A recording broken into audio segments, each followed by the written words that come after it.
All right, ladies and gentlemen, I'm going to go ahead and call the dockets.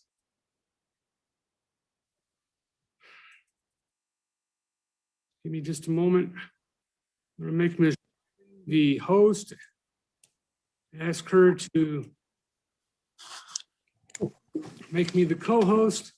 I'll start with Frio County JW Power Company versus Frio County Appraisal District. JW Powers Council present. Mr. Swinney, you're muted.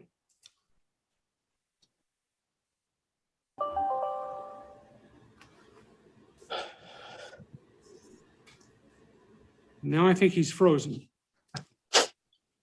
Okay. Your Honor, counsel for non-party invoke and Louis Luna, I'm present as well. All right, I will return. Swinney for the defendant. All right, can you hear us, sir? I can hear you. Okay, you had frozen up for quite a while. Okay, apologize. What announcement do we have? We have several motions back and forth here, Your Honor. I estimate about 2 hours for all of them put together. I think that's probably accurate, Your Honor. All right. I'll mark you 120 minutes in conferring.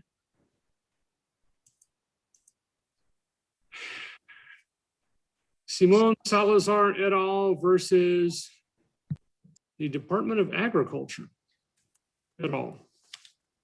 Good morning, Your Honor. Tony Diaz here for the plaintiffs.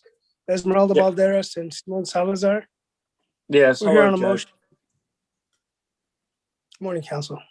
I'm sorry. I think I interrupted Mr. Diaz. I'm sorry. This is Ed Cano. I represent 8 of a lot of other defendants, and this is my motion for continuance, Judge. Okay, continue with what? Well, Mr. Diaz set a hearing on a motion for a temporary injunction and a motion for a TRO, temporary injunction, but it's basically a temporary injunction matter for the April 19th. And I think it's just going to take about 15 minutes or less. Okay, Mr. Diaz?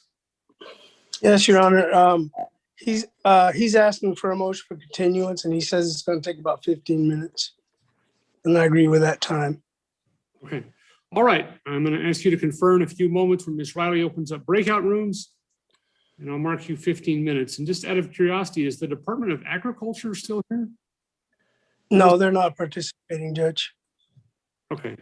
Judge, this case was removed. They were included in this case. The case was removed to federal court, and then it was remanded. And Okay. so That's fine. That's was my question was, why isn't this in federal court? But that would answer it. Okay. All right. Karnes County, Lumberg versus Intervest. Good morning, Your Honor. It's Alex Kaplan on behalf of the Intervest parties. My co-counsel, Mr. Alavi, on behalf of the Magnolia defendants is here as well. And I see plaintiffs' counsel as well. There's 2 motions set for hearing today, Judge. I believe we announced about an hour and a half. And I think that's probably a pretty good estimate of our time today, Your Honor. Daniel Shrist on behalf of the Lumbergs and the plaintiffs. I agree with Mr. Kaplan's assessment of the timing. I'll mark you 90 minutes. State of Elizabeth Moss. Good morning, Your Honor. Move-in's present. Yeah, move-in, Kathleen Moss is the independent executive of Elizabeth Moss is here and ready. I'm actually kind of confused as to what we have set this morning. We had a hearing in front of you here a few weeks ago to approve the inventory submitted on behalf of the estate. We've since filed a supplemental inventory that we'd ask be approved. I believe Mr. Finkel, on behalf of John Moss, was trying to set his removal action, and removal being removal of the executor as opposed to federal court.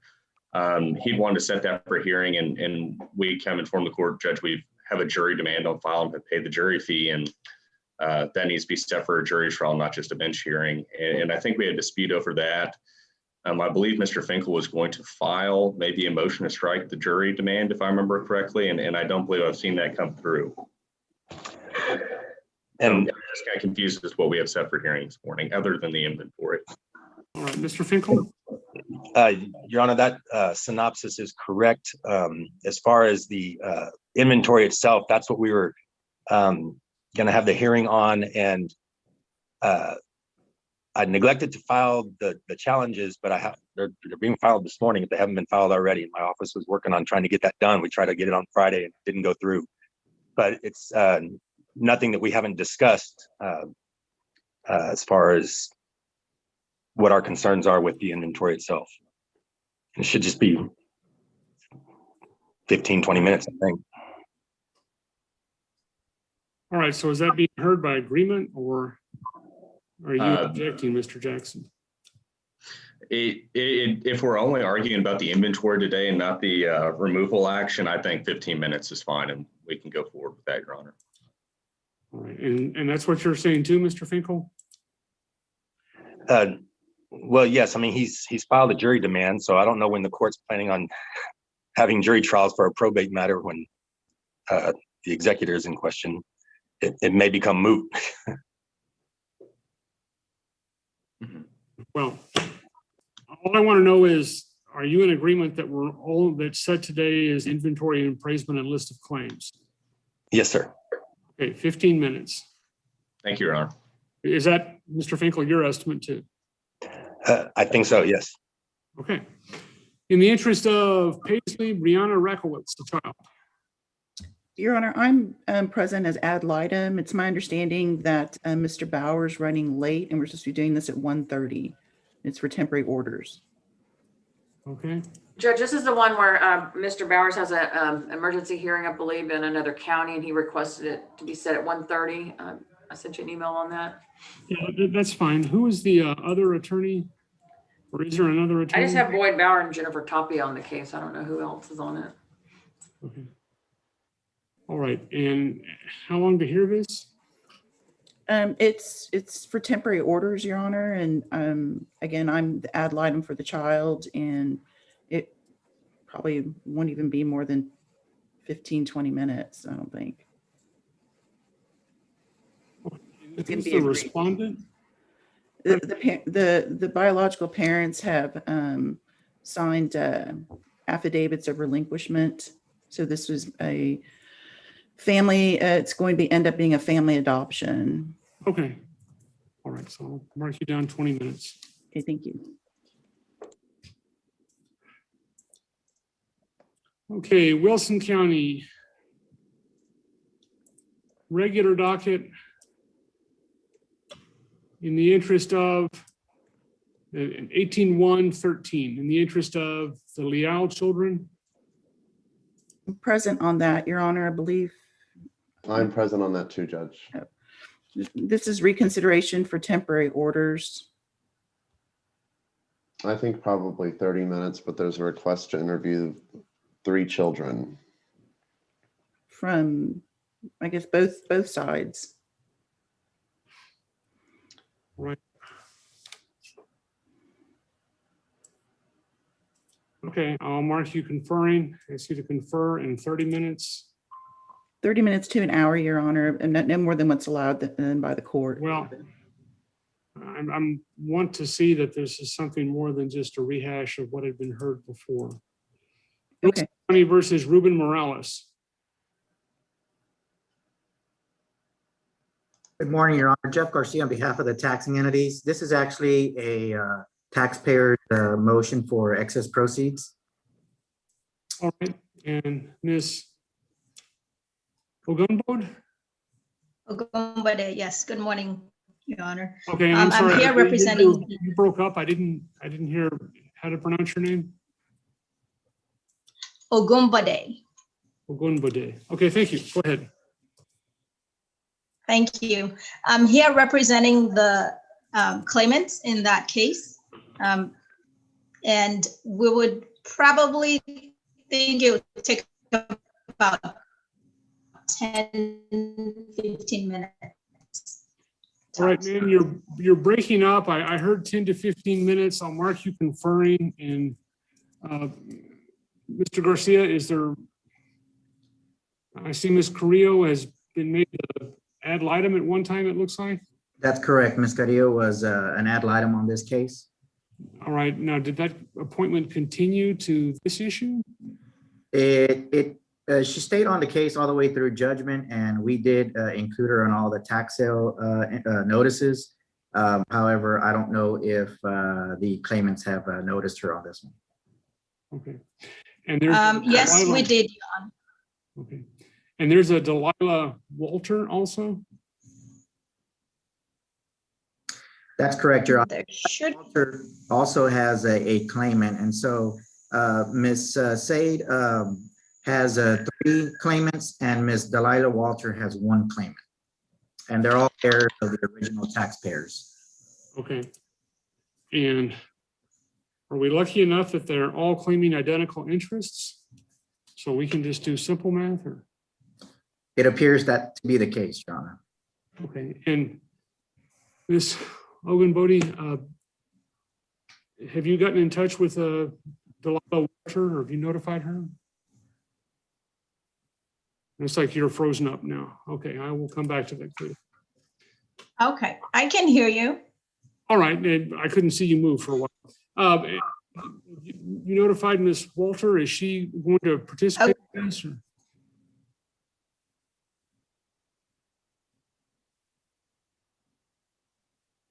The ad litem, No, the attorney for the other claimant.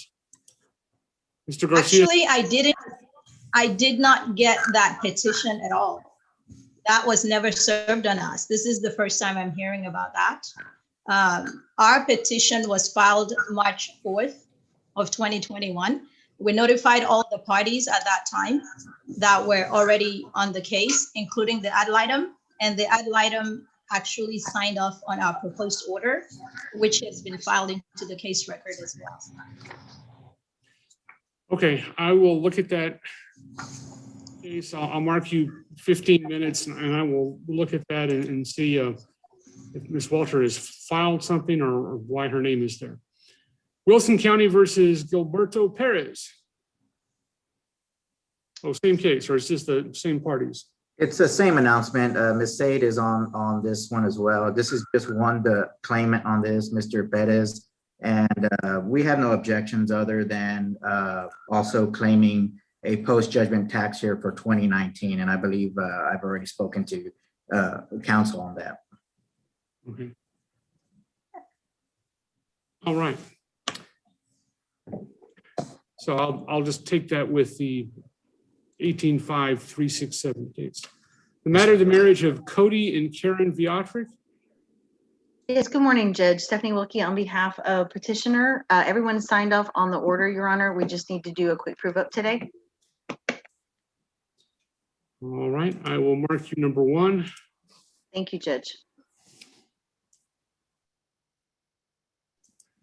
And all the rest of the tax cases.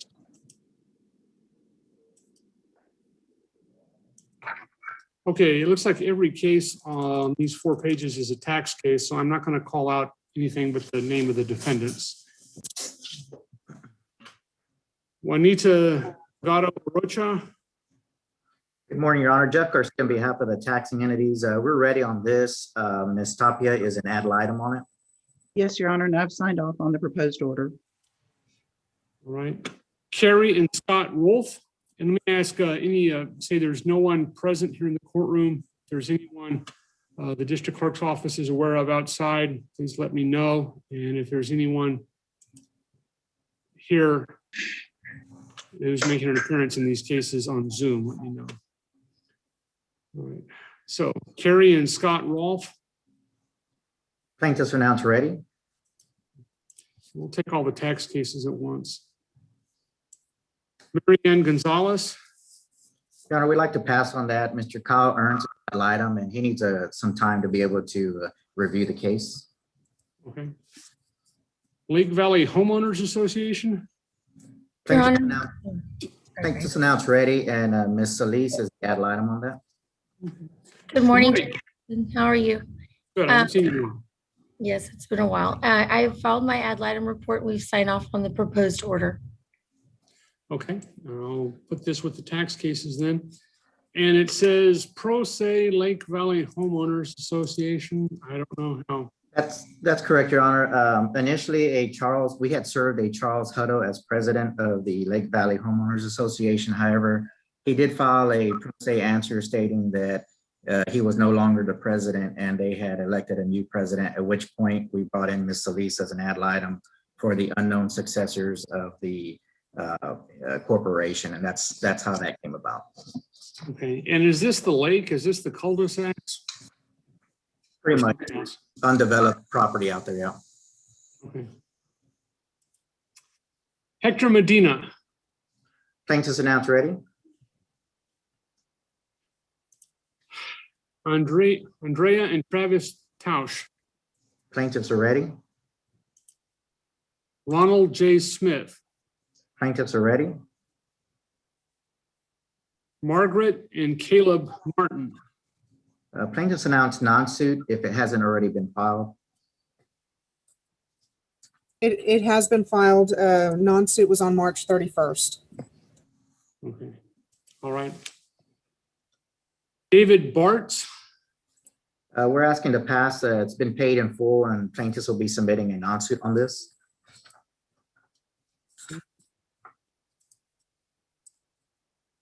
John Dickens and Christy Warren. Plaintiffs announced ready.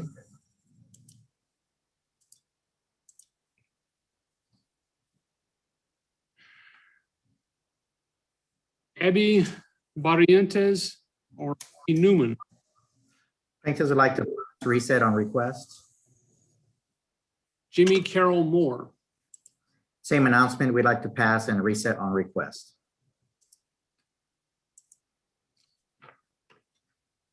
Elidas Sandoval. Plaintiffs announce ready.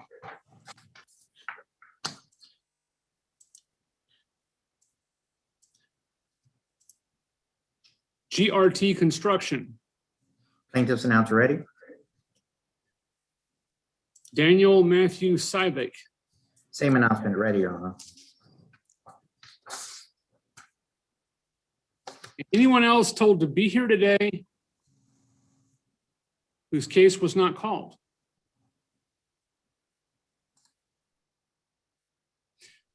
All right. I will release. Barbara Delgado, what sort of case do you have, ma'am? Tax. All right. Received a letter for today. Unless it's been dismissed.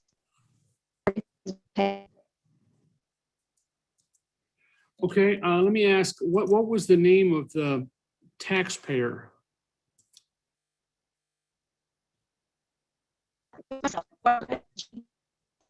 I'm sorry, you're breaking up.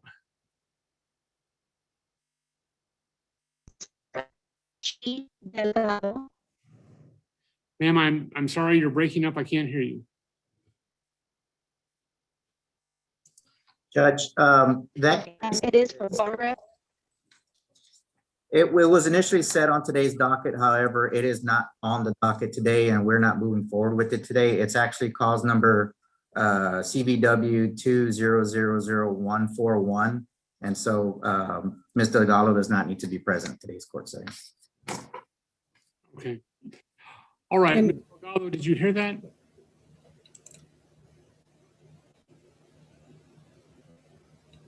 All right, well, I hope she did. Okay, anyone else told to be here today, your case was not called? All right, I'll release the attorney to confer, and we will begin on the uncontested matter.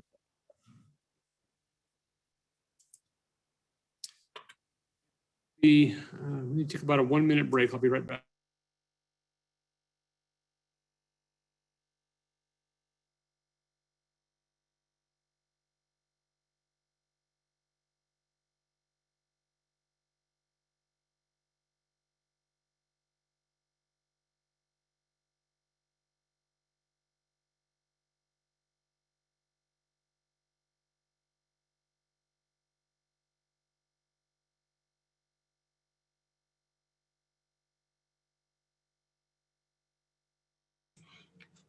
Marjorie Bachman, I invited you to breakout room 2 with Katie Hart, Kirk Swinney, and Corey Ryan, and Michael Moore. If you can accept that invite, please.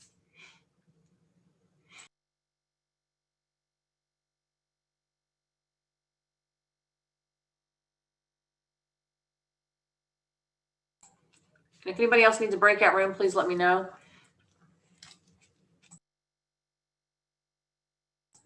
I don't know, Jennifer Tapia and Justin Nichols, do y'all need a breakout room? I don't know, Jennifer, do you want to spend some time talking about this? We've conferred quite a bit. Okay. Yeah, we can confer. I'll put y'all in breakout room 3 if y'all are okay with that. That's fine. Sure.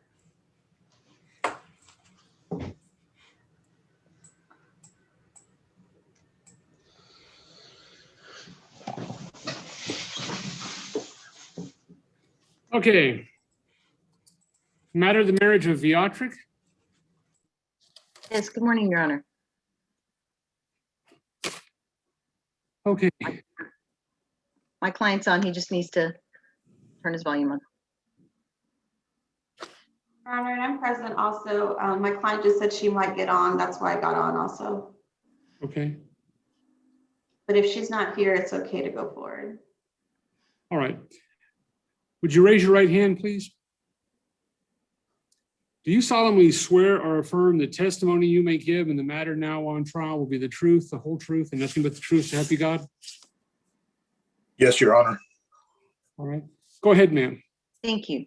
Would you And let state me ask, while you're doing that, if someone would post the proposed judgment to me in chat.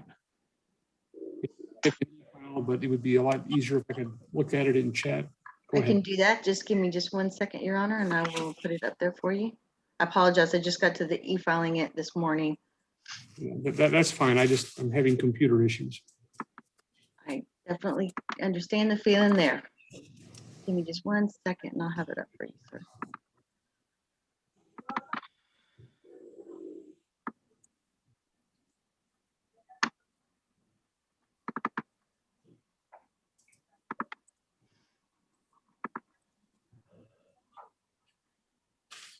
Okay, it's just sent, Your Honor. Go ahead, ma'am. Okay, thank you. Would you state your name for the record? My name's Cody Beatrick. And at the time that you filed this petition, had you been a resident of Wilson County for 90 days Yes, ma'am. and of the state of Texas for 6 months?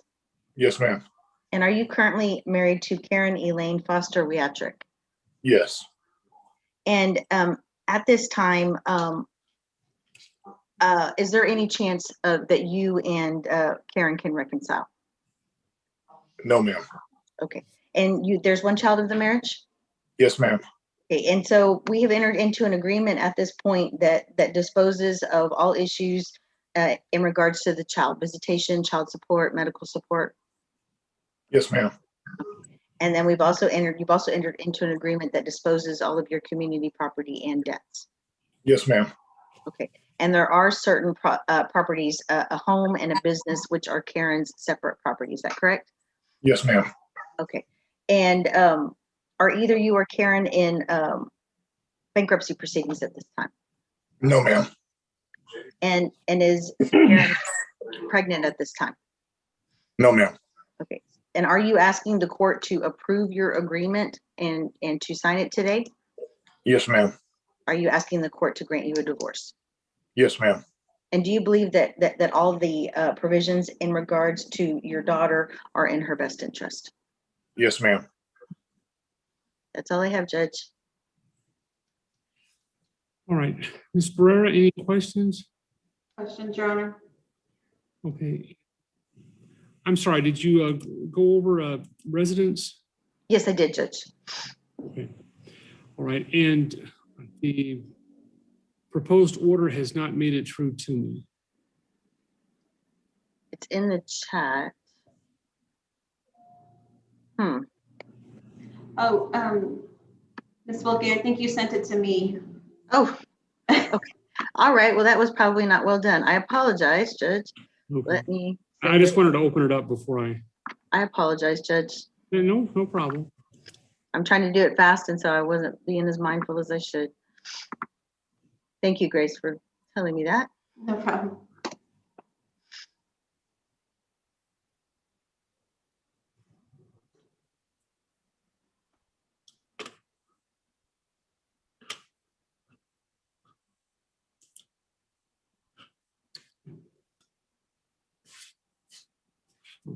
Give me just a moment. Certainly.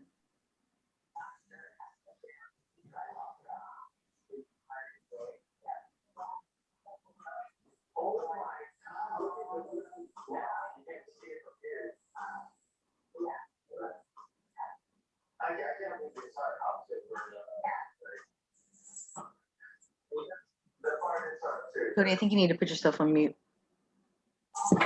Oh, okay.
Okay, I'm back. Anything else on the Viacrit case? No, Your Honor. No, Your Honor. All right then, hold on.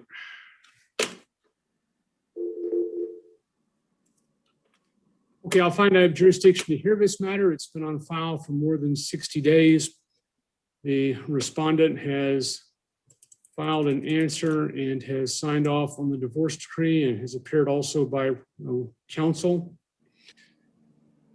The marriage of the petitioner had been a resident of Wilson County for 90 days and of Texas for 6 months prior to the time this lawsuit was filed. The marriage between the parties has become undermined due to a discord or conflict of personalities, and there's no present likelihood of reconciliation. There was one child born during the marriage and no other children were born, adopted, or expected. And I find that the proposed orders concerning that child are in the child's best interest, and I will approve them. And I'll find that the proposed division of the marital property and debts is just, fair, and equitable, and I will approve it. And I'm looking, there's no name change, doesn't look like. No, she's not requesting a name change. Right, and I will render the divorce in open court. Any relief that does not appear is denied, so this is a final appealable order. I wish y'all good luck. Thank you, Judge. Get this Thank you so much. signed and sent to the clerk in just a moment. Thank you, Judge. Thank you. May we be excused, Your Honor? Yes, absolutely. Thank you.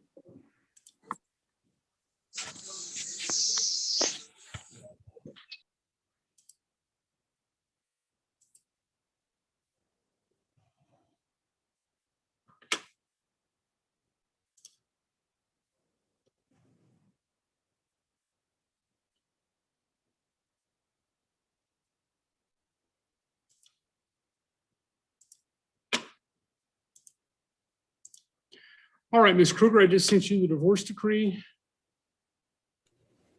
Yes, Judge, I see it. All right. I will and get that filed.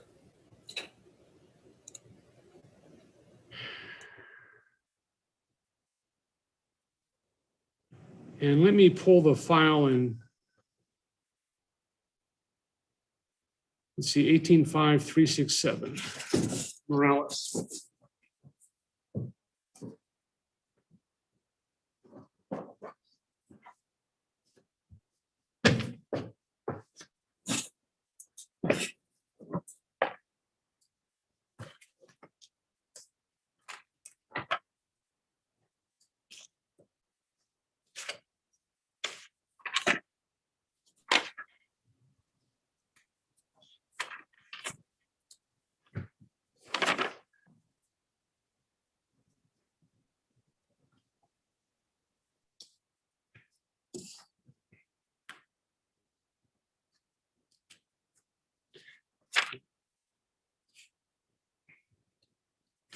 Ms. Ogunbodi, I have your petition.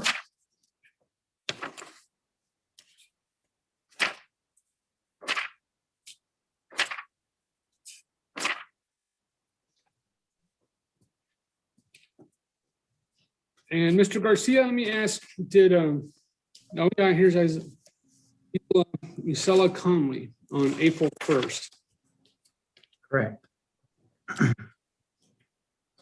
That is the client of Delilah Walter, and she's the granddaughter of one of the direct heirs of the taxpayer record owner.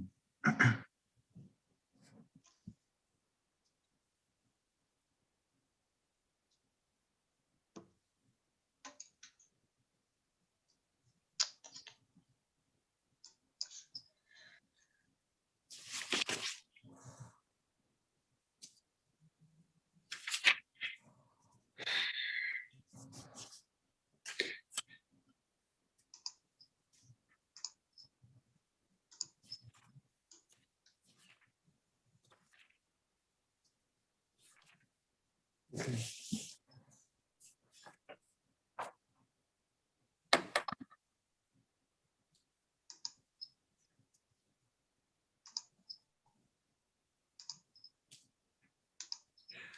All right, and Ms. Ogunbodi, when was your petition filed? I guess I Our haven't. Go ahead. Go ahead, ma'am. It was filed on the 4th of March. Okay. I don't understand why the e-file system wouldn't have notified everybody that there was a petition on file from you. What I'm going to suggest is go ahead and put on your proof and prove up your part of this. But I want to, just in case there is a dispute among the heirs about who's entitled to what, I don't want to sign off on the order right now. And I'm going to ask you to give Ms. Walter a call, contact her. Okay, so. Okay, Do no you have any problem. witnesses, or do you want to just- I wanted to be clear. Go ahead. Ms. Walters' petition was filed subsequent to ours. So You should have notified they them. would have had access to the documents. Yes. And they would have known that those things were on record already. So we would normally get a notification, you're right, from the e-filing system. And there's usually a proof of service that's received. I'm pretty sure we never got notification of that because we pretty much open everything that we received. But I'll go ahead and prove up my client's parts of the case. And if Ms. Walter wants to also put on some evidence, and if it matches up with what we know of the family history, then possibly we could do that. Okay. And are you just going to admit documents, or you have a witness?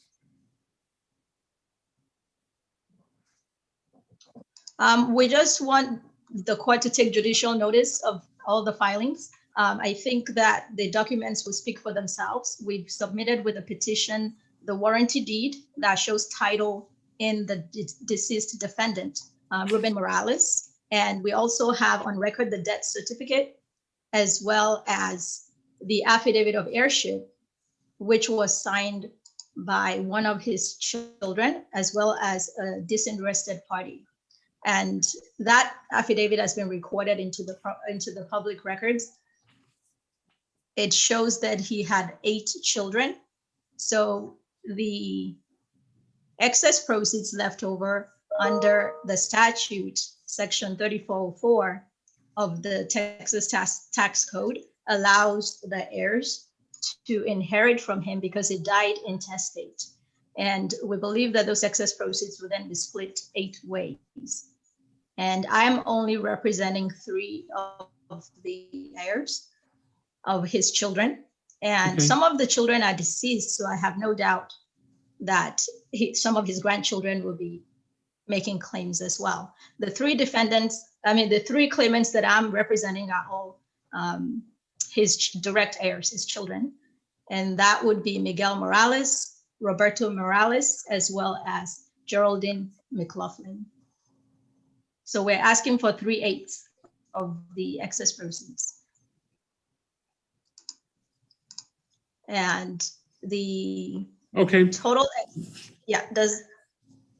that's pretty much it. We have filed the proposed order into the court records, like I said, and we had the ad litem review, and the ad litem signed off on that proposed order. Okay, I'm having computer issues. If you would post that to me in chat as a PDF, if you're able to, I'd appreciate it. And I'll take judicial notice without objection of the entire contents of the court's file. Looking at this, it looks like y'all are in agreement, the attorneys, and that Ms. Walters is saying that there are 8, and that 2 of the heirs, she said, deeded property to her clients, so that she said her client's entitled to 3/8 also. And that was Rachel Morales and Sabrina Morales. And those folks, various children in your affidavits of heirship? Yes. Rachel is one of the children, according to the other parties that I spoke with. I don't see a Sabrina as one of his children unless she's a grandchild. Okay. All right. If you will post that to me, and let me ask,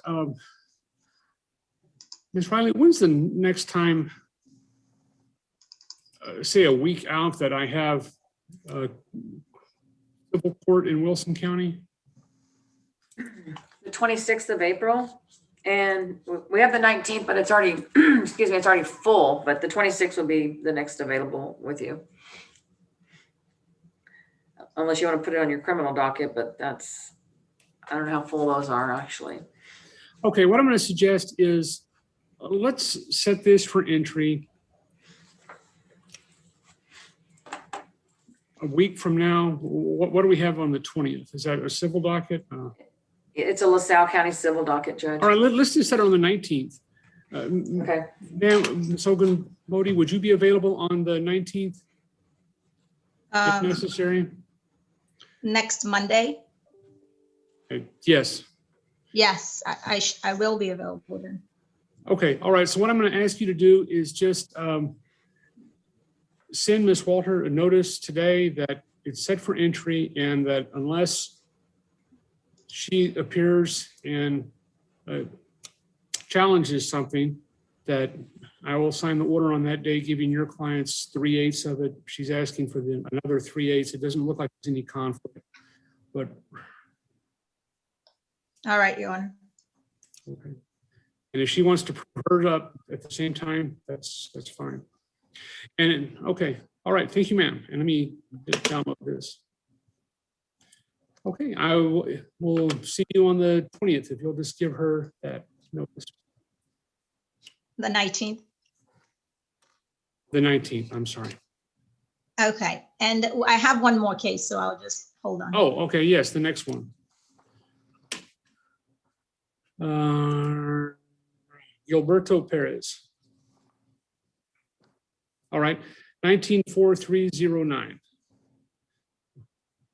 And are there any other, you represent all of the heirs in this case? There's only one party in this case, and there are no other defendants, so that one should be straightforward. Okay, all right, I'll take you to notice of the contents of the file. And is there any objection for Mr. Garcia? No objection, Your Honor. All right, if you'll post that order to me, I will sign it. And just to be clear, Your Honor, the taxing authorities had filed also their petition for excess proceeds on this case. And basically, we're asking for a post-judgment tax year of 2019 Okay, thank you, Judge. in the amount of $2,742.65 to be taken out of the initial excess proceeds amount, and the remaining balance to be ordered to Ms. Akabunde's client. And let me ask, okay, is there any objection to that, ma'am? No, we have no objections to that. And I can post. And I'm sorry, give me just.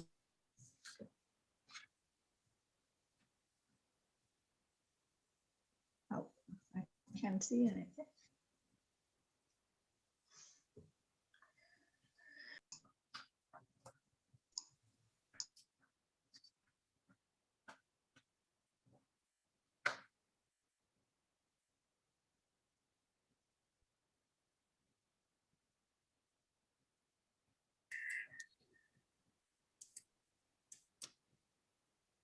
All right, I'm sorry I keep breaking.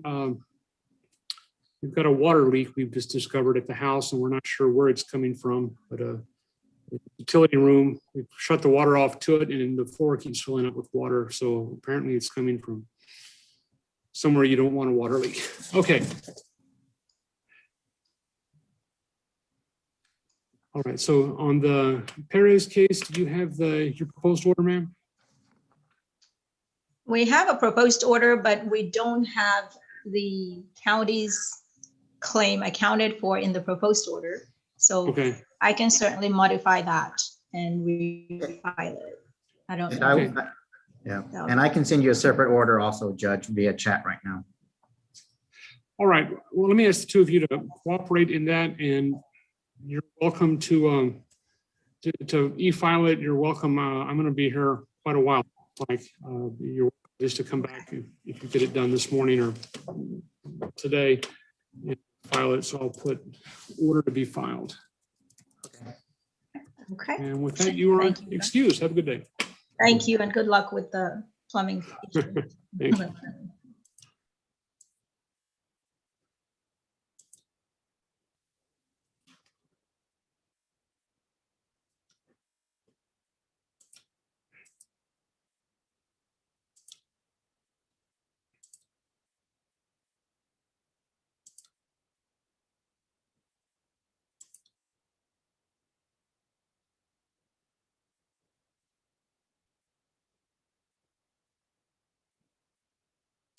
All right, and on the JW Power Company versus the Appraisal District, you have the longest announcement, I think. Yes. It's going to be a while. Do y'all want to take off and come back at noon or? They're in a breakout room right now, Judge. Oh, I'm just babbling then. Okay, all right. Well, hopefully they'll get something settled. All right, motion for continuance, Frio County case, Salazar versus Rodriguez Brothers. Mr. Cano, I think that's your motion. Yes, Your Honor. How are you? Good.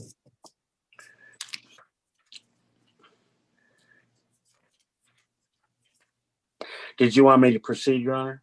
Yes. Mr. Diaz, are you ready? Yes, Your Honor, please the court.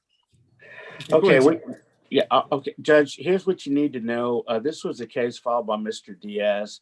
It concerns multiple issues concerning a ranch in Frio County that is owned by a corporation. Back in the 60s, there was a corporation created by a family that had 13 brothers and sisters. Well, all of those people are gone now. The ranch is still in the corporate name. The U.S. Department of Agriculture had a lien on the property. So there's some legal issues as to whether that lien is still valid or not. And anyhow, but as you can imagine, Judge, because of the generational taking or from the original shareholders of this corporation, we now have many other family members who have a potential interest in this property. Mr. Diaz's client is claiming a fractional interest in this property, all of which is being disputed. But one thing is pretty clear is that Mr. Diaz has filed a request for TRO or temporary injunction. And so because there's certain aspects of this ranch that need to be dealt with during the pendency of this case, part of which includes just making everybody behave, trying to figure out what access and security issues are necessary for the pendency of the case. We also have issues concerning the maintenance of livestock and what's going to happen with that during the pendency of the case, and whether there needs to be some sale of that livestock and money preserved until final trial. And so we actually had this case scheduled for the same thing last August of 2020 on August the 13th. And Mr. Diaz and I kind of came up with what I thought was a good plan, but then there was a couple of issues that we were unable to ultimately agree on. And then the case got removed to federal court. It was remanded. And so this is kind of a redo of what we came here for back in August of 2020. But it looks like we're going to have a hearing on this. And because there's multiple witnesses and parties to this thing, Judge, I represent 8, for example, of a multitude of family members. And Mr. Diaz represents a couple of plaintiffs who are descendants or family members. And so Mr. Diaz thinks that his part of the case will take about 3 hours.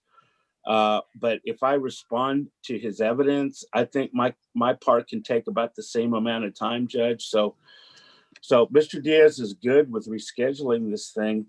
And I have a co-counsel, Judge. His name is Manuel Escobar. He's not online with us right now, but anyway, he's got surgery coming up the last couple of weeks of the month. And I looked at the court's calendar, and it looks like May 6th and 25th are available. But so Mr. Diaz is okay with either one of those dates, but I think you should just know that this could be quite consuming on your calendar. We're okay with May the 6th, Judge. I just didn't know if you were okay with it, given what I've said. Mhm. Well, this sounds more like something that should be heard on a Friday. Okay. What do I have on the 7th? Not this Friday, ever, but. So let me go with the calendar.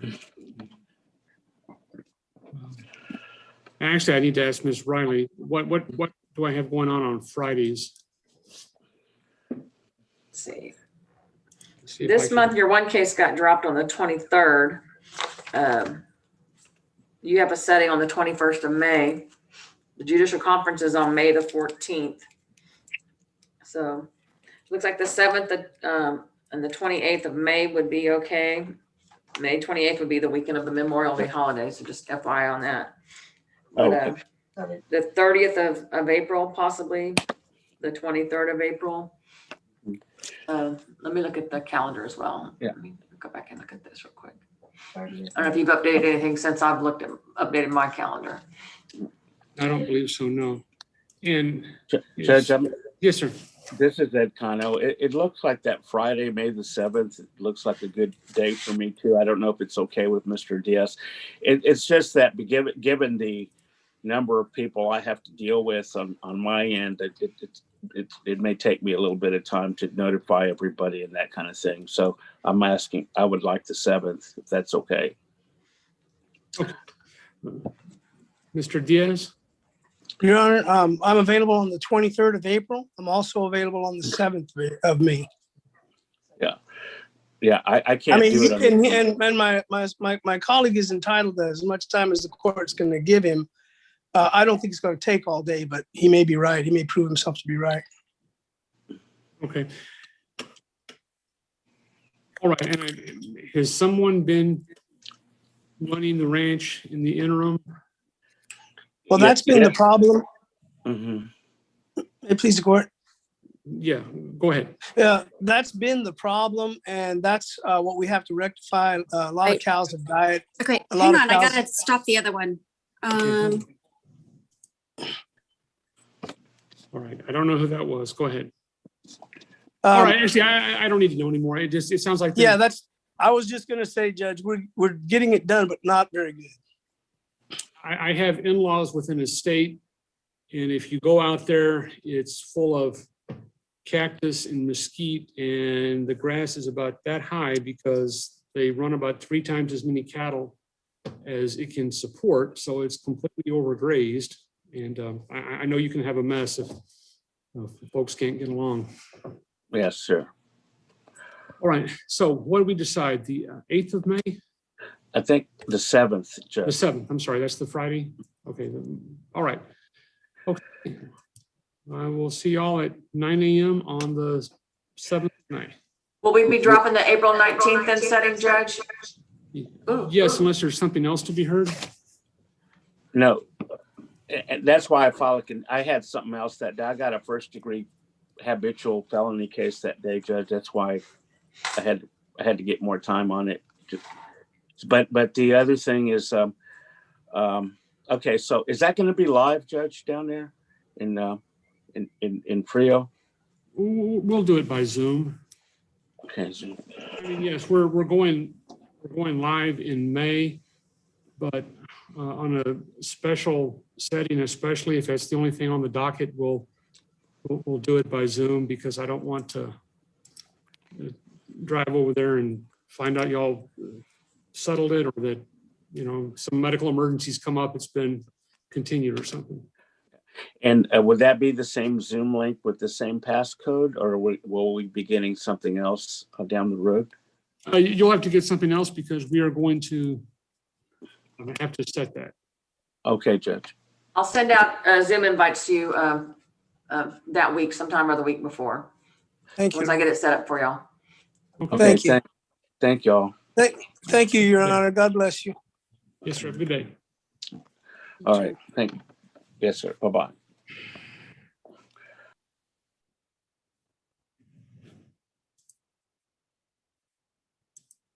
All right.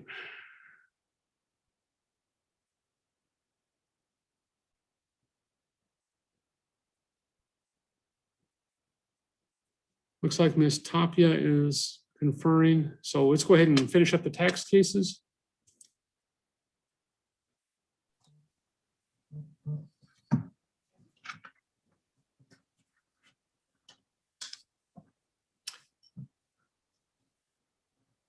And I will order all of the tax cases that aren't being continued or haven't already been ruled on to be consolidated for hearing. Go ahead, Mr. Garcia. Thank you, Your Honor. At this time, we ask the court to take judicial notice of all documents and citations in the court's file, that all the necessary defendants were properly served and have either answered via a ad litem or have wholly failed to answer in the case. All right, and I will take judicial notice of the entire contents of all the court's files. At this time, Your Honor, we'd like to offer the evidence which has been previously marked as taxing entities Exhibit A, which is a certified tax statement from the Wilson County Tax Office showing delinquent taxes, penalties, and interest owing and due on the properties. We ask that those exhibits be admitted into each of the cases we announced. All right, and without objection, taxing Exhibit A is admitted in each case. Lastly, Your Honor, we ask for the court to approve of judgments in all of the cases in which the plaintiffs announced ready, including the two cases with the ad litem's Ms. Tapia on the Juanita Delgado Arocha, and also on the Lake Valley Homeowners Association case with Ms. Molly Solis, attorney ad litem. Right, and I want to, as always, look at the files, but assuming I don't find a pro se answer, but they didn't tell you about it or something, I will grant that in each case. Thank you, Your Honor. We're gonna get with the ad litem's and get the signatures for you, and then we will be e-filing those judgments for the court's review. All right, thank you. Thank you. May I be excused? Yes, you too, Ms. Solis. Thank you. Thank you, Your Honor.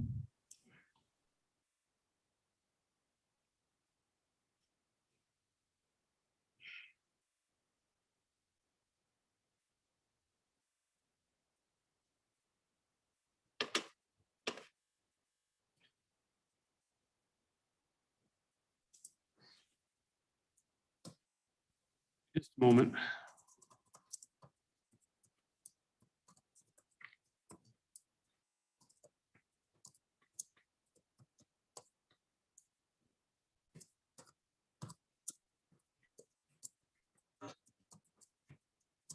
All right, and I just sent you a message, Ms. Kruger.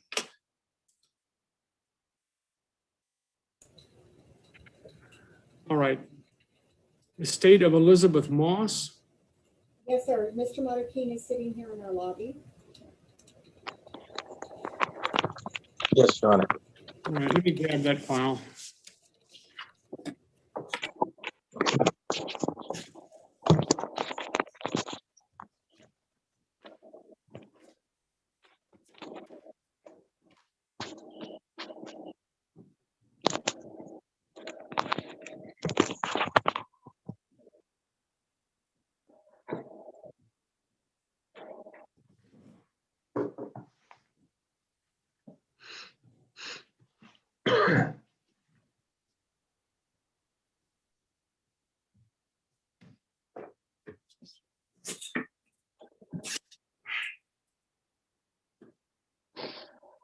All right, go ahead, Mr. Jackson.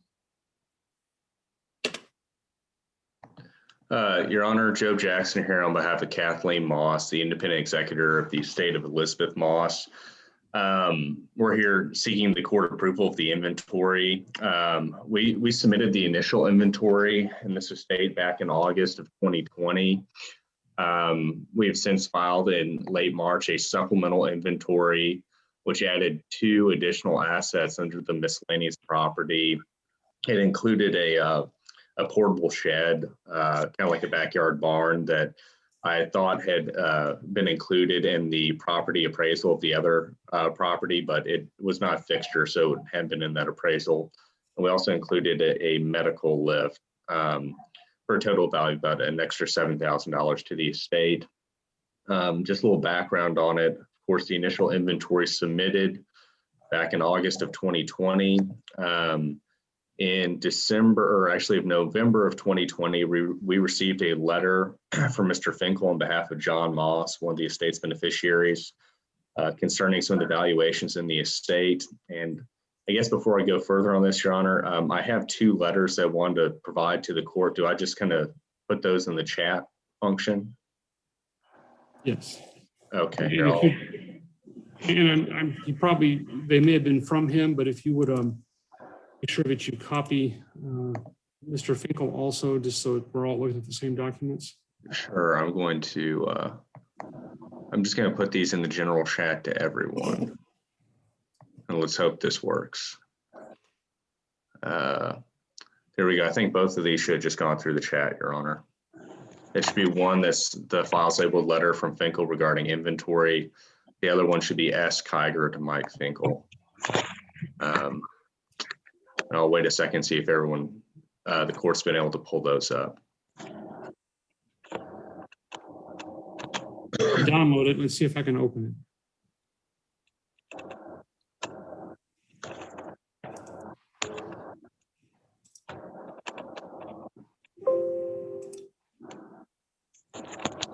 Yes, I can open the first one. I'm going to get the second one.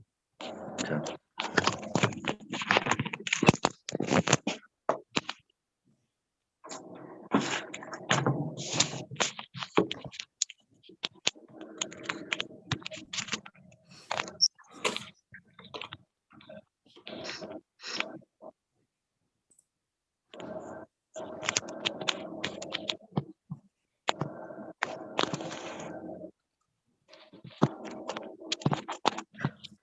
And do you have them both open so I can proceed? Or kind of? The second one, well, here it goes. Jammed up.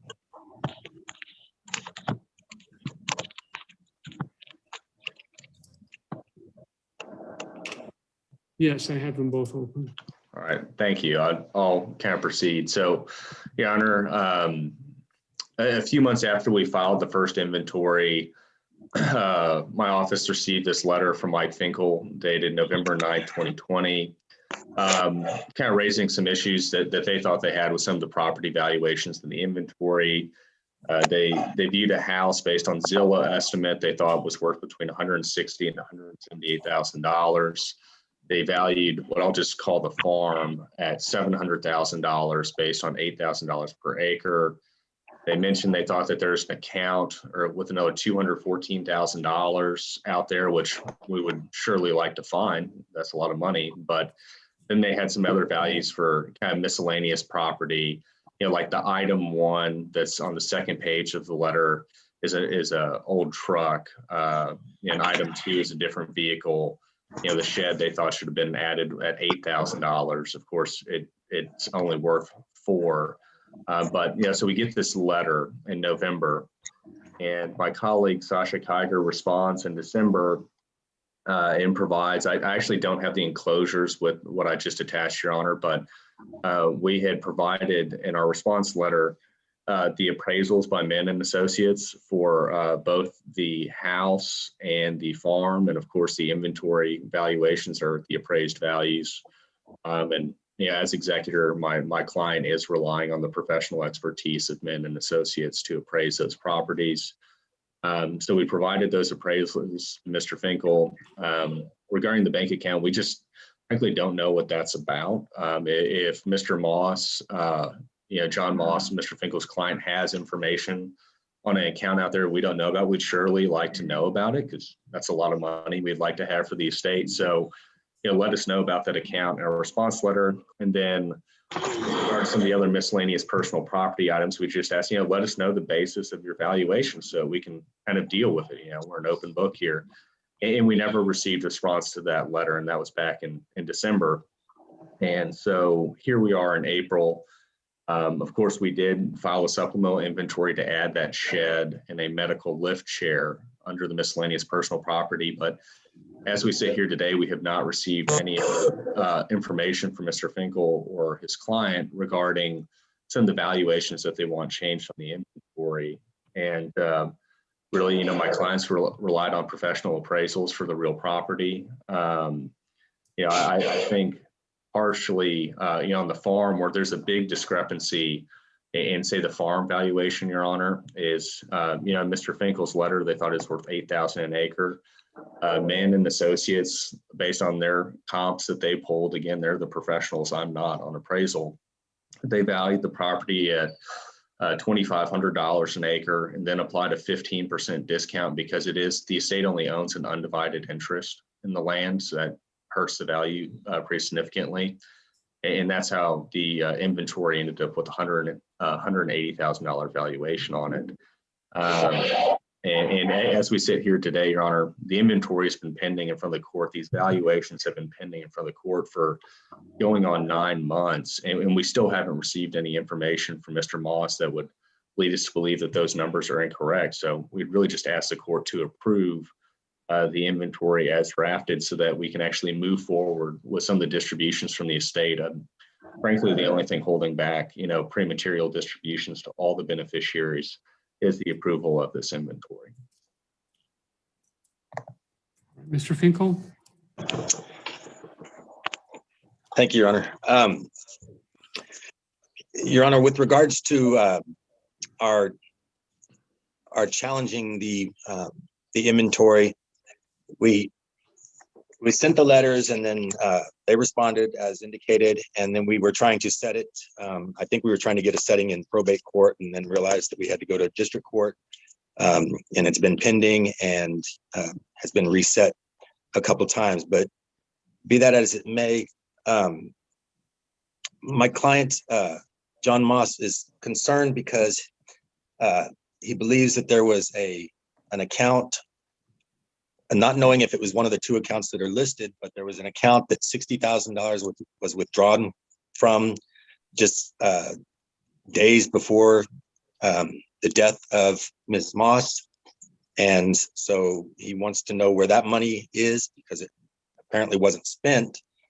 In addition, there have been royalty checks coming in that somehow they were going to the individual beneficiaries, but somehow the executor has had the oil companies send her the checks and she is holding on to those.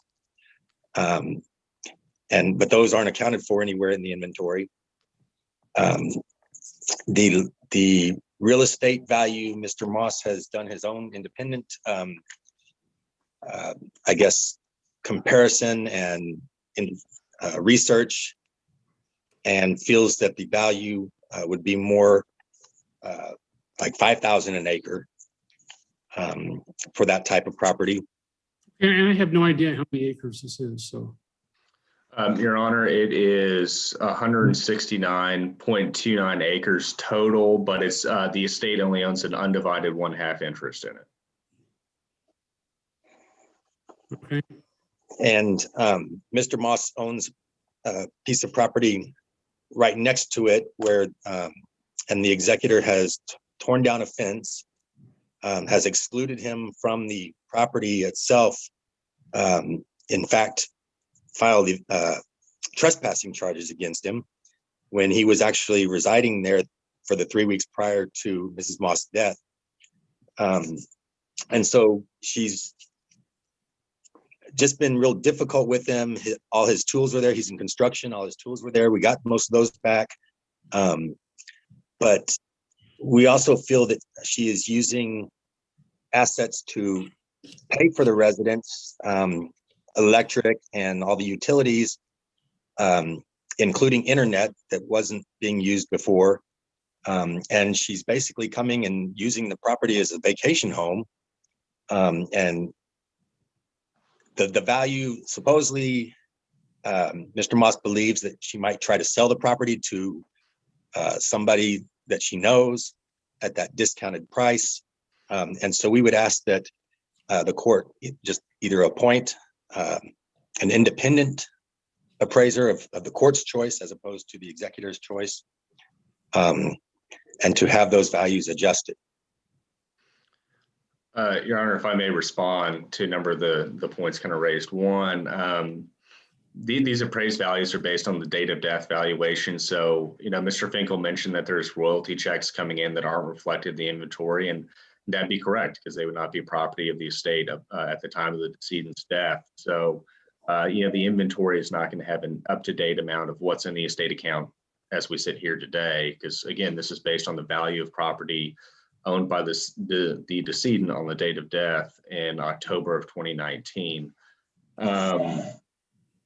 A number of those arguments that I heard regarding access to the property and asking for an independent appraiser, frankly, I think are irrelevant to the inventory. So some of those sounded kind of like the same arguments I believe I'd read in the removal action, which is not being heard today and will need to be heard from a jury for those accusations against my client. But as far as the inventory is concerned, we've had since August 2020 for Mr. Moss to provide some supplemental information to us to have any real intent to change the inventory. Because again, as executor, my client's relying on Menon and Associates and their professional opinion of valuation. And frankly, that's about the best he can do. I will note that Mr. Moss, I believe Mr. Finkel said Mr. Moss has done his own evaluation of comparable sales.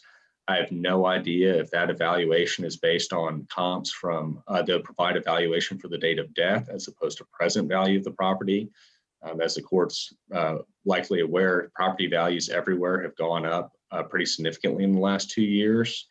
But not only that, I'll just note a discrepancy in Mr. Moss's valuations. I believe Mr. Finkel mentioned that Mr. Moss thinks the property is worth about 5,000 acres today.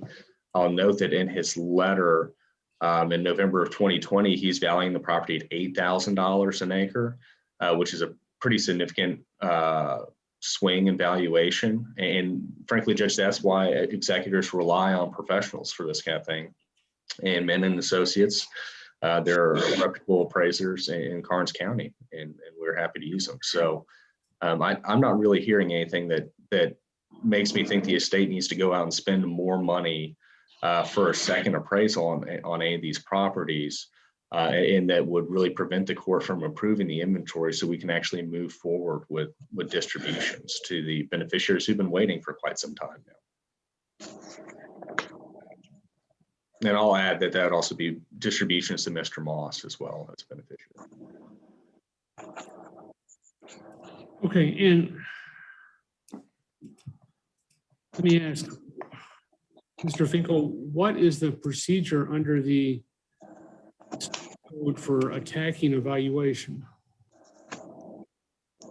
You broke up real quick. What did you say? I'm sorry. What is the procedure under the estate's code for attacking a valuation on an inventory? It's my understanding, Your Honor, that it would fall under 309.103 of the estate's code to file a written complaint setting forth the alleged erroneous or unjust item. Okay, and what chapter? I believe it's 309.103. 309, okay.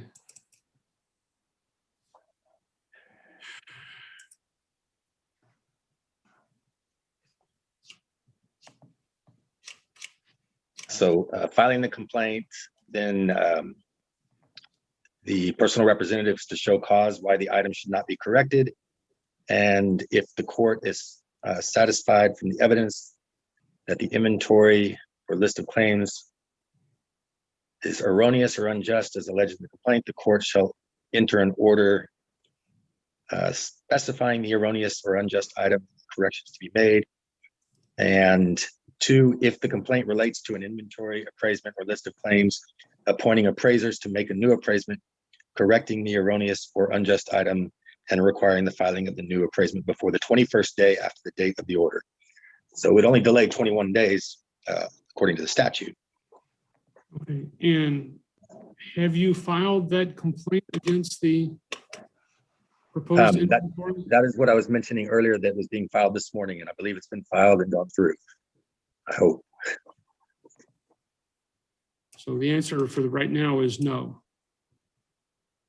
My secretary said it was filed. I haven't seen it being filed because I've been in the hearing. Your Honor, I'll add, I actually just checked my email. It looks like I did get an e-file notification of a complaint. And Mr. Finkel did send me a Word version, or his office sent me a Word version of the complaint that was represented to me would be filed this morning. Okay. All right. Judge, I did accepted that e-file this morning about 10 o'clock. So All it right. is in Odyssey. Thank you. Okay. But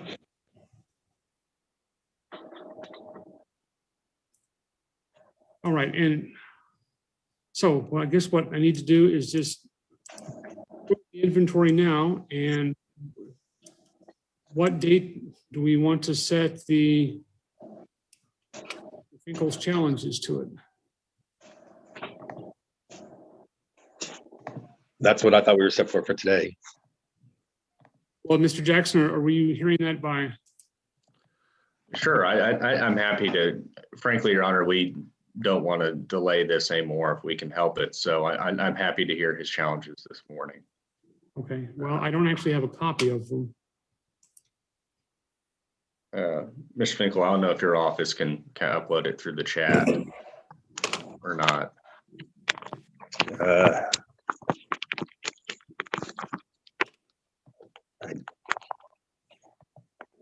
I'm not in my office. It should have included you, Judge, on the filing. Well, I'm having computer issues, and I hope I'm not included on the filing, because if I got a notice from e-file every time something was filed in these 5 counties, I would shut my email and stop using it. All right, Your Honor, I'm on Odyssey. It shows that it was filed, but I don't have a copy of it, a PDF symbol. Your Honor, I'm trying to, I think I downloaded a copy of it. I'm going to try and submit it through the chat function. See if this was it. Yeah, that looks like. And I think the document, at least when I download it, is going to be called Moss PDF 1. It just came through.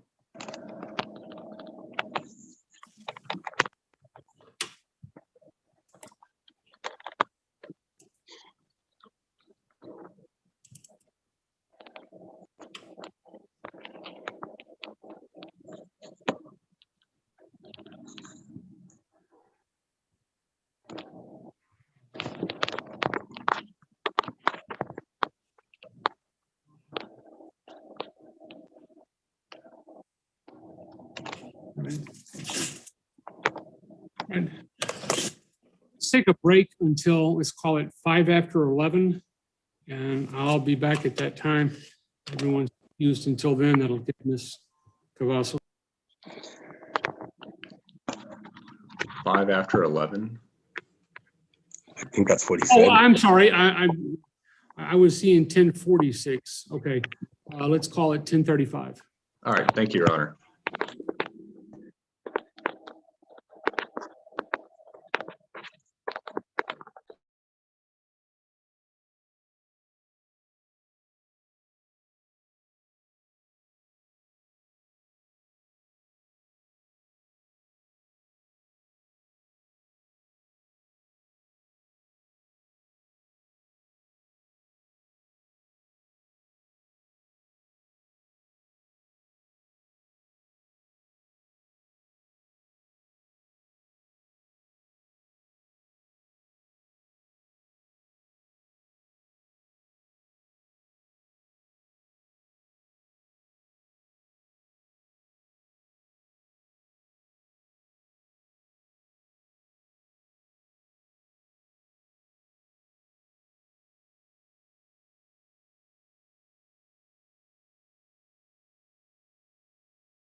Okay, I'm back.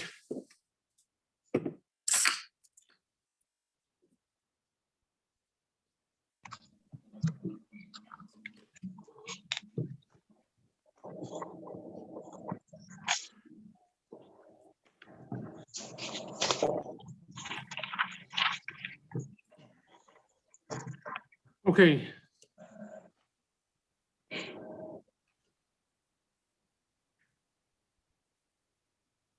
So, Mr. Jackson, do you want to just stand on the appraisal amended, as amended that's been filed, and let Mr. present his complaint against it? Yes, Your Honor. I mean, we are going to rely on the appraisals. I actually, while we took the break, I downloaded them from my office. Would you like me to submit both those appraisal reports in the chat so the court has those in front of it? If you're going to offer them into evidence. Yeah, I'll go ahead and offer them just because he's going to be attacking them, Your Honor. So let me do the chat. Still getting used to how all this works, but we're getting there. Let's see. And the two documents I'm attaching or submitting, one is going to be named Rachel Street. The other is going to be farm appraisal. The farm appraisal is the half undivided interest in the roughly 170 acres. And Rachel is going to be a small residence, which was appraised at about $28,000. And Mr. Finkel, do you still think you're going to get this done in 30 minutes or less? Well, Your Honor, it's my understanding that the personal representatives to show cause why those are accurate. As far as evidence from my side, I mean, if I would call my client as a witness, and I guess I don't know if Mr. Jackson's going to have his client testify or. Your Honor, I think my client's actually having technical difficulties with the audio on this, so it might be difficult to have her testify, but I don't think we'll really need it at this point, Your Honor. I will submit into evidence, I guess, I don't know how to mark these digitally, but I say the appraisal of the real property is 705 Rachel. I'd offer that into evidence as Exhibit 1, Executor's Exhibit 1, in response to the show cause for the valuation of that property. And the appraisal report of TBD CR 791, which again is the half interest in 169 acres. We'd offer that as Executor's Exhibit number 2 in response to the show cause and the valuation of those properties. And we stand on those appraisal reports, Your Honor. All right, Mr. Finkel, do you have any objections? Well, Your Honor, I would object to him as hearsay if nothing else. Okay, is there any rule against executor relying on hearsay and formulating their inventory? No, not that I'm aware of. Okay.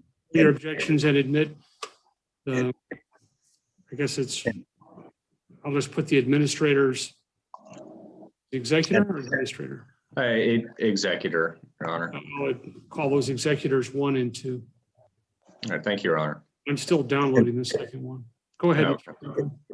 With regards to those, Your Honor, if I remember correctly, it's been a while since I've read them, but I believe they both say that there weren't really any comps for them to be able to use.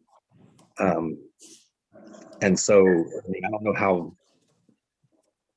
All right, sir, I'll let you put your, I mean, they're admitted. That doesn't mean that they're worthwhile, but they're admitted, and I'll let you make whatever attack you want on them. Let us call executor.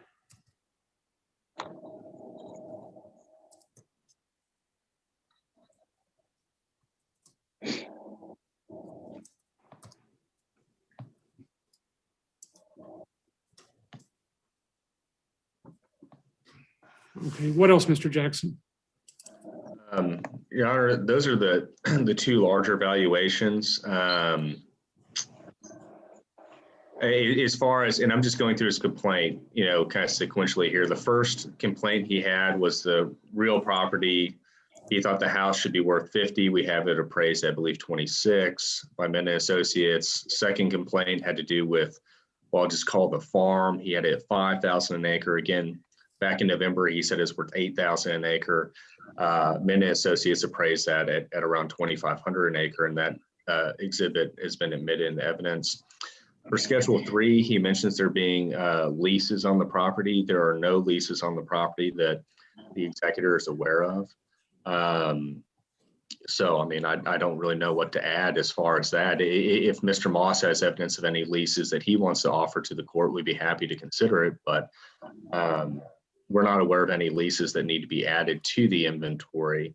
And let's see, on his number 4, he's talking about an account that withdrew $60,000 shortly before the death of Elizabeth Moss.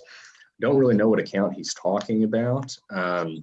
I do know an account was closed after her passing that became the estate account. And so, yeah, if Mr. Moss wants to give us a little bit more direction on what he's referring to, that'd be useful. And the several pieces of expensive jewelry he mentions in item 5, I don't know what he's talking about. And again, you know, Your Honor, in our letter that we discussed earlier, where my colleague Sasha Kiger sent a letter in December asking about kind of personal property valuations. You know, we've been waiting for months, and we're happy to have information from Mr. Moss if he thinks things are missing, but we need to know specifically what he thinks are missing, and we just haven't received that information. So I don't really know what we can do there as executors if we're hunting for things that we just don't know exist. And certainly my client's been diligent in trying to inventory and locate these state's assets, but we're just not aware of these expensive pieces of jewelry that Mr. Moss is referring to.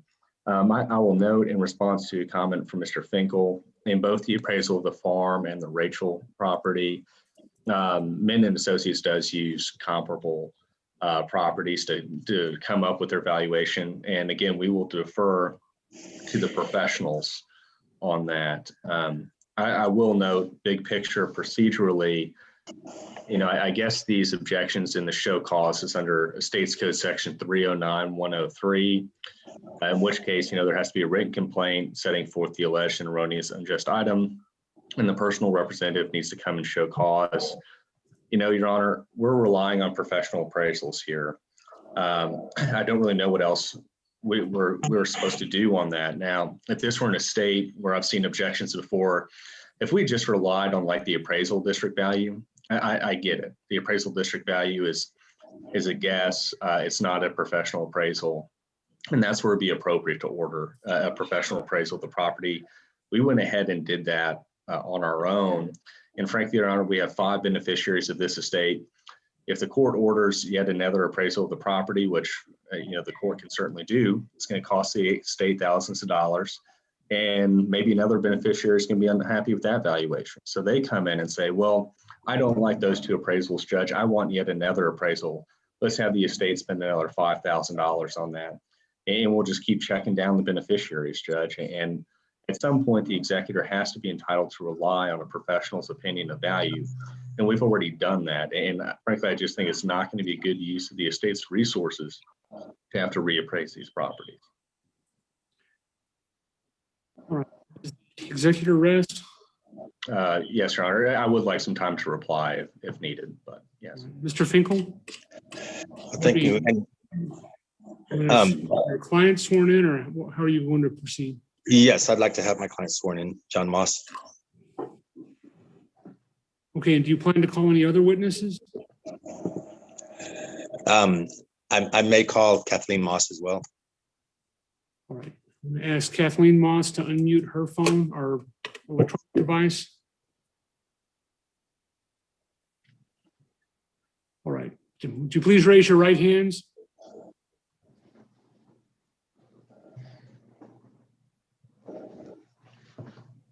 All right.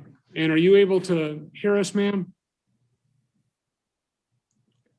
Your Honor, I've been texting with her throughout this. Let me text.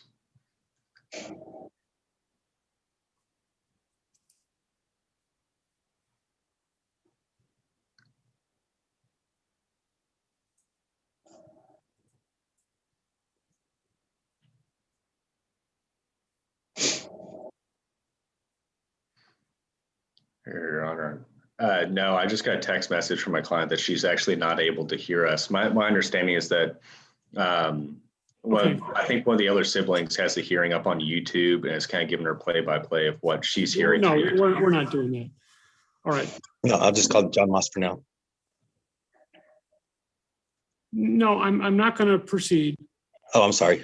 with, maybe put your hand down, both of you. I'm not going to proceed where we have to go back and replay all of Mr. John Moss's testimony for Kathleen Moss because she can't hear it, and I'm not going to Mr. Finkel put all of his testimony on, and then he can't cross-examine the executive.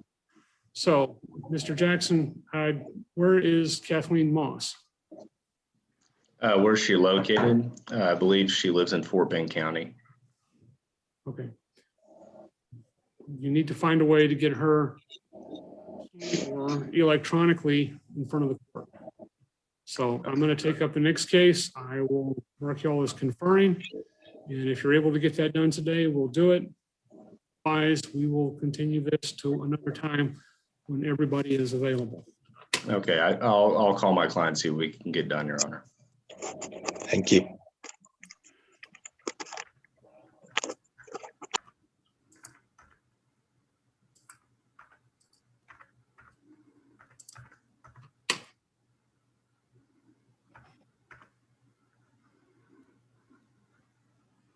All right, it looks like, or is Ms. Tapia still conferring, or did they get that case settled by any chance?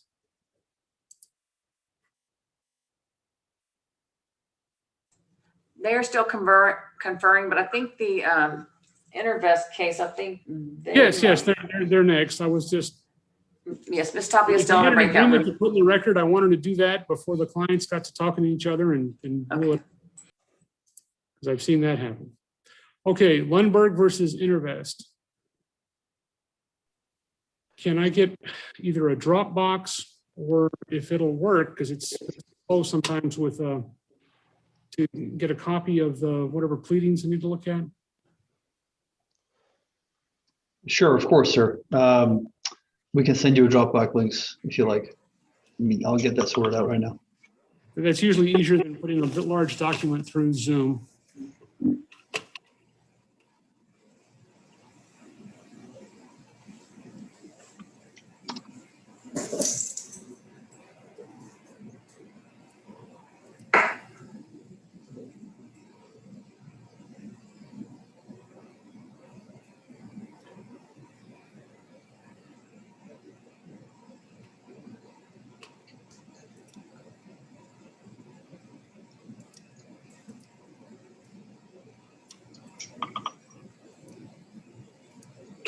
Your Honor, I'm assuming you heard the very good news about the San Miguel case.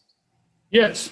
Settlement. I'm sure that that relieves a lot of paperwork. Is that a done deal? I'd heard that some of the parties had settled and they thought the others were going to, but.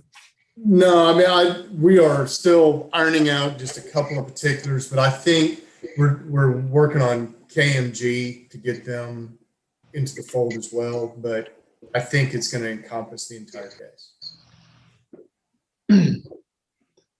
Sir, we sent a link yesterday. Do you want me to forward that email to you or drop the link in the text here? What's your preference, sir? Okay, I just received a link from Mr. Sharist, I believe. And I'm going in and trying to download all of that right now. Is that everything I need, or? I assume it's all for pleadings, but I'll just confirm. Oh, I believe so. I think it has all the briefing and exhibits on the two motions that are set today, Your Honor. That's right.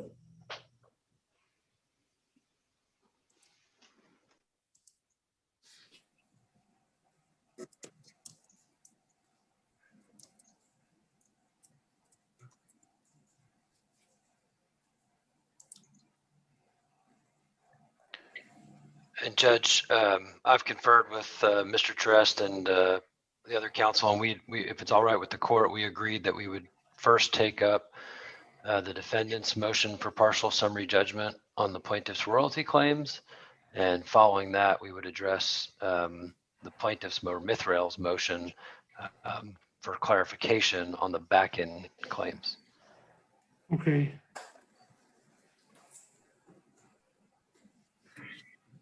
All right, give me just a moment. I was downloading these, but I did it incorrectly, so it saved them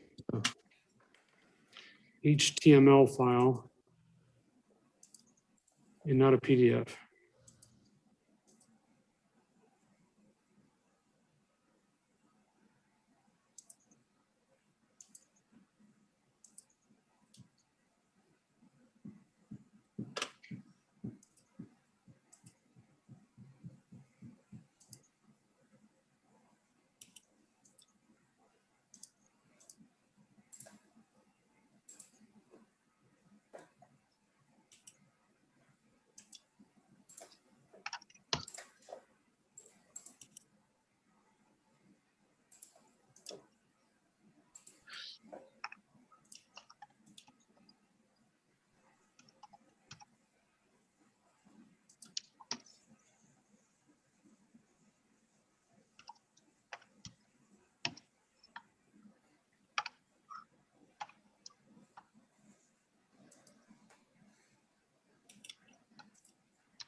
In terms of downloading, Your Honor, there were objections to a proposed order. Those have been worked out, so you don't need to download those if that's any help. It's a couple things anyway. Too late.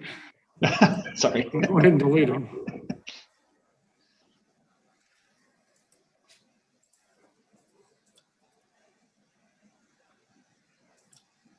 Okay, so which one are we taking up first? The defendant's motions on the reduction of the overriding royalties. So that'll be the motion for partial summary judgment royalty claim. Yes, sir. Yes, Your Honor. Give me a moment to look at this.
Okay. And who else is going to be speaking on this motion? Morning, Your Honor. It's Alex Kaplan for the Intervest defendants, and I'll be arguing this first motion on behalf of the defendants. Okay. Mr. Charist, you're arguing for the plaintiffs? That's correct, sir. Yes, thank you. Go ahead, Mr. Kaplan. Thank you, Your Honor. Judge, this motion is directed at the plaintiff's royalty claims. The plaintiffs in this case, Charles and Catherine Lundberg, hold very valuable overriding royalty interests in certain leases in Karnes County, royalties that have paid a very substantial sum to date, over $30 million, and continue to pay six-figure payments every month. The central claim that has been made. Sorry, I got some feedback there. Can you hear me all right, Your Honor? Yes. All right, Mr. Charist just muted his computer. All right. The plaintiffs allege that in 2017, their royalty interests in this set of leases were improperly reduced by 1/8 after Compass exercised its right to back in to a 1/8 working interest in those same leases. And that is a right the court has heard referenced in other motion practice referred to as the Compass back-in. So the plaintiffs allege that their royalties were improperly reduced when Compass exercised its back-in. Your Honor, the plaintiffs are wrong as a matter of law, and therefore we seek summary judgment on their claims that their royalties were improperly reduced. And if it's all right with Your Honor, I can share my screen and go through some of the materials here. Yes.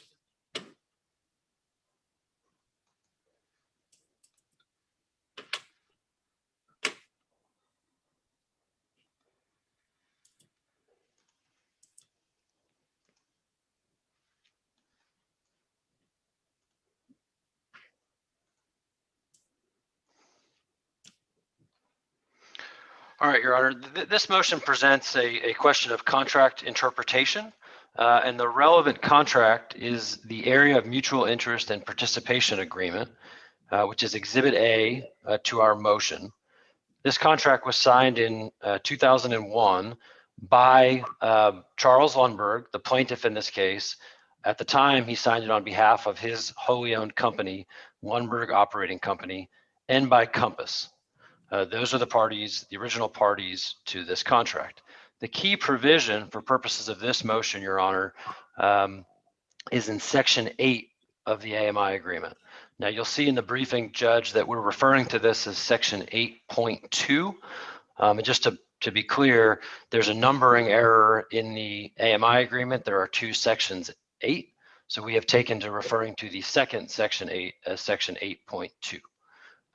But this is the key provision for purposes of this motion, and it provides that the assignment that will be tendered to Compass in the event that Compass exercises this back-in shall, in the key language is, shall be free and clear of all liens, encumbrances, and other burdens except for two. One, those which were a burden against the project assets on the effective date of this agreement, or two, burdens which were created under the terms of this agreement, specifically including the defined term, the overriding royalty interest. So, Your Honor, the question of law for the court to resolve on this motion is whether the plaintiff's overriding royalty interest on this set of leases fit within either of these two exceptions, such that they may permissibly burden the Compass back-in. And they do not as a matter of law. And so therefore, Judge, under the unambiguous terms of this Section 8 or Section 8.2, the assignment to Compass shall be free and clear of the plaintiff's royalty burdens. As a result, the plaintiff's overrides were properly reduced. So as to the first exception, Your Honor, there is no dispute that this exception does not apply, because this exception applies only to burdens that existed as of the effective date of the AMI agreement. And the effective date of the AMI agreement is September 24th, 2001. However, the overriding royalty interests that issue on this motion are overriding royalty interests that Mr. Lundberg created in his separate agreements with his investors. And the court may recall the investors in this case that Mr. Lundberg recruited were called participants. So this is one example, Your Honor, of the so-called participation agreement that Mr. Lundberg signed with all of his investors. This is Exhibit B to our motion.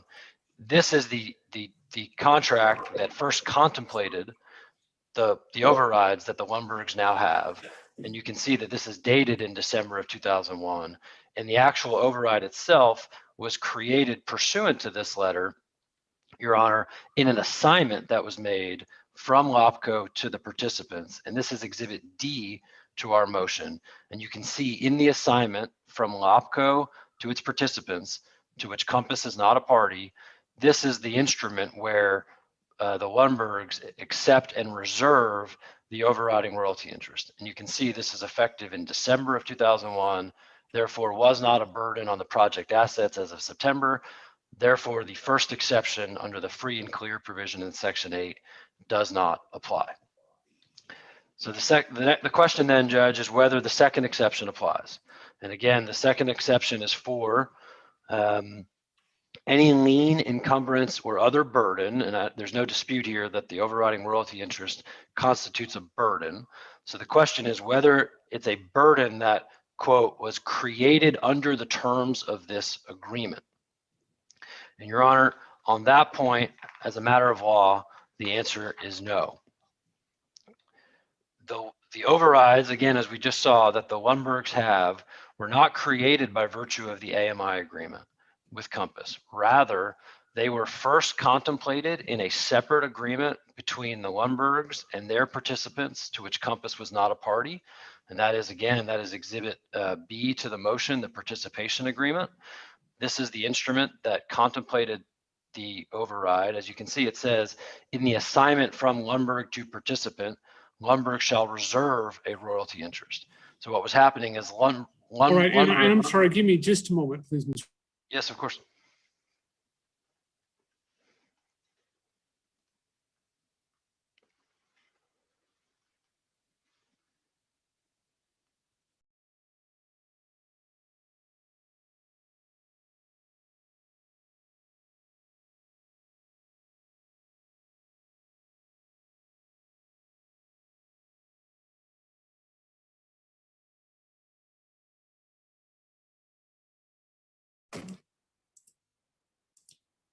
All right, I'm sorry. Go ahead, Mr. Kaplan. Thank you, Your Honor. So just to step back, as the court may recall from prior hearings, Compass was selling a group of assets to Lundberg. Lundberg was then assigning those assets to the participants. And so what happened here, of course, is separate and apart from the AMI agreement between Compass and Lundberg. Lundberg has a separate agreement with its participants, the participation agreement, that contemplates that Lundberg will get overrides. And then in a separate assignment from Lundberg to its participants is where Lundberg reserves these overrides. The point, Your Honor, is that the overrides that the Lundbergs have were not, quote, created under the terms of the AMI agreement. And that's the dispositive legal conclusion in this case, Your Honor, because under the terms of Section 8 of the AMI agreement, again, the only burdens that may permissibly burden the Compass, the assignment to Compass of its back-end interest, its working interest, are those that were a burden as of the effective date of the AMI agreement. No dispute, that does not apply here. Or two, those that were, quote, created under the terms of this agreement. As the court can see, the Lundberg's overrides were not created under the AMI agreement, but rather were created under the reservation from the assignment from LOPCO to its participants pursuant to the terms of their agreement, their participation agreement. And that is dispositive, Your Honor, and that resolves this motion. Because that plaintiff's overrides were not burdens as of the effective date and were not created under the AMI agreement, they cannot burden the Compass back end. Under the contract, the assignment to Compass shall be free and clear of any burden that doesn't meet those two exceptions. As a result, Your Honor, the plaintiff's overrides were properly reduced by 1/8 to account for the Compass back-in. And I'll just note, Your Honor, it's not necessarily relevant because the contract is unambiguous in this respect, but the bargain that this section 8.2 reflects, makes logical sense from a transactional standpoint. Compass was selling certain properties to LOPCO with an option for Compass to get a reassignment of a working interest. And so the parties agreed at the time that Compass would take that reassignment free and clear of all burdens, except only for one, existing burdens. Of course, parties have no choice about that. And two, burdens that were created under the AMI agreement, because those would be burdens that would be assigned under the AMI agreement, to which Compass was a party, and allocated according to a specified percentage such that Compass would share in those burdens. So it makes sense then, Your Honor, that a burden created under a different agreement to which Compass was not a party that would benefit only the Lundbergs would not burden the Compass back in. So that's the sort of the transactional or logical rationale for this. But the clear point, Your Honor, is that under the plain language of Section 8.2, the argument that the interest that the Lundbergs have cannot burden the Compass back in. So, Your Honor, with that, let me now just address the various arguments that the plaintiffs have made in response to our motion. And the first argument they make is that the leases at issue, there's this bucket of 19 leases. The plaintiffs argue that as to 18 of those 19 leases, that those leases were amended in the years following the AMI agreement.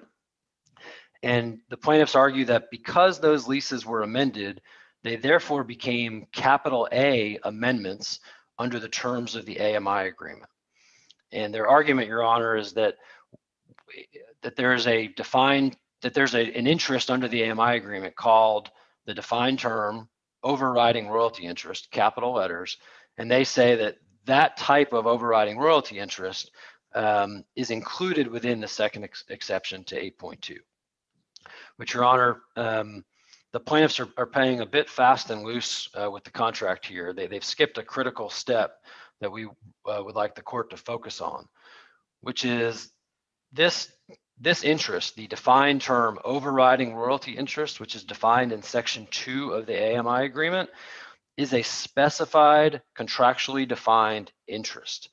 It must be assigned following the amendment of any lease. And there is no dispute in this case, Your Honor, there was never an assignment to the Lundbergs of the defined term overriding royalty interest following the amendment of any lease. Never. Period. Full stop. And so what plaintiffs do throughout their briefing, Your Honor, and you may hear it today in argument, is they conflate the capitalized, contractually defined term overriding royalty interest that you see here in the AMI agreement with the non-defined lowercase overriding royalty interest that the Lundbergs have through their separate agreements with their investors. And that's kind of a key move in their argument, Your Honor, and it's simply incorrect. And we submit is an effort to evade a dispositive problem in their position. So let me just walk through this point, Judge. This is Section 2 of the AMI agreement. It says that it's anticipated that additional interests or amendments may be acquired in the future, and that in that event, they will be subject to this agreement and the burdens listed below, and they're defined as the overriding royalty interest. And so you can see in Section 2B, Your Honor, it says all amendments acquired by Lundberg, its successors, assigns, representatives, so forth, shall be subject to a capitalized defined term overriding royalty interest, and it has a specific royalty formula, and says that such, again, capital letters, defined term, overriding royalty interest shall be assigned and owned in the following proportions. Now that, of course, Your Honor, as we just saw, is not the interest that the plaintiffs have, because as we saw, their royalty interest dates back to 2001, before the plaintiffs claim any of these leases were ever amended, and they were not assigned under the AMI agreement. Rather, they were contemplated in a contract between LOPCO and its participants, not with Compass, and they were not assigned, but rather they were reserved by LOPCO under its separate agreement with its participants. So therefore, Your Honor, this question of whether or not the leases were amended, and the court will see in the briefing, the plaintiffs spent a lot of time trying to establish that 18 of these 19 leases were amended because pooling clauses were added or so forth. But whether the leases were amended and whether the changes to the leases qualify them as capital A amendments under the AMI agreement is ultimately beside the point for purposes of this motion, Your Honor. And that is because even if the leases are capital A amendments, the Lundbergs were never assigned the defined term, capital letter, overriding royalty interest on those leases under the AMI agreement. And that's critical, Your Honor, because what the plaintiffs have, the actual mineral interest that they hold, is not the contractually defined overriding royalty interest under the AMI agreement. And it can't be sort of transmogrified into something that it's not, simply because the plaintiffs wish to avoid the plain meaning and application of Section 8.2. And because the overrides that the plaintiffs actually hold, as opposed to some other set of overrides that they were never assigned, because the interests they hold were not created under the terms of the AMI agreement, they cannot burden the Compass back in. And Your Honor, I'll come back to this point at the end, but the plaintiffs could well have elected to bring a different claim in this case. They could have brought a claim for breach of the AMI agreement for failing to assign them the defined term, capital letter, overriding royalty interest under the AMI agreement. And in that case, the plaintiffs would have held an interest that would not have been subject to reduction based on the Compass back-in. But the plaintiffs have chose not to bring that claim, presumably because of limitations issues. But in any event, that was their choice. They elected to bring their claims as they have, which is simply a claim that their existing overrides were improperly reduced. Well, that claim is incorrect as a matter of law, Your Honor, because again, their overrides do not fit within either exception to Article 8.2 and therefore cannot burden the Compass back-in. And so it is clear, Judge, the royalties that the plaintiffs have are indeed legally and factually different than the defined term overriding royalty interest under the AMI agreement. First, as noted, they were created differently.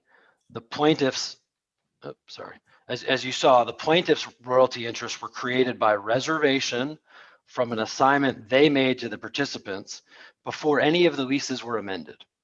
However, under the AMI agreement, as you saw, Your Honor, the overriding royalty interest as defined must be created by an assignment following the amendment of any lease. The second difference, Your Honor, is the royalty, the nature of the royalty itself is different.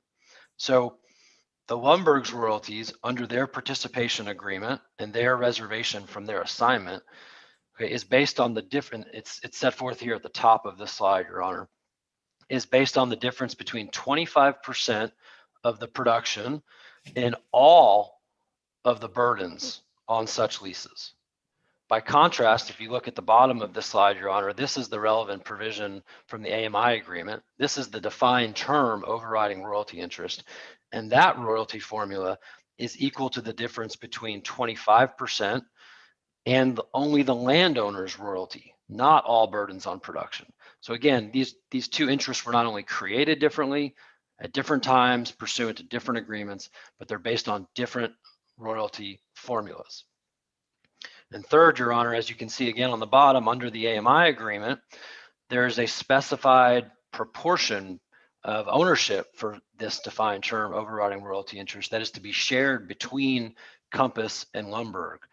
Again, by contrast, the royalty that Mr. Lundberg provided for his company and himself under his separate agreement with his investors is not shared with Compass. It is a royalty owned entirely by the Lundbergs. And Your Honor, we submitted with our motion, and this is Exhibit I to our motion, the affidavit of Ms. Denise Ojeda Spear, who is the Director of Land for Magnolia, and before that for Enervest, with respect to the properties at issue. And she goes through in her affidavit how the royalty formulas are different and how this is not just an academic difference, but that there are specific examples with respect to the leases at issue where the royalty percentage is actually different under what the Lundbergs hold now, their existing overrides, versus what it would be if they had actually been assigned the overriding royalty interest as defined under the AMI agreement. And there are multiple examples, Your Honor, where the royalty percentage changes. Okay, and those are spelled out in paragraph 12 of her affidavit, as well as multiple examples where the current percentage ownership does not equal the proportion mandated in the AMI agreement. All to the point, Your Honor, that what the Lundbergs have now is not the defined term overriding royalty interest under the AMI agreement. So the takeaway on this point, Your Honor, is that the plaintiffs want to try to fit within the second exception under section 8.2 by arguing that because the underlying leases were amended, that their royalty interests should be treated sort of as if they are the defined term overriding royalty interest under the AMI agreement. But there is no recharacterization process or qualification process for one mineral interest to be treated as if it were something else under the AMI agreement. What they want you to do, Your Honor, is to sort of say that the legal nature of the interest changed. But there's nothing in the agreement that supports that view. Rather, the the defined term overriding royalty interest under the AMI agreement is a specific defined legal interest. And critically, it is an interest that shall be assigned following an amendment. Again, there's no dispute. There was no such assignment in this case. The royalty interest that the plaintiffs have is one thing. The defined term overriding royalty interest under the AMI is something different. It is that simple. And the upshot is that the plaintiffs' royalty interests are subject to reduction from the Compass back end because they were not created under the AMI agreement and therefore do not fit within the second exception. The next argument, Your Honor, and I think we can address this one quickly. This was raised for the first time, although this royalty motion or issues have been fought for more than 2.5 years at this point in this case. The plaintiffs made this new argument most recently. And what they're saying now is, even though that they have before you today, Judge, what they call a motion for clarification on your ruling as to the back end, which we believe is really a motion for reconsideration, but we'll get to that in a moment. Even though they are challenging the court's summary judgment order, and even though they say in their brief to Your Honor that they intend to challenge it on appeal, they, for purposes of this motion, they want to affirmatively rely on Your Honor's ruling and the correctness of Your Honor's ruling. And so what they're saying is, well, because the court ruled that Mithrail lacked title to the LOPCO back end, that somehow means that there was no Compass back end. And again, it's a pretty remarkable argument, Your Honor, given that the plaintiffs are simultaneously saying they disagree with the court's ruling, intend to challenge it on appeal, but now they want affirmative relief based on that ruling. That inconsistency aside, Your Honor, their argument is a non sequitur here. So first, just as a practical point, this notion that the Compass backend doesn't exist is fiction. To be clear, the Compass backend was actually exercised by Compass in 2017. It triggered an actual assignment of a working interest to Compass in 2017. It was filed of record. Plaintiffs had actual notice of it. Parties have relied on that for years at this point.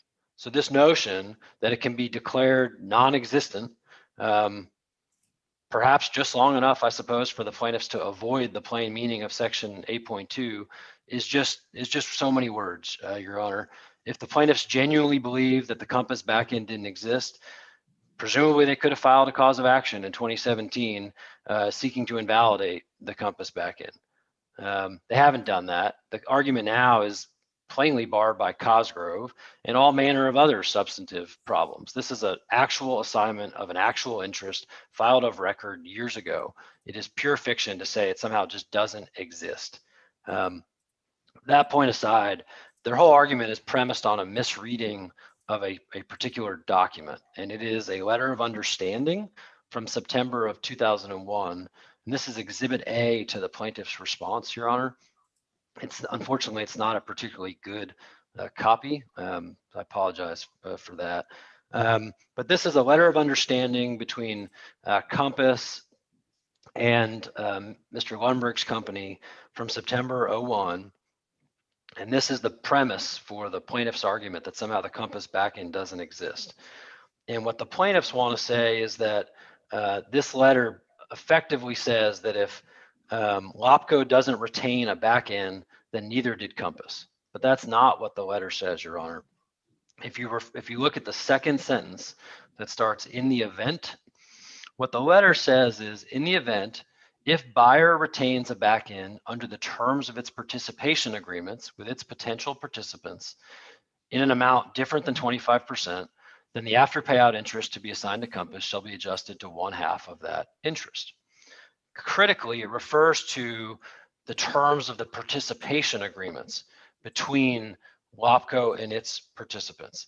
And as the court may recall, LOPCO did sign a participation agreement with its investors covering the properties to be purchased by Compass. And those agreements did make provision for LOPCO to take a back end of 25%. That satisfies the letter of understanding. That satisfies this condition.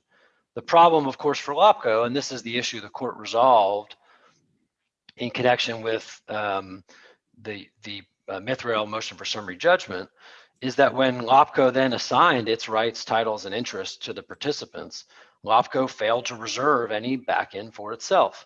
All such rights were therefore assigned to the participants rather than reserved. But that's irrelevant for purposes of the letter of understanding. Moreover, Your Honor, I mean, this whole argument that the letter of understanding somehow voids the Compass backend is just legally incorrect, because the assignment from Compass to the Lundbergs of the project assets, the Lundbergs expressly agreed to be bound by the terms of the AMI agreement, which provide for the Compass backend, and they expressly reserved from that assignment the Compass backend, and that assignment is not subject to the letter of understanding. The argument is an afterthought, and it is legally incorrect. Finally, again, I just point out one additional inconsistency that we hope is not lost on the court. If the plaintiffs now want to say that the Compass backend doesn't exist, that is inconsistent with their entire theory of this case. It's necessarily an attack on the declaration of project payout and the Fourth Amendment, which is the instrument that permitted Compass to exercise its backend. Yet Mithrail has been in this court for 2 years claiming a backend right triggered by the Compass assignment. Their next argument, Your Honor, this is really kind of their principal point, it seems. They're trying to fit within the second exception in section 8.2 by claiming that their overrides on the existing leases were, quote, created under the terms of the AMI agreement, because one, how their kind of argument goes is, one, the AMI agreement is subject to a joint operating agreement, and the joint operating agreement lists on an exhibit, Exhibit A, the royalty burdens on the working interest at that time as equal to, quote, 25%. But Your Honor, this argument's wrong as a matter of law for 2 reasons. First, it is just not the case that their overrides were created under the terms of the AMI agreement. Rather, again, as the court's familiar, their overrides were contemplated under the participation agreement and reserved from their assignment to the participants. They were not created under the AMI agreement. As a matter of law, they therefore don't fit within 8.2. That is the relevant question. Now, they want to say that because the AMI agreement here in Section 8 says after it has the free and clear provision that says the only two burdens, it then has a sentence that says the interest of the parties shall be subject to the terms and provisions of the JOA. Their argument is that because it says it's subject to the JOA, and because the JOA has an exhibit that says here the burdens on production on the working interest are 25%, that effectively means that their royalty interests were created by the AMI agreement. But Your Honor, that is a non sequitur. The reference in the JOA doesn't change the answer here under section 8.2. The royalty burden that's reflected in Exhibit A to the JOA is just that. It is a reflection of the royalty burden on the working interest as of a certain date. But the JOA did not, in any respect, create that royalty burden. The Lundbergs do not claim that the JOA assigned them the overrides. There is no assignment or creation of overrides in the JOA. And Your Honor, that is the relevant question of contract interpretation here under Section 8, which is their burden one that's within this exception? And the exception, the key term is created under the terms of this agreement. And their royalties were not created under the terms of this agreement. The second point, Your Honor, is that they're incorrectly assuming that the royalty burden reflected in Exhibit A to the JOA is a fixed percentage for all time. But that's not what the JOA says. It doesn't say that the then existing 25% royalty burden shall exist in perpetuity, or more to the point, it doesn't say that it shall continue following the occurrence in the future of project payout. And the Lundbergs' reading of Exhibit A to the JOA as what they call a fixed mandate is not a reasonable interpretation of the agreement given the unambiguous terms of the AMI agreement. And specifically, Your Honor, Section 8, the first Section 8, Section 8.1, expressly provides Compass with an after payout back in. And Section 8.2 says that assignment shall be free and clear of all burdens except those created under the terms of this agreement. Therefore, the royalty burden reflected in the JOA cannot be a fixed mandate for all time, because if payout were to occur and Compass exercised its back in as it did, then the assignment to Compass shall be free and clear of any burden that doesn't meet either of these two exceptions. And Your Honor, we think it's notable that this section, Section 8.2, itself recognizes that the JOA exhibit reflects only the then current interest of the parties and is not fixed for all time. And this is the very next sentence of 8.2 that the plaintiffs don't account for with their argument. So they focus on the yellow highlighted provision, Your Honor, but if you look at the next sentence, it says that concurrently with the tender of the assignment, so in the event Compass exercises and gets the assignment of 12.5%, the parties agree to execute an amended version of the Exhibit A in order to reflect the lands, leases, and other project assets and the current interest of all the parties to the JOA, which proves, Your Honor, that the interest scheduled in the original JOA from 2001 reflect just that, the interest and burdens that existed at that time, hence the use of the word current. But if Compass exercised its back in, the parties' respective rights and obligations would change. And that, of course, would be when the unambiguous terms of Section 8.2 are triggered, and the assignment to Compass shall be free and clear of any burden that didn't exist as of the date of the AMI agreement and was not created under the terms of the agreement. Because their royalties don't meet either exception, their reliance on the JOA is wrong. That brings me, Your Honor, to their final argument. It's sort of a if all else fails, an argument that the contract is ambiguous.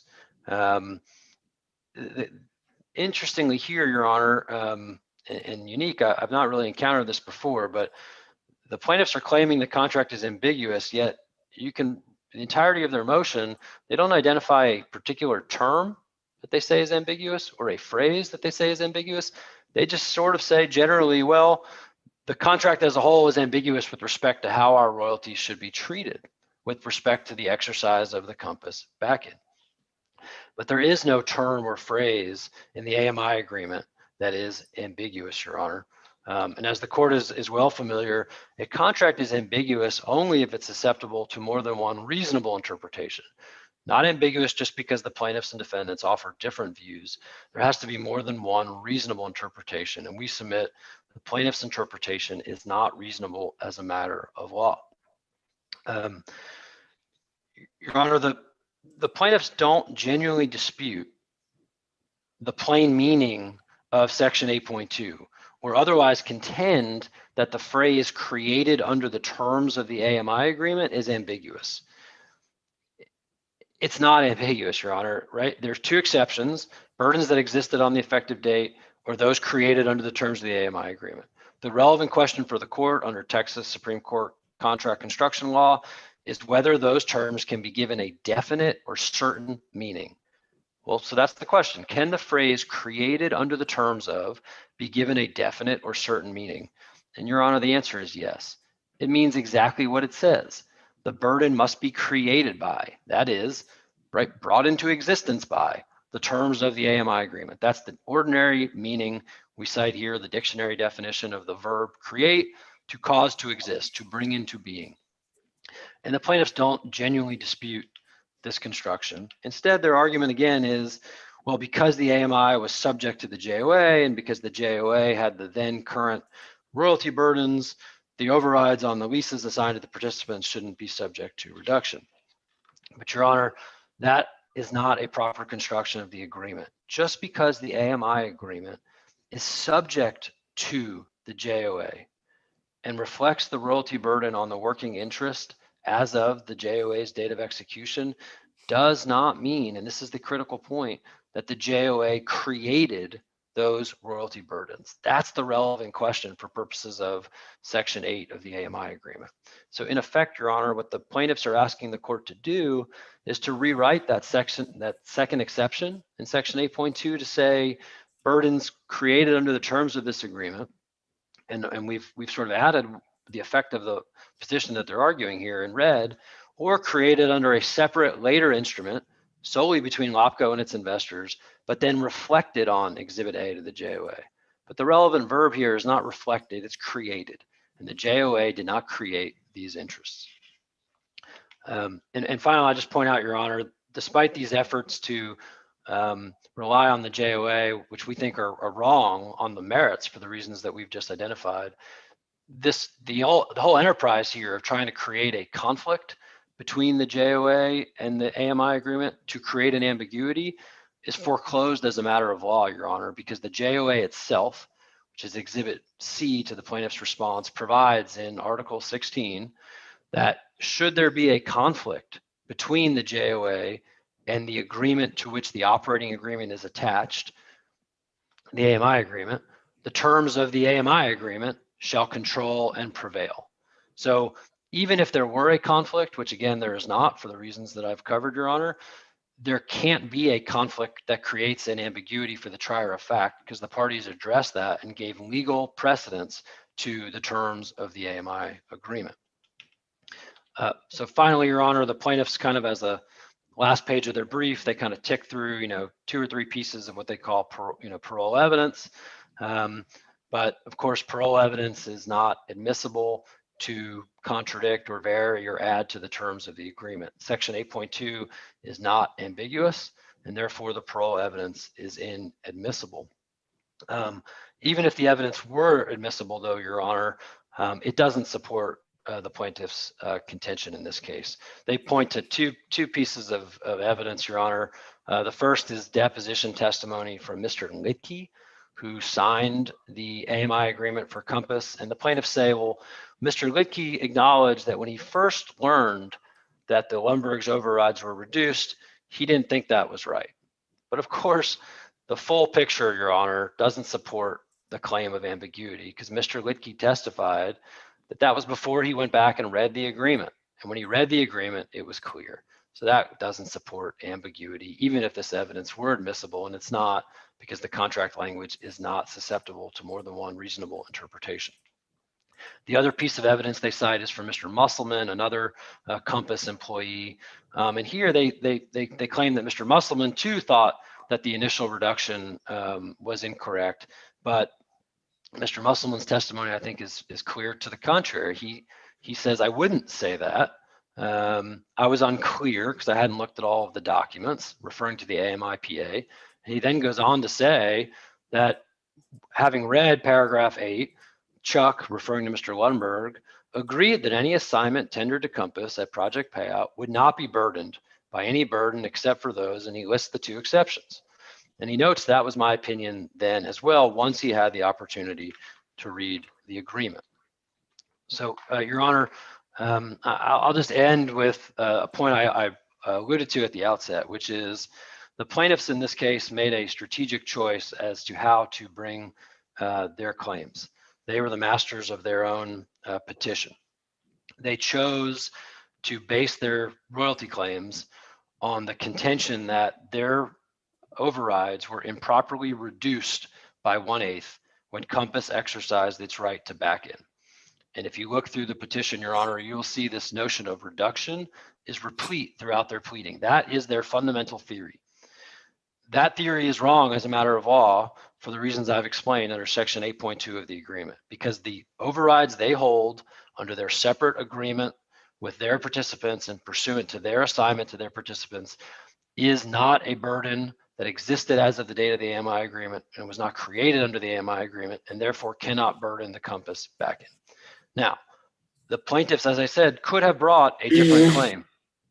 They could have, rather than complain about a reduction, Your Honor, in their overrides reserved from their assignment to their investors, they could have brought a claim that the defendants, our predecessors and us, breached the AMI agreement by failing to make the required assignment of the defined term overriding royalty interest upon acquisition of an amendment. That interest, if it had been assigned, would not be subject to reduction. But that is decidedly not the claim that they brought. You can look throughout their petition. There is no claim for breach of contract for failure to assign the defined term overriding royalty interest following the acquisition of any of the 18 leases that they say were amended. That is not their position. And presumably, Your Honor, that's because of a limitations concern. These all but one of these amendments were acquired years ago. The latest ones were 2014. They date all the way back to 2011, and in one case even 2002. And any claim for a failure to assign would have to deal with that limitations issue. But whatever the reason, limitations or otherwise, the plaintiffs did not bring a claim for breach of contract for failure to assign. Rather, they alleged that their existing overrides were improperly reduced. And that was their strategic choice, Your Honor. We've pointed this out for 2 years. If you recall, in November of 2019, the plaintiffs filed their version of this motion on the other side. We argued it. I made the same argument. They have chosen to stand on that theory of a reduction in their existing override. And that has a legal consequence, Your Honor. The interest they hold has a legal character, is distinct from the legal character of the overriding royalty interest under the AMI. And the upshot is that their overriding royalty interests are not within the 2 exceptions under Section 8.2 and therefore cannot permissibly burden the Compass back in. And defendants, therefore, Your Honor, are entitled to judgment as a matter of law on the plaintiff's royalty claims. Just as a final footnote, Your Honor, one of the counts we're moving on is count 1 and 2 and 4 are kind of the principal substantive causes of action for the royalty claims. Count 3 is a claim for an accounting. And as we pointed out in our brief, if there's no valid underlying claim for underpayment of royalties, there is no claim for an accounting. And the plaintiffs didn't dispute that point at all in their response brief. So, Your Honor, we ask that the court grant summary judgment for the defendants against the plaintiff's royalty claims to the extent those claims are based on the reduction following the Compass back in. And that would be counts 1, 2, 3, and 4 of the plaintiff's petition. And we filed a proposed order. The plaintiffs objected as to its inclusion of 2 other counts. Mr. Tress and I have worked that out. We now have a proposed order that is agreed as to form only, but that would address these issues. And so I'll just end, Your Honor, by saying that the court has addressed the back-end claim. There's as I said, a motion for clarification or reconsideration on that today. But with that motion having been decided, based on how the court resolves this motion, This is about 99% of the claims at issue in the case, based on how the court adjudicates this motion. So with that, Your Honor, I'll rest. Thank you. Okay. Anything else from any of the other defendants? Nothing from Magnolia. Mr. Kaplan argued it on behalf of all the defendants. Okay. Your Honor, nothing from Compass. Nothing from Black Brush, Your Honor. All right, Mr. Shuras. Thank you, sir.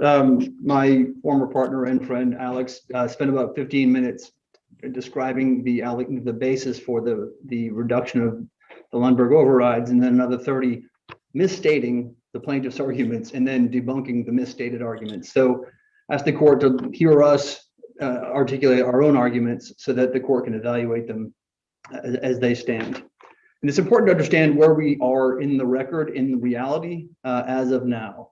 From the beginning of the project through today, the Lundbergs hold roughly a 3% overriding royalty interest in the relevant leases. I say roughly 3 because the math changes, but fundamentally the disposition is a 1/8 lease, 9.5 points go to Compass and its fellows, and 3 points go to the Lundbergs, equaling a 25% burden on the leases for the NRI.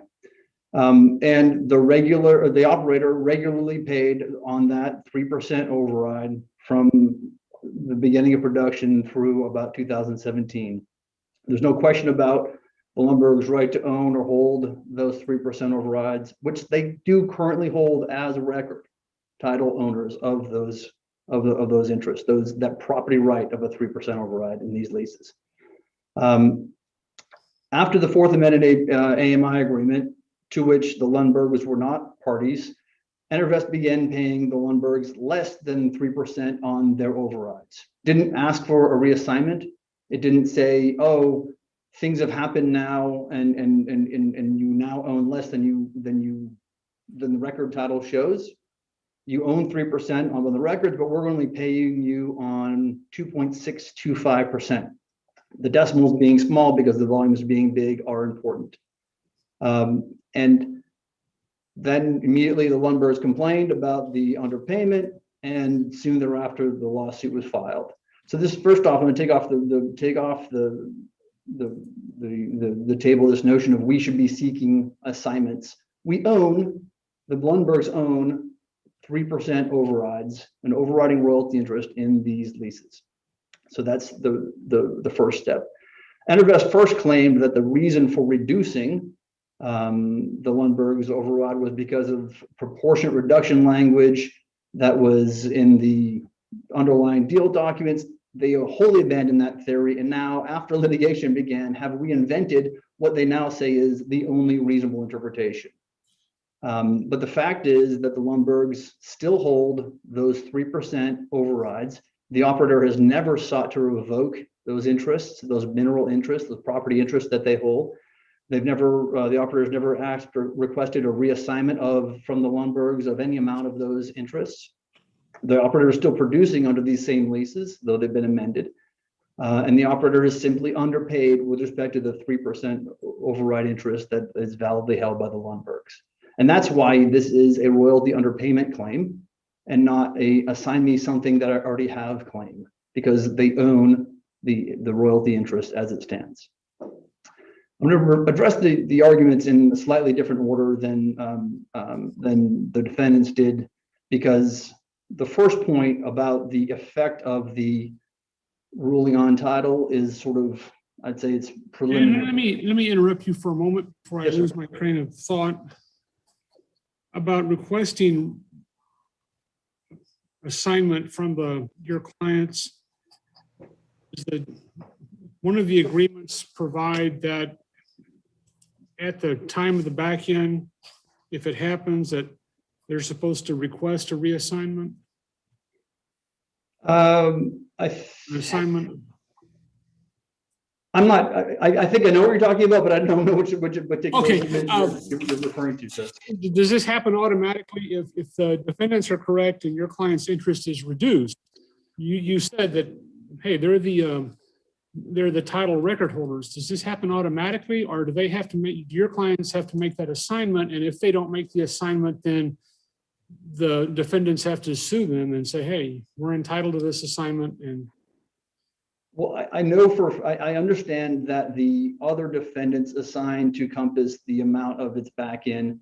And I think, well, I know that we still own 3%, you know, with the variances across the different leases of the override. And I'm not aware of any claim against us to say, oh, you need to reassign back out the difference between 3% and 2.625%, the 15% of our 3%. okay, but there's nothing in the documents between the parties, the old documents that say that, and upon the back end, there has to be a reassignment. I am not recalling anything on that, and okay. I will ask my team to remind me if I've misstated that, sir. I think you might be confusing the back end claim with respect to the Lundberg back end and the Compass back end, but I'm not. Okay. I'm not exactly sure. Or some completely different case in a different county. Go ahead. No, I think I've heard the language you're talking about, sir. To be clear, I can't place where it is, and in my mind, it doesn't pertain to what we're talking about here. But your point, I understand your concern is: are we supposed to give back the 12.5%, or are they supposed to request it back, or they just reduce us? What happened, in fact, here was we still hold the same overriding royalty interest of record that we ever held, and they just started paying us less. That much I know is true. All right. So the first point about the ruling on title. While we disagree with the ruling on title, and we said the ruling in the favor of the defendants would have unintended consequences, this is one of those unintended consequences. Under the term of the letter agreement, which if I may share. Hopefully I'm doing this right. There you go. Under the terms of the letter of understanding, which is not just some piece of paper floating out there, but rather an agreement between Compass and Lundberg's in association with the AMI PA, the AMI agreement, on the same day as all of the contracts were signed. What they did was they said, well, look, if you at Lundberg are not able to sell as big of a back end as you think you can, both back ends will be half of whatever you're able to sell. That's fundamentally the deal that was struck. But it says that the key language is right here. In the event the buyer retains a back end under the terms of its participation agreements with its potential participants in the lands, an amount different than 25%,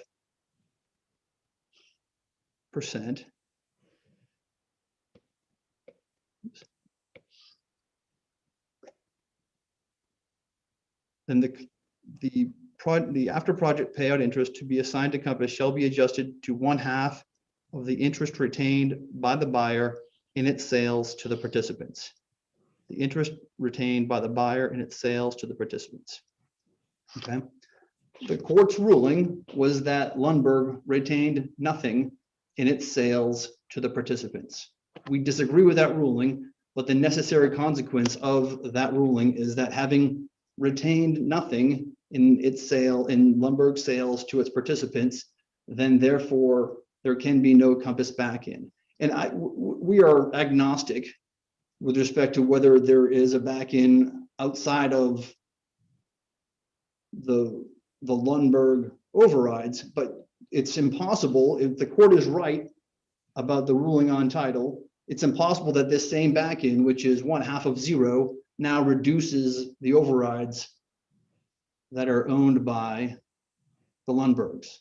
And that's fundamentally the point, is that the language of the agreement between the parties in play here say that the project payout interest to be assigned to Compass shall be adjusted to 1/2 of the interest retained by the buyer. The court has concluded at the defendant's urging that the interest retained by the buyer in its sales to the participants was 0. 1/2 of 0 is 0. If you have 0 back in, then you cannot reduce anything by that back end. The back end has no effect on the existing overrides, vel non.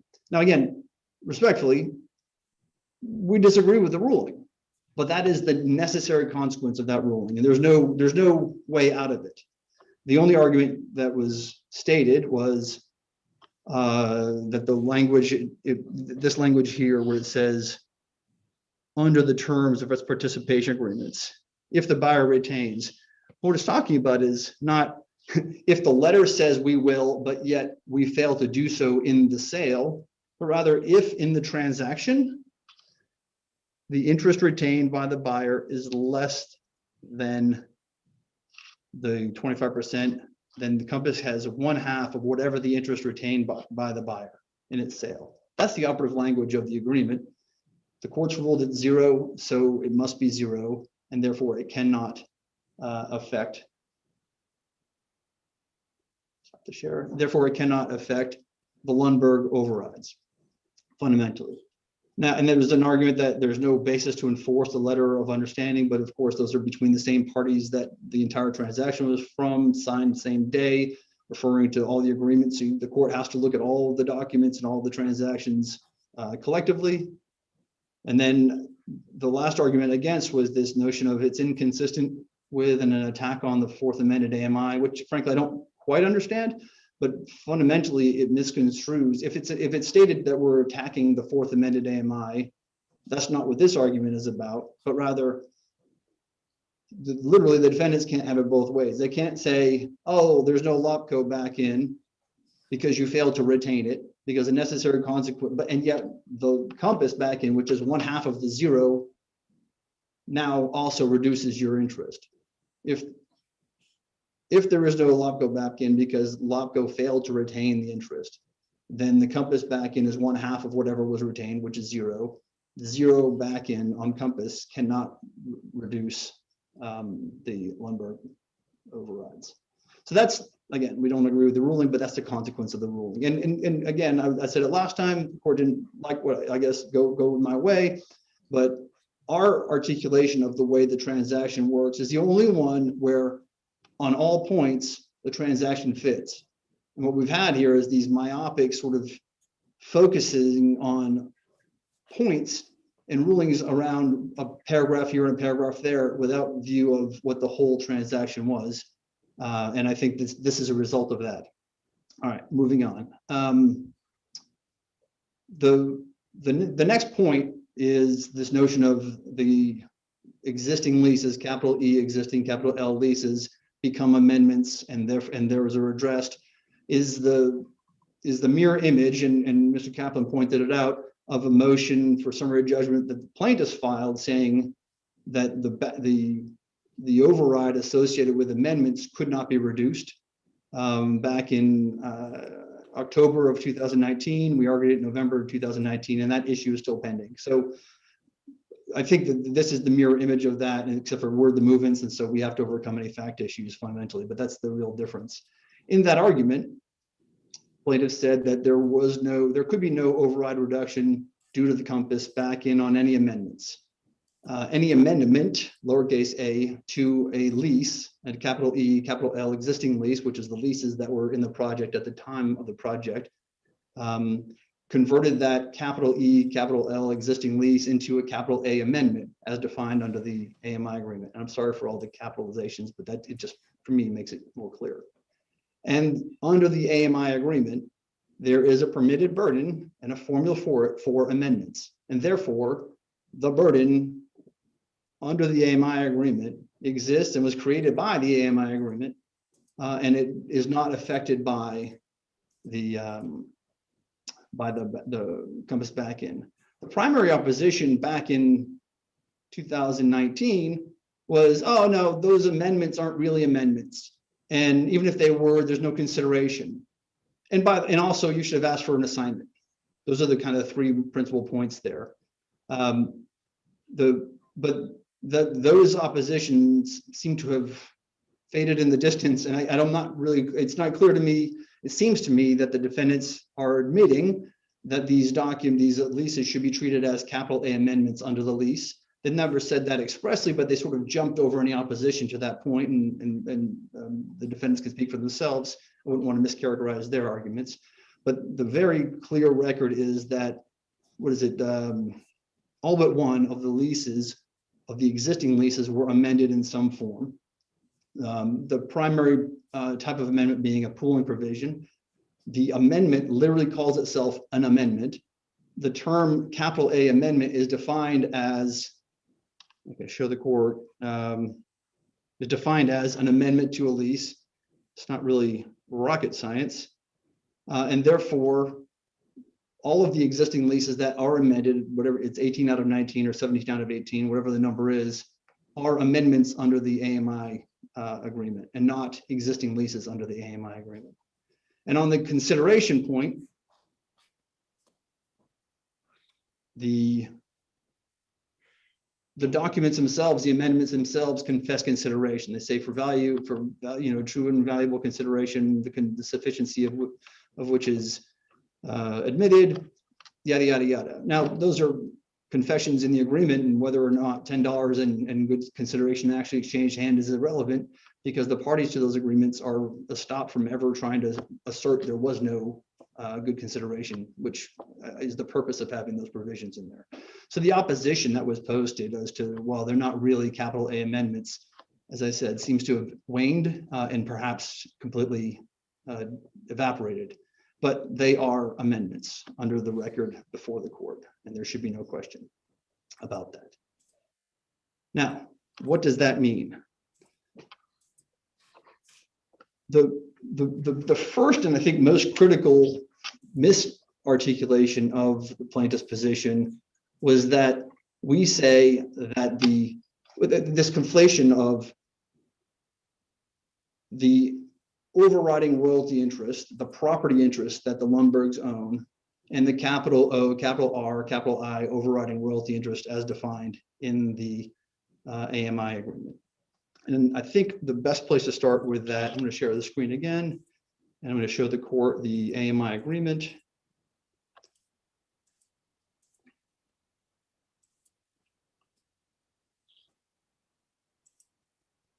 There we go. All right, so there's the AMI and participation agreement. We may call it the AMI agreement. Going down to the second paragraph 8.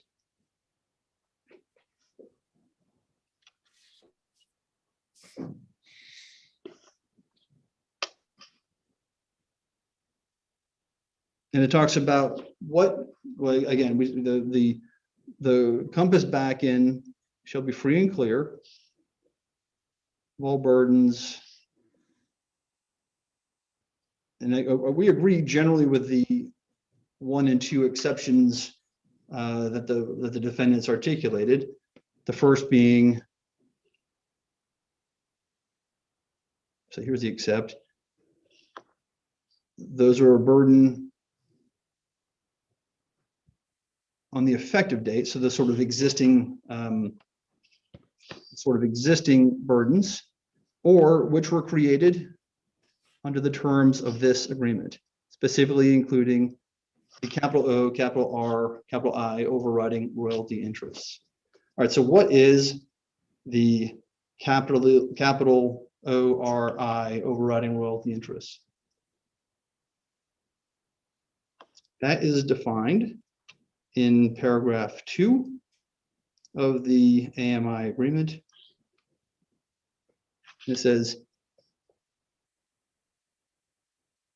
this. It is agreed that from and after the effective date, so on the day this was signed, on the day this agreement became effective, and thereafter, these interests and amendments are subject to this agreement and the burdens listed below. So now we're talking about what burdens are created in the AMI agreement. The burdens that are created in the AMI agreement for interests are set out in paragraph 2.A, and for amendments, they're set out in 2B. This is not, it doesn't matter the source of the property interest of an overriding royalty. What the agreement is talking about when it says in paragraph 8, the second paragraph 8 says the burdens which were created under the terms of this agreement, specifically without limitation, including the capital ORI overriding royalty interest.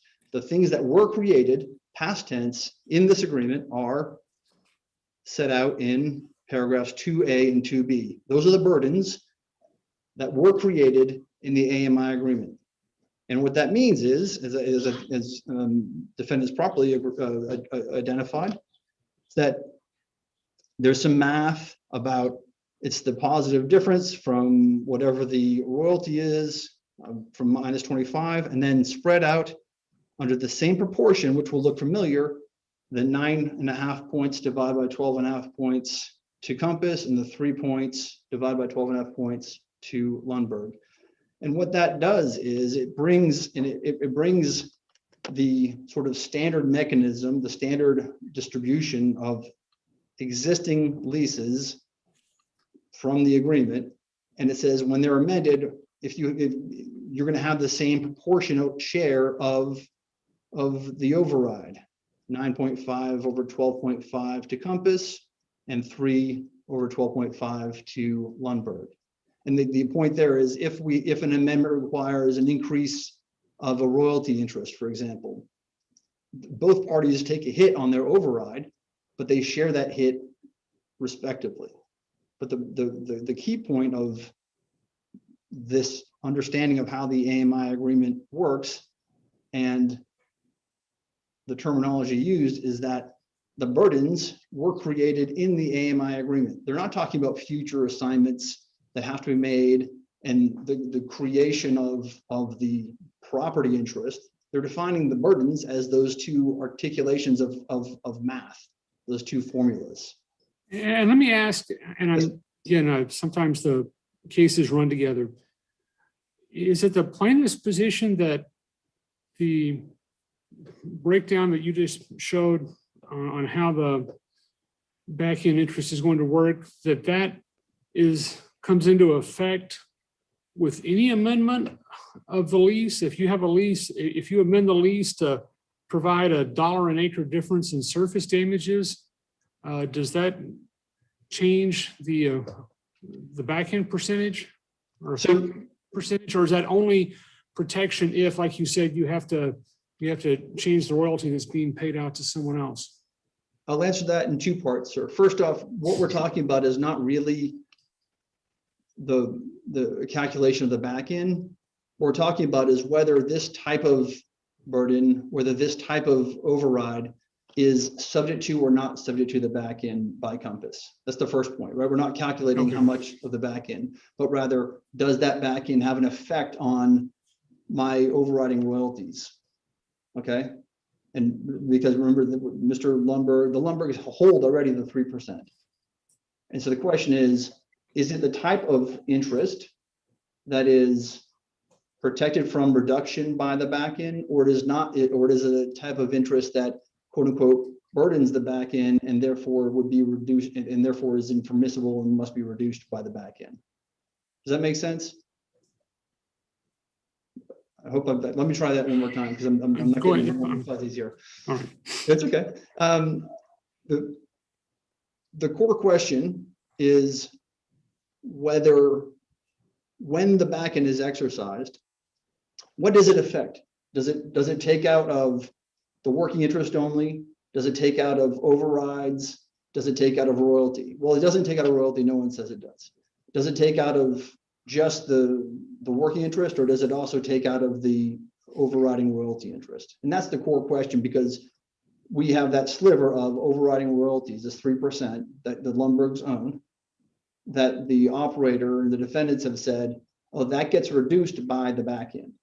And they say it gets reduced by the back end because the burden wasn't created by the AMI agreement. But what I'm here trying to explain is that the burden is those two permissible burdens that are set out in the AMI agreement that were created in the AMI agreement. It doesn't matter when the assignment, they're conflicted, they're layering on this notion of you're supposed to get an assignment after an amendment, but that's not in the agreement anywhere. And the reality is, like right now, the Lundbergs own the 3% interest. I guess the defendants just think that just poofs and goes up into smoke, and that they're supposed to get a new assignment of another 3% to satisfy their clever but wrong articulation of how the AMI agreement works. Are we on the same page now? I think my question was more just, does whatever is triggered by an amendment, is that any amendment whatsoever to the lease? I'm sorry. That has to do with affecting the back out. So, okay, that part of the question, and I omitted it, I'm sorry, really goes to materiality, I guess, right? If it's the smallest little amendment, does it trigger the change from existing lease to amendment? Is that the question? Yes. Okay. So, or actually not materiality, but I guess, yes, does it have to have something to do with changing the payout under the lease? So it does not, sir. Change in the override. So easy answer to that one is no, there's no requirement that anything be related to payout. The definition of, where are we? The definition of amendment is an amendment, extension, replacement, and renewal, I think in Frenchly, of leases in the existing leases in the AMI. And so there's no requirement that the amendment relate to bonus or royalty or anything. If they are amended, if the lease becomes amended, then it converts from being an existing lease to being an amendment. And then once it becomes an amendment, then it has that burden that was created under the terms of the AMI agreement. And that burden created under the terms of the AMI agreement is not subject to back in by Compass. Okay. All right. Now then, so this is the misreading that the defendants are trying to drive the court down is to say, oh, there should be a new assignment upon every amendment, as if the prior assignment of the royalty interest just disappeared or became null, which of course is not how assignments and overrides work. I mean, if it was, we should get into business of amending leases and eliminating assignments all around the state, and we'd be like filthy rich, like that's just not how the oil and gas industry or jurisprudence works at all. There's no requirement that I get another assignment when I already own the royalty interest. The only question is the royalty interest of the nature that is or is not subject to the back end? And because it is a royalty interest, an overriding royalty interest in an amendment, capital A amendment, if my interest matches what that formula sets out, then that is protected from the back end. If it does not, and the operator thinks I have more or should have less or whatever, then that's when the second part of the language about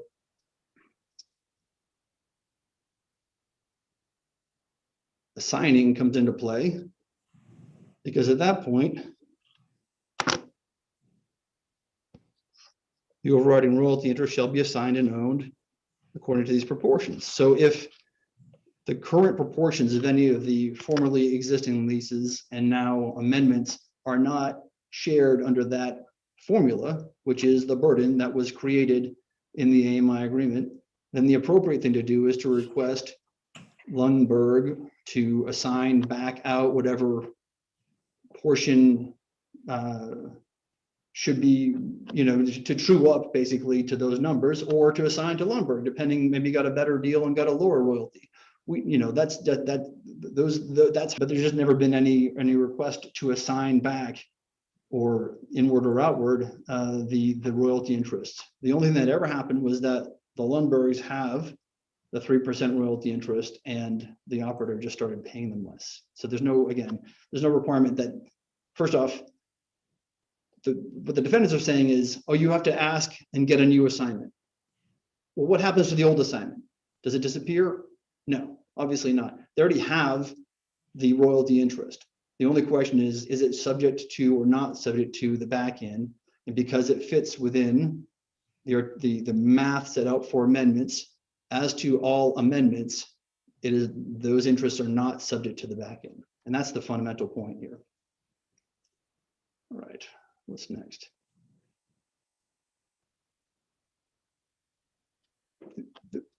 The overriding royalty interest is a property interest in the lease and the minerals under the lease. It's carved out of the working interest. It does not vanish into thin air, as the defendants seem to suggest, making us request another one. We own already the overriding royalty interest. And if the defendants think we own more than we should, or are entitled to less, or we're entitled to more, then that's what that last sentence under the 2B calls for. But so far, no one's ever done that. They just paid us less than we own, and we own what we own. In the brief, it didn't really come up in the argument all that much, but in the brief, the defendants kept on tagging on the words to LOPCO after the word interest shall be assigned, trying to infer that that was the initial assignment, but it's neutral as to who the assignor is or the assignee is, because whatever the amendment to the lease is on the royalty provision, for example, might change the balance. Maybe they get more, maybe they get less. It doesn't matter. They share whatever whatever that formula is. They share it under that proportion that's set out in 2B. And so the addition of to LOPCO is slightly misleading, and the agreement itself is agnostic as who's the assignor and assignee. And so, as I said at the beginning, most of these leases were eighth royalty. The overrides were shared 3% to Lundberg and 9.5% to Compass. And most amendments to the court's question did not actually affect the royalty. Most of the amendments really pertain to pooling agreements. And so there would be no change in terms of the amount of assignment or amount of royalty interest that was properly held by the parties, because if it was before 1/8 royalty and was a 1/8 royalty after, going from the 3 plus 9.5 to equal the 12.5% override would be the same as the calculation provided for under amendments in the AMI agreement. And that's why there has been no, anyway, they've never asked for any reassignment, as I've said a few times now. So to wrap this point up here, no party disputes that the AMI agreement allows burdens if the burdens are established in the AMI agreement. Our point is that the burdens that were established in the AMI agreement are those formulas that are set out in paragraphs 2A and 2B, and as projected by the document itself, which says they were past tense created under this agreement, and the timing of which is from and after the effective date, meaning those burdens, as the term is used in the AMI agreement, existed for amendments and interest even before there was the first amendment or the first interest. All right, because what they're doing is they're setting out going forward, when something becomes an amendment, here's how we deal with it. When something becomes an interest, here's how we deal with it. And so when you have an existing lease that has already overrides on it, when it becomes an amendment, then those overrides you evaluate in light of the burdens that are created through the AMI agreement, which is specifically for amendment, paragraph 2B, the formula we saw before. And that is the argument with respect to why and how the AMI agreement works, and why the interest held by the Lundbergs is not subject to the back-end reduction of 12.5% by the Compass override. The next point we make is, look at the second sentence of, they want to point to the first sentence of paragraph 8. I'm going to share the screen again here.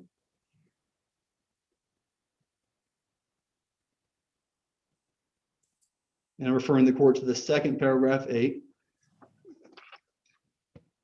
we're accused of looking only to one sentence or another, but the argument is, okay, you can't have burdens except for these ones here. Fair enough. But the agreement goes on to say that the interest of the parties in the project assets shall be subject to the terms and provisions of the JOA, which is attached. Okay, well, what does that mean? The JOA expressly says that there will be a 25% royalty and override burden. And I'll read the language directly to the court. I might just show it to you, it might be easier, but I'll read it first. The working interest of all parties to this JOA shall be proportionately burdened by the lessor's royalties and overriding royalty interest equal to 25%. Equal to 25%. It's not more than, not at least, not, it's equal to. Meaning the NRI, the revenue associated with the working interest will be 75%, period. Not 75 or more, depending on whatever. It is that number. And the math, I mean, it's not just that it works out, but that was the transaction. Again, when you have all the leases being 1/8, 9.5 points going to Compass, 3 points going to Lundberg, that's the other 12.5%, equals 25%. That is the burden that everybody knew would be going on these leases. And our point about the JOA is not so much it creates an interest or whatever the defendant said we said about it, but rather it tells you, it is a signpost to tell you, this is what we believe the burdens are. And it's under all conditions.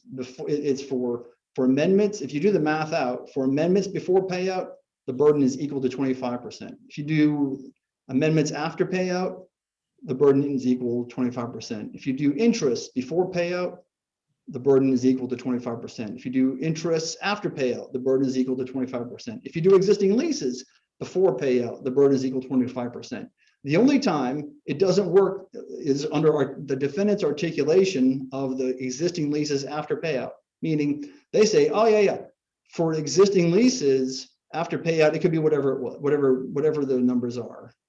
But that's only because they use that payout and then the back end to draw out of the overriding royalty interest, which make up part of that 25%.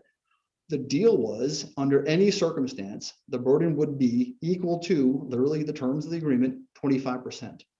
And that's why we focus on the second sentence and say, look, you don't have to trust us about what the transaction was. The parties knew exactly what it was. It was a 25% burden, and therefore the NRI is 75%. And that's it. It doesn't get bigger. It doesn't get smaller. It is that. And that was the deal that was sold onward and ultimately bought by the defendants, who now want to change it and carve into the Lundberg's override, which are within that 25%. An argument that was posed is about like the JOA is a snapshot of ownership, and it talks about then existing, but first off, the JOA it lists the ownership interest before and after payout. And then in a separate section talks about the equal to 25%. So it absolutely addresses the before and after payout circumstances. And then again, in a separate section, it still says that the interest reflected above will be proportionally burdened by the overriding royalty and royalties equal to, quote, equal to 25%.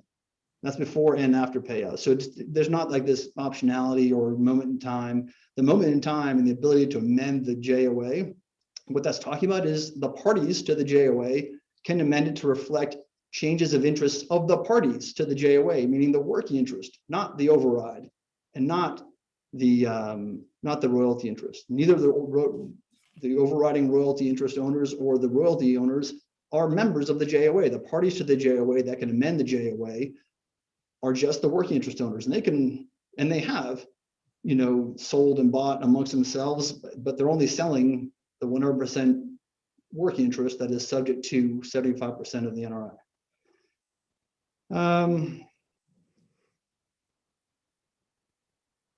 And then the last point where the JOA, so in the AMI agreement invokes the JOA and says the interest of the party shall be subject to the terms and provisions set forth in the JOA. So the AMI agreement invokes the JOA. And basically fill in the blank here, whatever the JOA says, this is what the interests are. The JOA does say that the AMI controls, but there's no conflict between the JOA and the AMI. The conflict is AMI to AMI. And that's why we say it's to the extent you agree with all of the defendant's arguments so far. If I lose every single argument so far, and you read the first sentence to say unambiguously, you read the first sentence to say that the back end can reduce the 25% interest, then the second sentence must be wrong, because the second sentence says, but the burden is 25%. And so if you can reduce the 25% in one sentence, but the second sentence says the royalty is 25%, the burden is 25%, then those two sentences are in conflict. And that's the ambiguity. And we're not saying that we don't know how to read a sentence. We do. The only way that works where they're both consistent is following our argument. But if you're going to agree with the defendants all the way through to the last point, they still would never really deal with the fact that the JOA says 25%. And that is a reasonable argument. They go with I guess their third horse of what their argument should be, saying it is the only reasonable interpretation, even though they've gone through two so far in this litigation. And so if the court disagrees with the effect of its ruling on title, and if the court rejects the proper reading of the burden associated with amendments, and if the court ignores what we say is the answer provided by the JOA, you still have the ambiguity, because the first sentence of the second paragraph 8 and the second sentence of paragraph 8 cannot stand together, and that is a conflict. And then we provided record testimony to show that there is an inherent dispute around the interpretation. We as the non-movements get the benefit of that, and so there should be no summary judgment. So zooming back out, we think the court should rule in our favor on our motion from 2019 that the back end does not affect amendments, and we think the court should reject the defendant's motion here for the very same reason, because the back end does not affect amendments by the very plain terms of the AMI agreement. Thank you.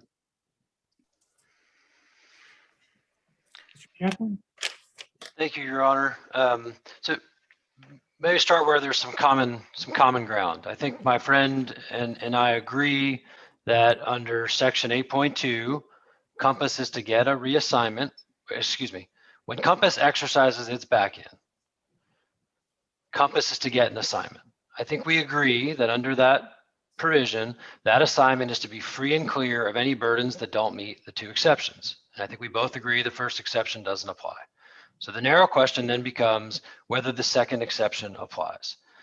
And I think we also agree that a royalty constitutes a burden. And so the question then simply becomes whether or not the plaintiff's overrides are the type of burden that fits within the second exception, which again turns on whether they were, quote, created under the terms of the AMI agreement. So that's the question. There is no dispute that the assignment to Compass of the working interest pursuant to its back end shall be free and clear of all burdens, even overrides, unless they were created by the terms of the AMI agreement. So that's the narrow question, Judge, is were the plaintiff's overrides created under the terms of the AMI agreement? And I think in discussing the JOA, my friend basically just acknowledged what I think was obvious, that they're not saying the JOA created the burden. So I think that argument kind of goes to one side. So then the question simply becomes, again, whether or not their overrides were created under the terms of the AMI agreement. And I think if I might just show the court section 2 of the AMI agreement.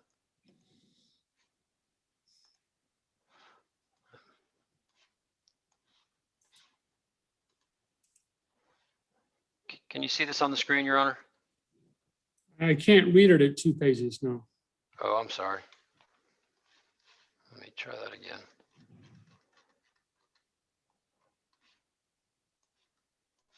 Is that any better? Yes, thank you. Okay, so I think the key move that my friend made in his argument is suggesting that the Lundberg's burdens their overrides were created under the AMI agreement. And Mr. Tress said multiple times, we're talking about burdens that were created, quote, past tense. He said there's nothing in this contract that says they have to be assigned. And he referred, Your Honor, to Section 2 of the AMI agreement in this sentence that says, it is agreed from and after the effective date hereof that all such interest and amendments will be subject to this agreement and the burdens listed below. Defined term, overriding royalty interest. Well, such interest and amendments, of course, refers back. Well, what does it refer back to? It refers back to something that the parties expressly recognized would happen in the future. It is anticipated that additional oil, gas, mineral leases, assignments, such and such, interest and amendments will be acquired. The whole notion, Your Honor, is the parties are saying in the future, after this agreement is signed, other things may be acquired. There may be amendments, there may be interests. In those cases, if conditional in the future, if these things were to happen, they'll be subject to the overriding royalty interest. And then my friend said, there's nothing in this agreement that says that there needs to be an assignment or these interests need to be an assignment. It's past tense. Well, by definition, it's not past tense. This is the acquisition of an amendment in the future. They weren't acquired at this point in time. No one knew whether they would be acquired or not. It was anticipated and they were acquired in the future. But of course it says, as to amendments, such overriding royalty interest shall be assigned. It's expressed, it's clear. The very language he said isn't in the agreement. The question, Your Honor, is whether their overrides are the defined term overriding royalty interest. They cannot be, Your Honor, because again, their royalties were not assigned under the AMI. They were created under their separate agreement with their investors before any amendment was ever acquired. Now, Mr. Tress says, kind of creates this straw man where he says, well, what's our position? Is our position that the plaintiff's overrides just go poof? Well, of course not, Your Honor. That is not the issue. The question is not whether the plaintiff's overrides exist or don't exist. They have their mineral interest. The question here for the court is one of legal priority. It is whether the interest they hold can permissibly burden the assignment to Compass. And on the question of priority is where this matters, because the interest they hold is not the defined term overriding royalty interest. It wasn't assigned under the AMI agreement. It therefore can't burden the Compass back in and was properly reduced. Had there been an assignment following the acquisition of an amendment, they would hold an interest that can burden the Compass back in and wouldn't be subject to reduction. And Your Honor, this is not a situation, I want to really emphasize this, where a mineral interest owner is just being affected by some other party's rights. What the operator is doing. This is a situation where this contract from 2001, Mr. Lundberg signed this agreement. He signed it with Compass. He agreed in Section 8 that when Compass gets an assignment of its working interest in the future, if it exercises the back end, that assignment will be free and clear of all burdens except for those two categories. So they prospectively agreed that if they hold a burden that doesn't fit either of those exceptions, that it will not have priority over the Compass back end and cannot burden that assignment to Compass. They do not have the defined term overriding royalty interest, and they can't now sort of say, well, it's effectively the same thing. I mean, my friend did not dispute the evidence we've presented that it's based on a different royalty formula. It's based on different percentages and different leases. We put in the affidavit of Ms. Spear, and they did not put in any contrary evidence or object to her evidence or show that her arguments or her analysis is incorrect in any respect. A few other points, Your Honor. To your question, you asked, pardon me, I'll stop sharing here. Your Honor, you asked the question of whether or not when Compass exercises the assignment, whether there needs to be some request to the royalty owner or the like. Let me see if I can kind of address that. The way this works, Your Honor, is when the condition for the back end is triggered, which is the declaration of project payout, Compass had the option to decide whether or not it wanted to elect to exercise the option. It made that decision, and was therefore entitled to an assignment of a 1/8 working interest. That assignment under Section 8 of the AMI agreement has to be free and clear of all these burdens except for these two categories. So therefore, when we as the operator, we had a duty to make the assignment to Compass free and clear of all burdens that didn't meet that exception. We did that, and that meant an adjustment of the pay decks to account for any burden that didn't meet those two exceptions, because those, it's just a matter of contractual priority. Those burdens can't affect the Compass back end. Again, it doesn't mean the Lundbergs were divested of their royalty interest. It didn't go poof. It just meant vis-a-vis the Compass, the working interest assigned to Compass, it could no longer burden that working interest. And that's what the plaintiffs agreed to prospectively in Section 8 of the agreement that they signed, that unless they have a burden that meets that second exception, the Compass assignment shall be free and clear, Your Honor. I think that is sufficient to address the points that my friend raised. I'll simply just say, with one exception, on this whole issue of somehow that the defendants changed their position on this. I think if Your Honor reads our summary judgment response from November 2019, it sings from the exact same hymn book that we are singing today. These are the same arguments. I stood before you, Your Honor, and made the same point, that they do not have the defined term overriding royalty interest, that they are trying to treat it as if it were something else. But it doesn't work in this context, Judge, where you have parties that agreed 20 years ago to a certain priority of legal interests. We have to be formal about those legal interests. And what they have is not an interest that can burden the back end. And so their override wasn't eliminated. It was simply reduced, and it was reduced by the commensurate amount of the Compass back end. That's what they agreed to in 2001, and they're stuck with that today. And for that reason, Your Honor, we think the contract is unambiguous and that our motion ought to be granted. Thank you. And again, your reason why any amendments signed after the date that Lundberg made their assignments to other parties, why those amendments don't fall under the second part, the B under 8.2 or 8.0, whichever it is? Yes, Your Honor, to be clear, and I'm glad you asked that question because I didn't address it.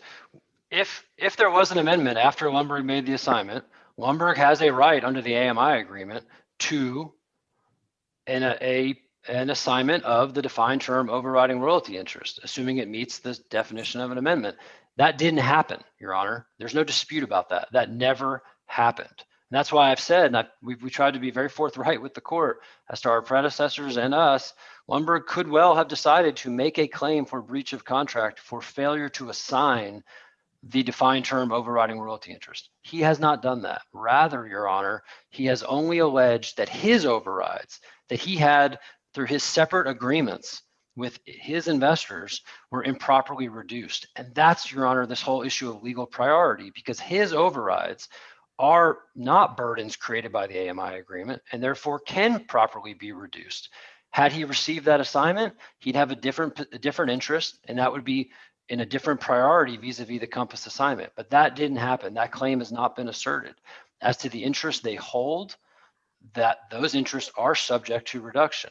If they were made an assignment under the AMI agreement of an overriding royalty interest, which again is based on a different formula, then that interest would not be subject to reduction. But again, it's undisputed. Those assignments were never made. Your Honor, if I may, because I think we're talking past each other a little bit and not helping the court on this point. The answer to your question just showed the fallacy in the defendant's argument. They said they agree that Lundberg owns 3.5% working royalty interest, overriding royalty interest. 3%. As a matter of record, has not been affected.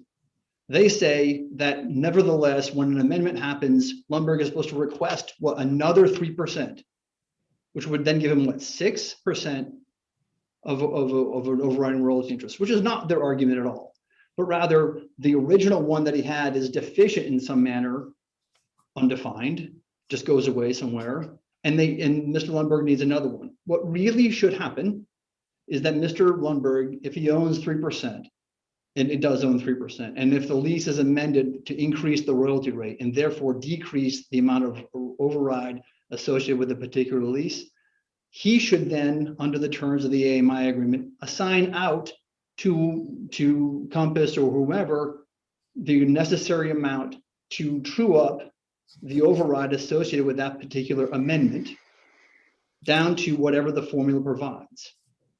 It is of no import the basis under which the overriding royalty interest originally was assigned. The AMI agreement doesn't say the assignment of an overriding royalty must be created through this document. It says that the burden, which is defined in the contract as paragraphs 2A and B, which are the formulas associated with interests and amendments, the burden that is created, the burdens that were created past tense under this agreement, those are the only burdens that, in terms of, to borrow the very good vernacular of Mr. Kaplan, that those are a priority burden. Those burdens cannot be affected by the back end. And because of that calculation as applied to an amendment, wherever the chips fall in terms of the math, that level of override is permissible and not subject to the back end. He has the interest. The interest fits within the permissible amount of override. It is protected from, as by order of priority, from the back end, and that is the end of the analysis. There is nothing in the agreement that says you must receive a physical piece of paper assignment by virtue of this physical piece of paper, but rather the burden, the concept of the burden, which are defined in the agreement as paragraphs 2A and 2B. If it's that type of burden, that is permissible and not subject to priority. Your Honor, just two final points, if I might. I'm trying not to tax the court's patience any longer, but that really turns this on its head. The agreement says what can and can't burden the Compass backend, and if it's not created under the terms of this agreement, the AMI agreement, it can't burden the Compass backend.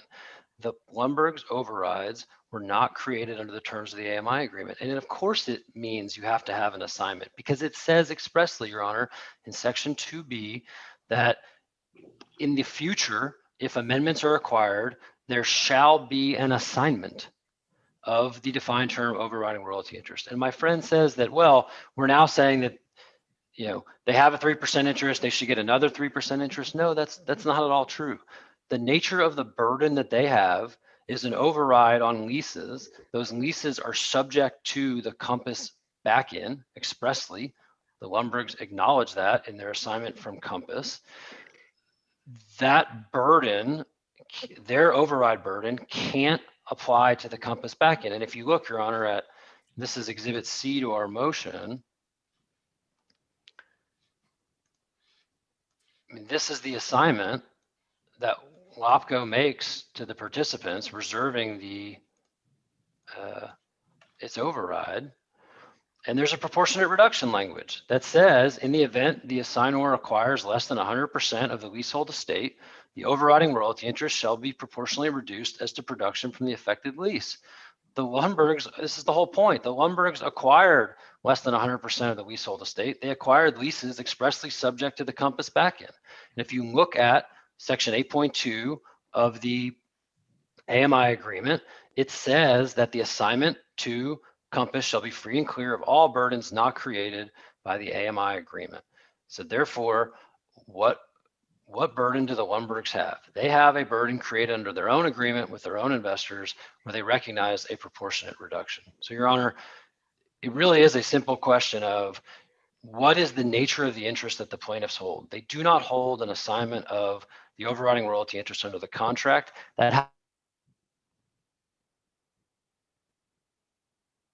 Yeah, he's frozen on my end too. Yes, sir.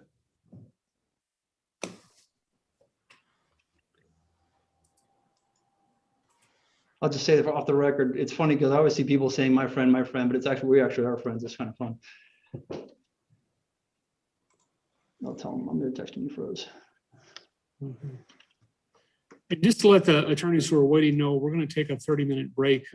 I need to contact my wife about what's going on with our foundation.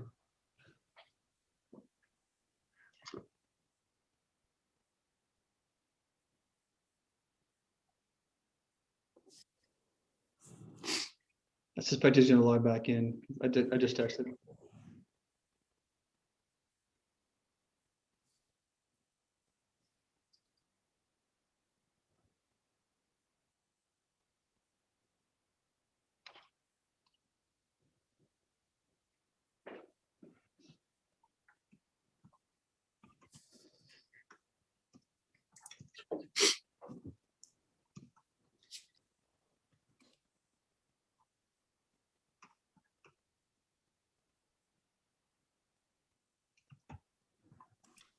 I'm sorry, I don't know if my Zoom just froze or what, but I Yes. apologize. Okay, I'm not sure where you were. I concluded, Your Honor. I just stopped and my screen froze. I'm sorry. I apologize for the technical difficulty there. All right, and without putting words in your mouth, let me ask if this is an analogy to what you're arguing. If a stockholder in a corporation who's an investor in it too owns common stock, and upon the occurrence of a certain event, they have the right to exchange it for preferred stock, your argument is they have to do that. They can't wait for a number of years down the road after that event happens, and then something comes along where suddenly they wish they had that preferred stock because they're going to take a hit because they only own common stock.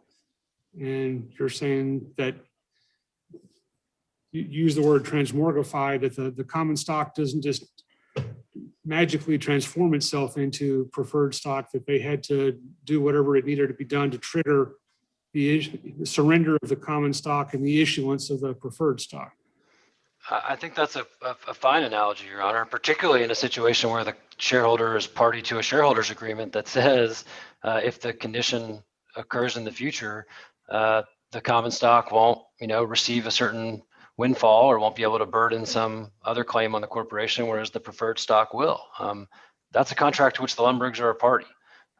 They agreed to that priority in 2001. And so again, we're trying to be forthright, saying the assignments didn't happen. The Lundbergs could have filed a claim for breach of contract. They didn't do that. And so the question before the court is, how do you apply the waterfall in 8.2 given the nature of the interest that exists? And in your analogy, it's the common stock.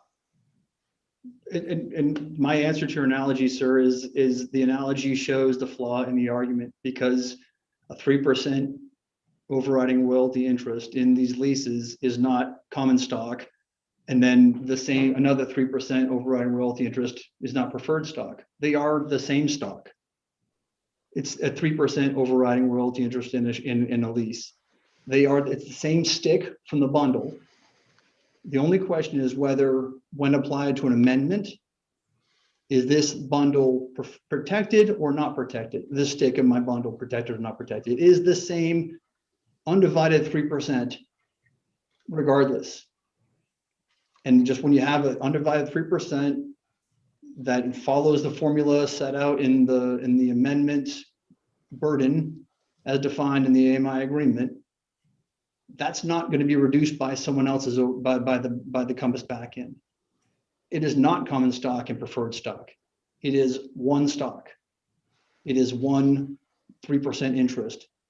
However they came about it, if that 3% interest qualifies under the burden that was created in the AMI agreement, then it is not subject to reduction. And it's really important. The misstatement here is that the burden, they're trying to say the overriding royalty interest, which we all familiarly understand as a burden, must be created in the AMI agreement, and this one was created before. But that's not what the AMI agreement says. The burden, and it defines what the burdens are as 2A and 2B, those formulas, not the conveyance of an interest, but rather the measurement of the interest. How big is your stake from the bundle? If it's too big, you're going to get reduced. If it's the right size, you're not going to get reduced. Because the burden cap, the defined term in the agreement was created, as it noted in the past tense in the agreement, in the AMI agreement. It doesn't mean there needs to be an assignment. If anything, as applied here, the assignments should go from Lundberg back out to somebody, because if they increase the royalty rate, everyone's proportionate share of the overriding royalty will just decrease.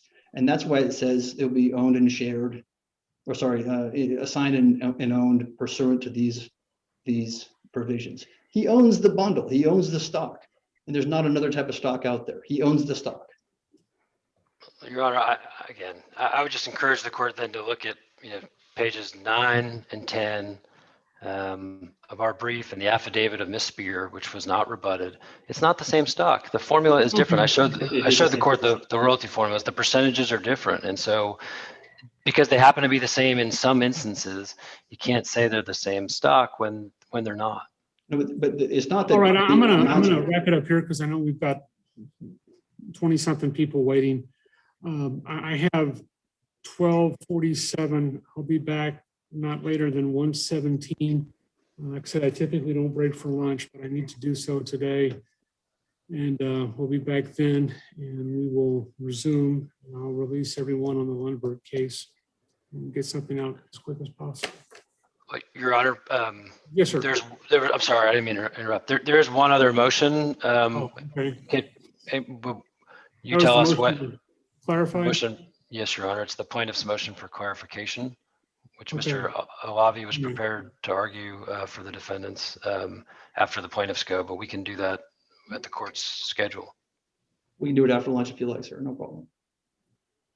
Okay, I'll be back in half an hour. We'll take that up. Yeah, back. Thank you, Your Honor. Yes, sir. Thank you.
All right, I have about 16 after, but is everyone ready? Plaintiffs are ready, Your Honor. Defendants are ready, Your Honor. All right, and all right, and Mr. Cox, you're going to argue this? Yes, Your Honor. All right, go ahead, sir. Thank you. Your Honor, this second motion should be quite more brief than the first one. This calls back to the last hearing we had, after which the court granted defendants' motion for summary judgment on the lack of title issue. Now, we have a disagreement between the parties as to what the effect and scope of that order was. So to set the stage and go through the contours of the disagreement, let me first look at the order, and then I want to knock out a couple of definitions, at least so you understand the terms that I'm going to use and what we're talking about. So sharing my screen, you guys should be able to see that. Now, this is the order that was granted either the Monday or the Tuesday in November after the hearing that we had.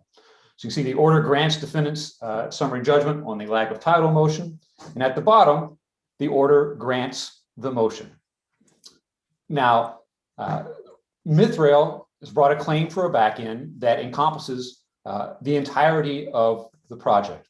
And defendants dispute whether or not the back end should apply to the entirety, but at least I think it's acknowledged by all that that is the claim. The question here on this motion to clarify is whether the order granted summary judgment as to the claims on the entire project, all the project assets, or just the leases that were the subject of the assignment that was the subject of the summary judgment hearing and motion. It's a motion to clarify. It's not a motion for reconsideration, as was accused of being a little bit earlier. We're not asking the court today to ungrant the motion or to change its ruling, just to clarify what is accomplished here when the order grants, quote unquote, the motion. So I want to use some definitions, and I'm going to borrow from defendant's perpetuities motion that was also set and argued at that same hearing in November. In the first argument this morning, we're a lot about existing leases and amendments and interest under the AMI agreement. Those are terms that control the nature of the overriding royalty interest. For our purposes today, and as far as the back end goes, we basically have two sets of leases in the project. First, we've got the existing leases, and that's, we'll define that and agree here that those existing leases were the original leases that Lumberg Operating acquired from Compass. It was at that time 183 existing oil and gas leases that came and were made a subject of those assignments. Those are to be contrasted with what defendants call the future interest. And you may or may not recall that the entire focus of the perpetuities motion was whether or not the back end was void under the rule against perpetuities as to those future interests. The future interest being everything else. So everything that was acquired in the project after the original grant from Compass to Lopco and Lopco to the participants. So that is the that's sort of the initial background, and I think where we start from. The question to be answered, that we hope to be answered in this motion to clarify, is, does the scope of the order on summary judgment for lack of title extend to the future interest, or is it limited in effect to the motion, which itself expressly targeted the existing leases? And I think because the order grants the motion, the place we go to is the motion itself to see what the motion, to see what it says. And it's quite clear throughout. The motion refers to the interest acquired from Compass and conveyed to the participants. Go back, go on through down through here, through page 4. We've got maybe a dozen examples in both our opening brief and the reply here. I won't go through all of them. I just want to call out a few and highlight a couple for the court's benefit. We start in the facts section. The motion is focusing with respect to the existing leases. Again, those are the leases that were acquired from Compass and assigned to the participants, not in the original assignment, not the future interests that were acquired later. Here we go on page 5, and we start with a chart. Okay, this is the title chart that repeats throughout the motion. As you can see, we're talking about the underlying leasehold interest. The only thing that's described here is the leasehold interest that's made a part of the Compass assignment to Lundberg Operating. We see that chart again, and now it's expanded with the description of title to the relevant leasehold interest. And again, we're only talking about the original existing leases. There's nothing on here about the future interest, those leases that were acquired afterwards. We continue down. The chart repeats the relevant leasehold interest. Same thing, same story. It's absolutely void of any reference to the future interests. We begin the argument section. LOPCO expressly granted participants 100% of its interest in and to the existing leases. Throughout the motion, it refers repeatedly and specifically to the existing leases. Never once a reference to the future interest. Okay. Again, here we go on page, where are we? 11.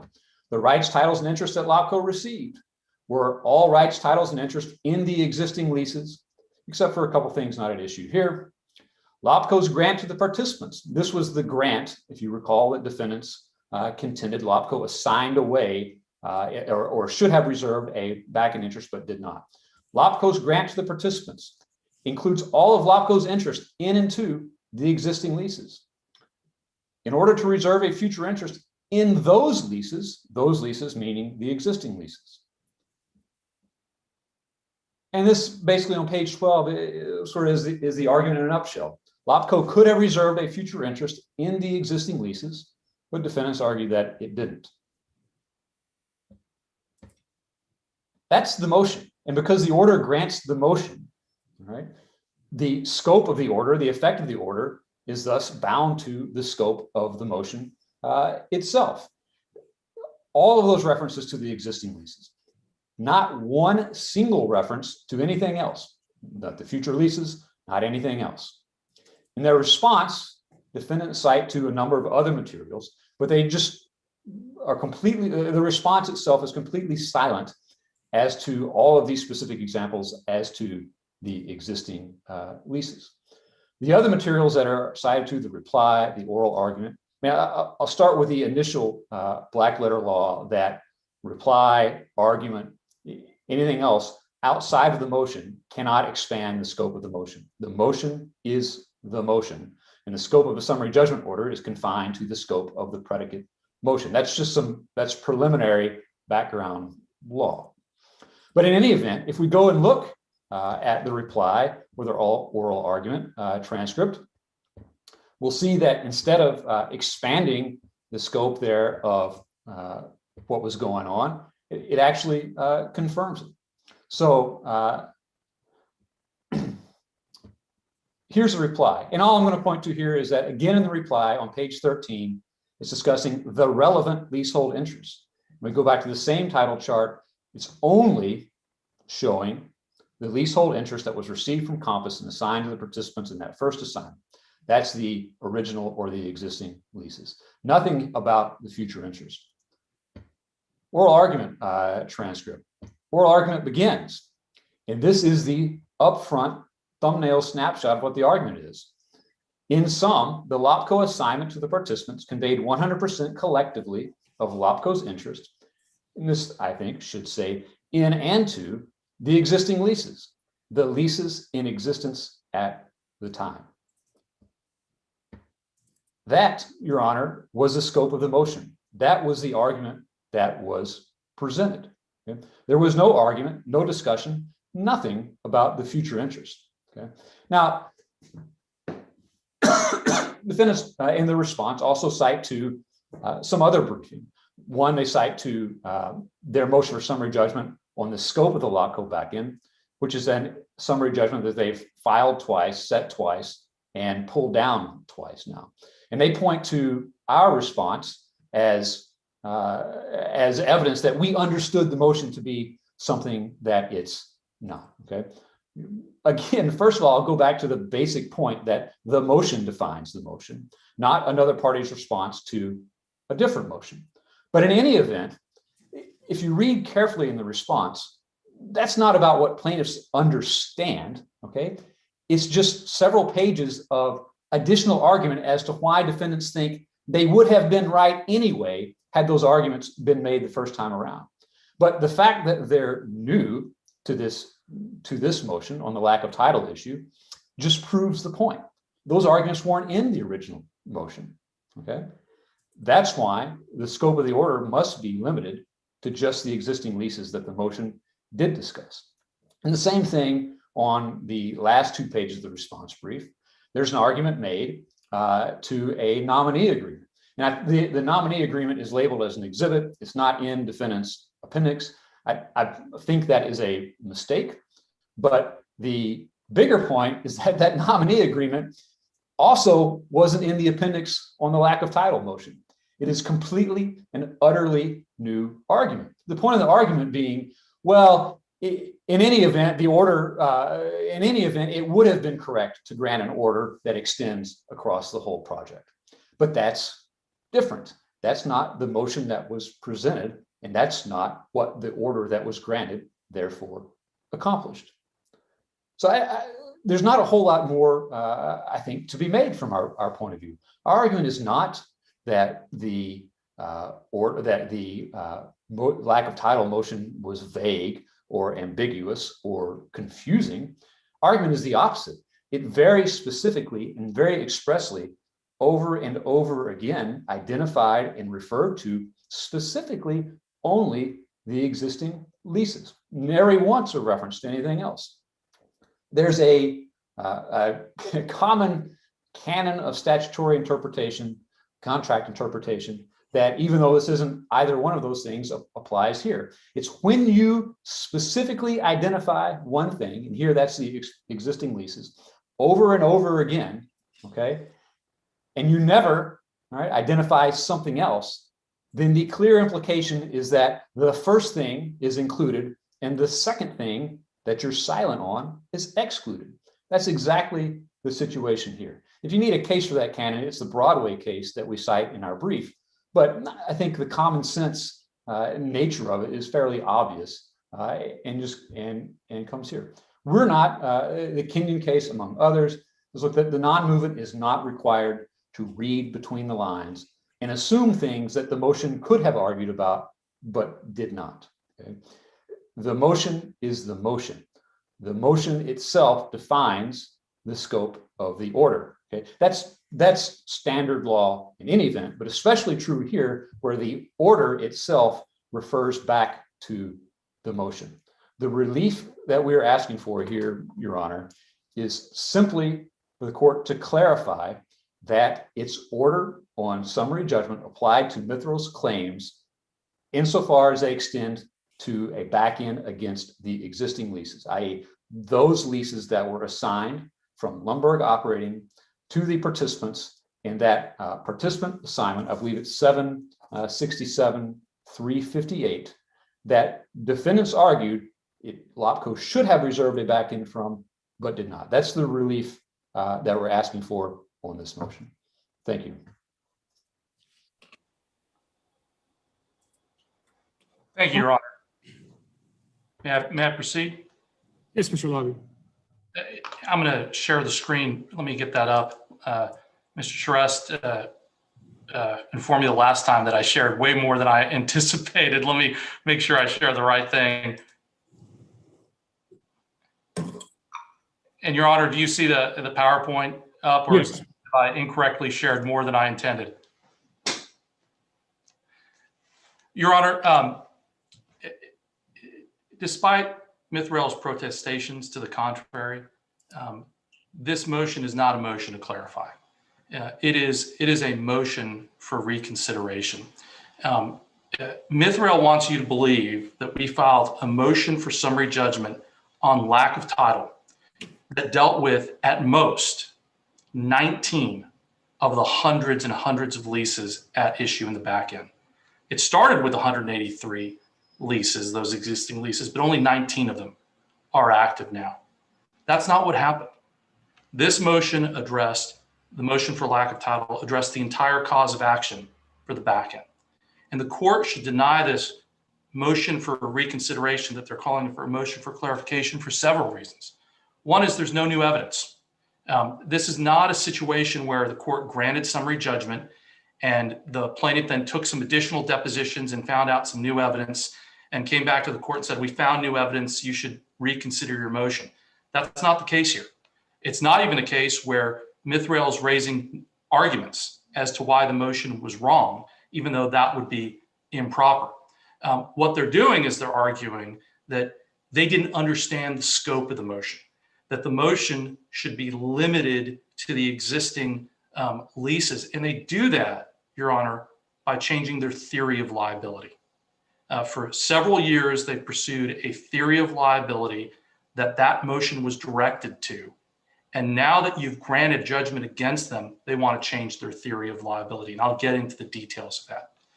But another reason to deny the motion is because the entire premise behind their argument is incorrect. The motion for summary judgment was explicit and clear that it applied to the entire cause of action for the back end. And I will go through the motion with you in a moment. And it was I have it up on the screen, but go ahead. Pardon me? I have it up on my. Oh, great. And the motion was not in the argument section limited just to existing leases. I'm going to go through the excerpts that Mr. Cox showed you where he highlighted the existing leases, but he didn't go further in the paragraph. And what it covered was Mithrail's theory of how the back end applies to all of the leases, not just the existing leases.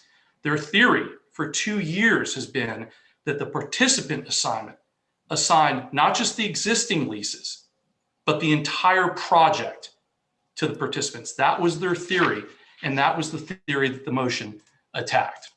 So let's go through the first misconception, this idea that the motion was limited in scope to the existing leases, and that's it. You just look at the title. It's a motion for summary judgment on Mithrail's claims for lack of title. And it applies to the back-end interest that Mithrail claims to hold. That is the broad back-end claim. It is not a subset of the claim. We didn't introduce this motion by saying we're moving for summary judgment on a portion of the back-end claim. It was a summary judgment motion as to the entire back-end claim. The introduction goes on and makes clear that it is a motion with respect to Mithrail's cause of action, not a part of the cause of action, the entire cause of action, failing as a matter of law because LOPCO did not have a back-end interest to convey. Not once in the motion do we say this is limited to a subset of the leases covered by the back-end claim. On page 3 of the motion, again in the introduction, we talk about how Mithrail does not hold title to any back-end claim enforceable against defendant's working interest. Not a subset, not just a back-end as to the existing leases, not a portion, any back-end claim. And we seek summary judgment against Mithrail's claims. You can go through their various headings on page 9, 13, and 14, where it's clear that we're talking about the entire back-end claim. But all you have to do is get to the conclusion. The conclusion of the motion on pages 14 through 15, we identify the 5 causes of action that are the back-end claim. We define that collectively as the back-end claims, and we move for summary judgment in the conclusion against Mithrail's back-end claims for lack of title to any enforceable interest as set forth above. So it's crystal clear that the motion itself, and I'm going to get into this existing lease language in a moment, but the motion itself on its face applied to all of the causes of action. And if Mithrail wanted to argue that there was a difference between existing leases and future leases, they could have raised that argument in their responsive briefing. They didn't do it. And they didn't do it because they made a strategic decision that I'll get into.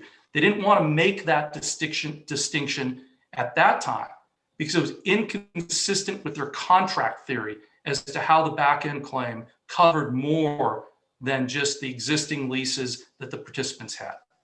But you don't have to look to our motion to see whether or not Mithrail understood the scope of the motion. You can look to their response.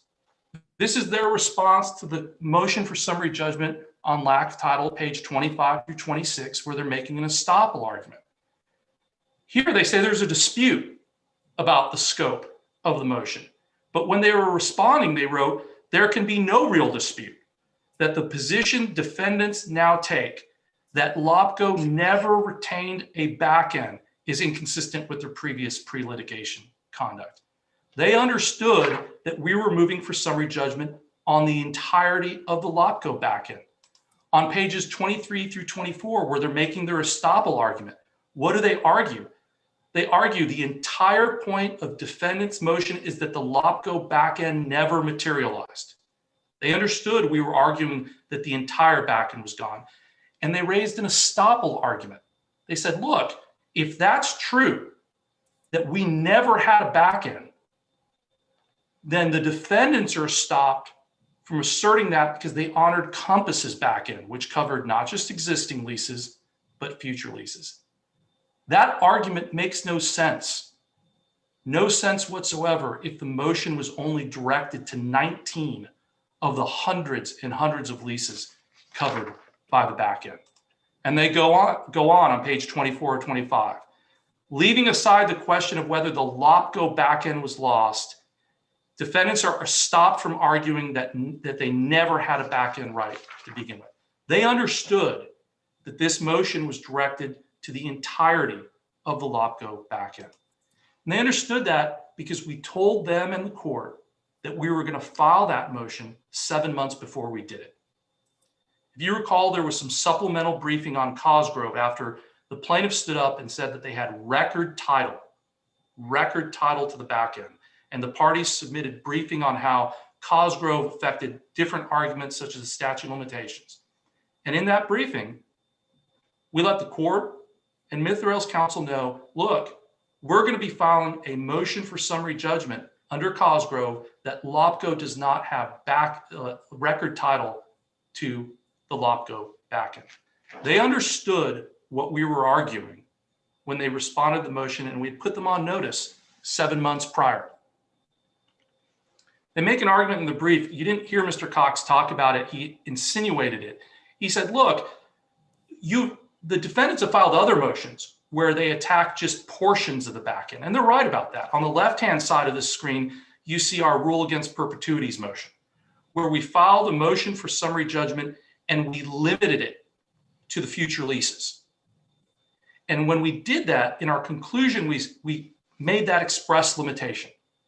We said we are seeking summary judgment from the claims asserted by plaintiff arising from interest beyond the 19 existing claims. We were explicit when we were limiting a motion to a subset of claims. On the right is the conclusion from our motion for summary judgment on lack of title, where we made no such limitation because we weren't seeking to limit the motion to just a subset of the leases. So what are you left with? Mithrail in their reply brief never grapples with these express and explicit statements about the scope of the summary judgment. What they're trying to argue, and they argue it in their opening motion, is that somehow the grounds for the motion, even though we were explicit in the beginning and the end that we were seeking summary judgment on the entire claim, should be limited to the existing leases because that's what we argued in the argument sections of our briefs. There are several problems with that. The first is they could have made that argument. They could have made that argument in their response to the motion for summary judgment. They could have made an argument that for some reason, our logic that we laid out in our argument section doesn't apply to a subset of leases. They never made that argument. Never made that argument. They still really don't make it. On the substance of the lack of title motion, in their motion for clarification, they dedicate 2 lines to why they think maybe our lack of title argument wouldn't apply to the future leases. The second reason it's wrong is it's incorrect on the law. The law does not require a movement for summary judgment to go lease by lease or subcategory of lease by subcategory of lease. All that is required is that you give the why. why you're entitled to summary judgment, which is what we did. We argued that we were entitled to summary judgment because Mithrail lacks title to the back end claim. But it's fundamentally incorrect. It's fundamentally incorrect because the screenshots Mr. Cox showed you where he claims we limited our arguments to the existing leases don't say that. And I'm going to go through those. What they deal with is the plaintiff's theory of liability, which they didn't talk about. You didn't see Mr. Cox talk about what their theory of liability was when we filed that motion for summary judgment. And that's what you do when you're a defendant. Plaintiff has a theory of liability. You file a motion on that theory. Now, we had an alternative motion that we also filed, and it was in the alternative, attacking their theory of liability. But this motion was predicated on their theory of liability. And let me, if I can take a detour to go through it, because it puts into context why Mr. Cox's statements that we moved on the existing leases only is simply incorrect. Go ahead. This is the participation agreement. This is the language, the contractual language that creates the LOPCO back-end.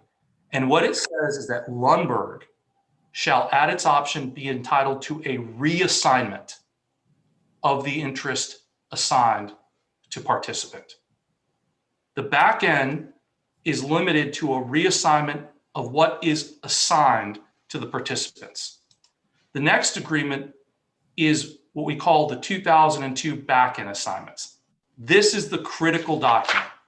This is the document that Mithrail, because Mithrail is not LOPCO.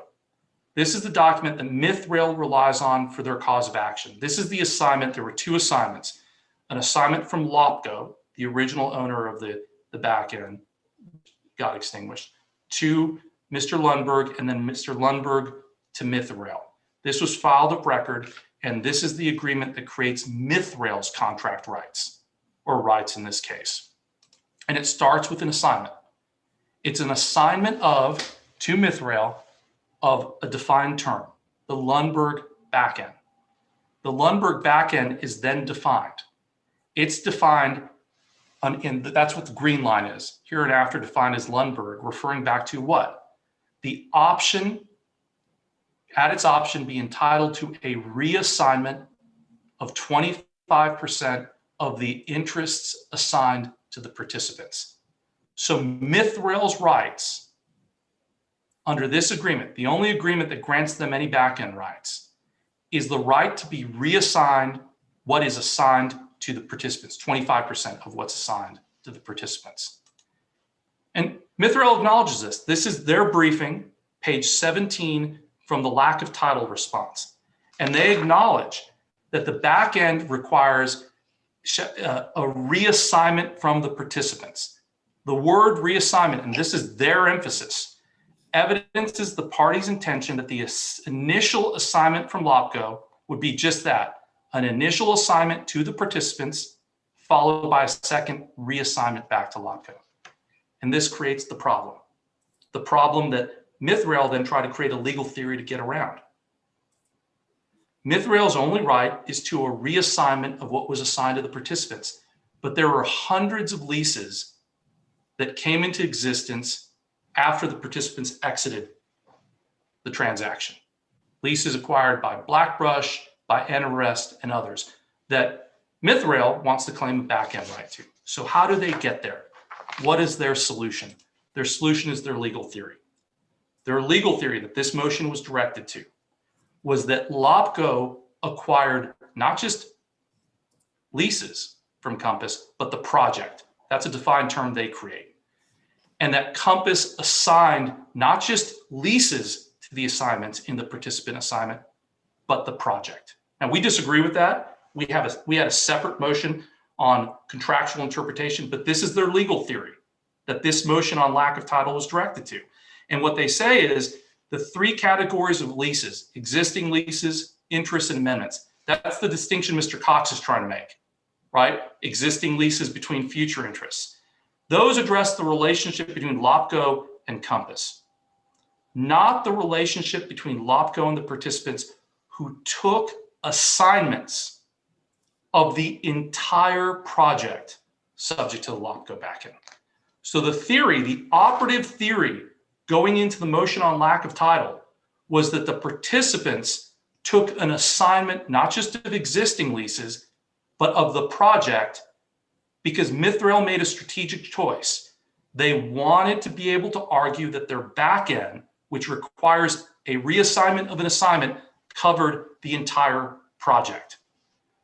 This is from a response that Mithril filed on our motion for contract interpretation, where they discuss the LOPCO backend and they make clear their theory yet again, that the LOPCO backend interest, it applies to, quote, interests assigned to participant. That's straight out of the Mithril assignment, in which, as discussed herein, includes all leases covered by the AMI agreement. That is not only existing leases, but also interests and amendments. Their legal theory was that the participation assignment assigned not just the existing leases, but other interests, the project, the entire AMI, including future acquired leases. And this has been their position for nearly 2 years. You have up here 3 identical paragraphs from 3 different motions that Mithril has filed in this case. The first, on the top upper left-hand corner, is from January of 2020, 11 months before we filed our motion on lack of title. And how do they describe the LOPCO backend? That it's this theory that LOPCO acquired the project and assigned it to the participants. LOPCO enrolled a group of investors called the participants and assigned the participants' working interest in the project. LOPCO retained an option to exercise a backend for 25% of the working interest in the project. That was the operative theory when this motion was filed. And so what did we do in our motion? We tracked that theory. Here's part of the argument section from our motion on lack of title.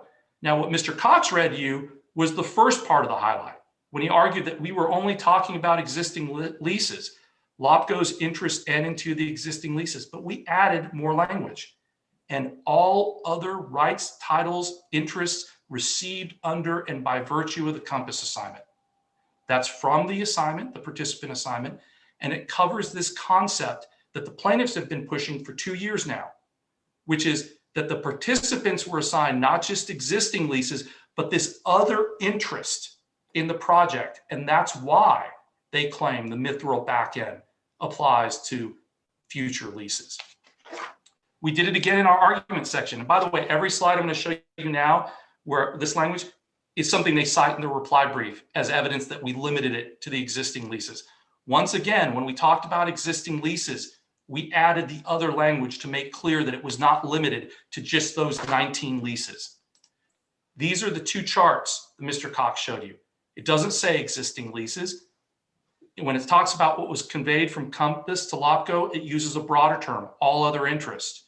When it talks about what was conveyed from LOPCO to the participants, it talks about what was reserved, the LOPCO or RRI, and what was conveyed, all other interest, tracking the theory of liability that the plaintiffs presented. Same in the oral argument that Mr. Cox showed you. Yes, we talked about the existing leases, the leases in existence at the time, and we added, and all other rights, titles, and interests that LOPCO received by, under, and by virtue of the Compass assignment, because that was their liability theory. So this idea that our motion for summary judgment was somehow limited to 19 leases is betrayed by the very language of the motion itself, which makes clear that we are moving on the entire cause of action. This idea that somehow we only argued as to 19 leases is only true when you don't know what their theory is. That's why they don't tell you what their theory is.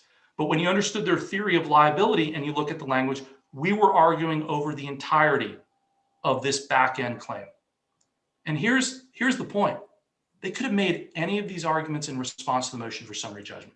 They could have said, Judge, you shouldn't grant it because there are all these leases that for some reason we have a back-end interest to, but weren't covered by the participant assignment. They could have laid out some theory. They didn't do that. They didn't do that because it was inconsistent with the brief they filed on the same day, where they took the position that the participant assignment assigned the entire project to the participants. so that they could have a right to a reassignment of more than just the existing leases. So what does this mean? They're asking you to essentially reconsider your motion and limit its scope to the existing leases. But the problem is the motion was correctly decided. Mithrail lacks title. If you apply the motion to their theory that existed at the time, that the participants were assigned the participation agreement in the participation assignment, they didn't reserve a back end, they have no title to the back end. But now if you look at their new theory is, no. The participation assignment only assigned the existing leases and nothing else. Therefore, we still have a back end to these other leases. They still don't have title because the operative document that gives them title, allegedly, is the Mithrail assignment. And the Mithrail assignment assigned a defined term, the Lundberg backend. It defines that term, the Lundberg backend, as an option, at its option, be entitled to a reassignment of the interest assigned to the participants. So if Mr. Cox is correct and their motion for clarification is correct, that the only thing that was assigned to the participants in the participation agreement was the existing leases, they don't have title to a back end of these other leases because this document only creates a reassignment right to what was assigned to the participant agreements. And this is not a new argument. You heard Mr. Cox say, well, that's a new argument. They didn't raise that in their motion. They talk about this nominee agreement. You're right. Our response brief to the motion to clarify mentions the nominee agreement in passing when making this argument, but it relies on the Mithrail assignment. And it makes the same argument that we made at page 13 of our original motion on lack of title. That argument was simply this: Mithrail's rights are governed by the Mithrail assignment. Whatever was assigned to the participants is what Mithrail had a back-end right to, and they failed to preserve it when they made the participation assignment. That argument was squarely raised in the original motion for summary judgment. Let me end the share screen briefly. Your Honor, this is not a motion for clarification. Mr. Cox and Mithrail cannot seriously contend that they didn't understand the motion. All you have to do is read the conclusion of the motion to understand that we were moving on the entirety of the cause of action. They're feigning ignorance to try to get you to limit the scope of the summary judgment grant, and they've given you no reason to do so.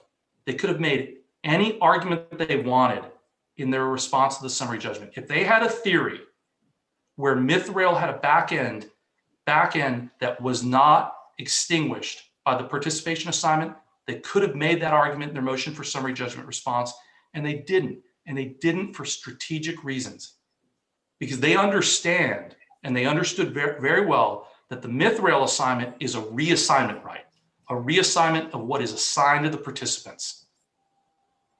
And they wanted to argue in the later motion that was going to be heard that day that what was assigned to the participants was not just the existing leases, but the entire project. They made a strategic decision in their response.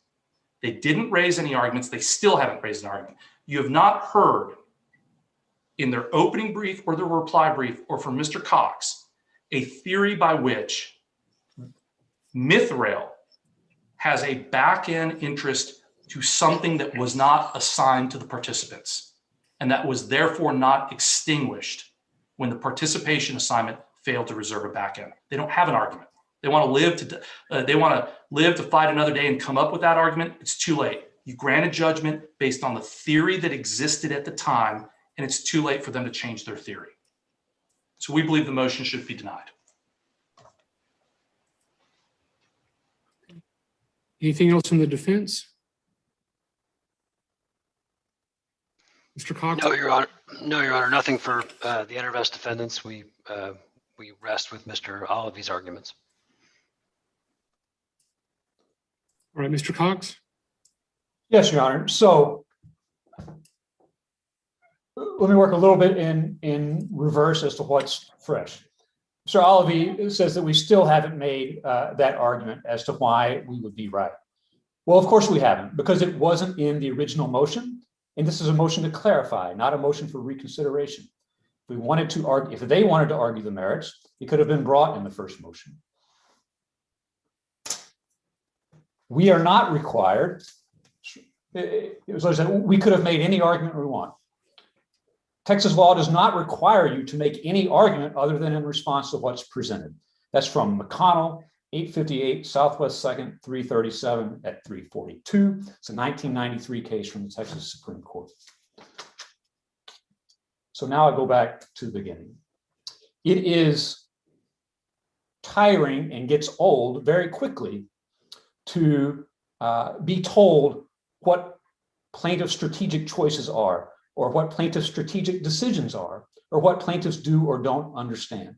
With all respect, Mr. Olive has no idea what plaintiff's strategic decisions, choices, or understanding is. What we heard was a good portion of argument on the scope of the LOPCO back-end in the participation agreements. That's argument on a motion that has never been heard. It's been pulled down several times now, 2 times. Okay? That wasn't the motion that was presented.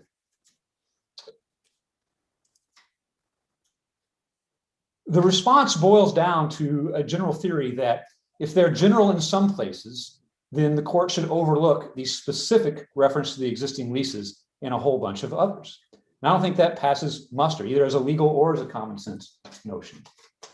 Instead of looking at the motion, we do look at the motion for a little bit, and I'll get to that.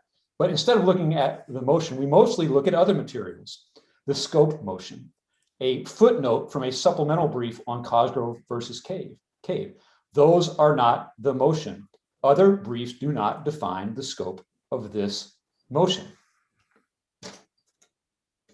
The argument was made that you don't have to look at defendant's motion, but the opposite is true. In fact, you do have to look at the motion because that's what the order granted, and that's what was brought. So, all right. So what I'll ask Mr. Cox is, I went through and Mr. Alavi was arguing and highlighted in yellow the parts of their motion that he referred to. I'll make another color for the plaintiff and ask you to show me what you see that limits it to the original 19 leases. Yes, Your Honor, thank you. That was going to be my my next point, actually. Okay. Were you going to share your screen, or would you like me to share mine? Oh, you can share, or you can just tell me. I've got my copy here. So. Okay, so the highlighted portions that defendants referred to were all about the rights, titles, and interest acquired by or by virtue of the Compass assignment. And so the question then is, what does that mean? And not surprisingly, the motion itself provides the answers.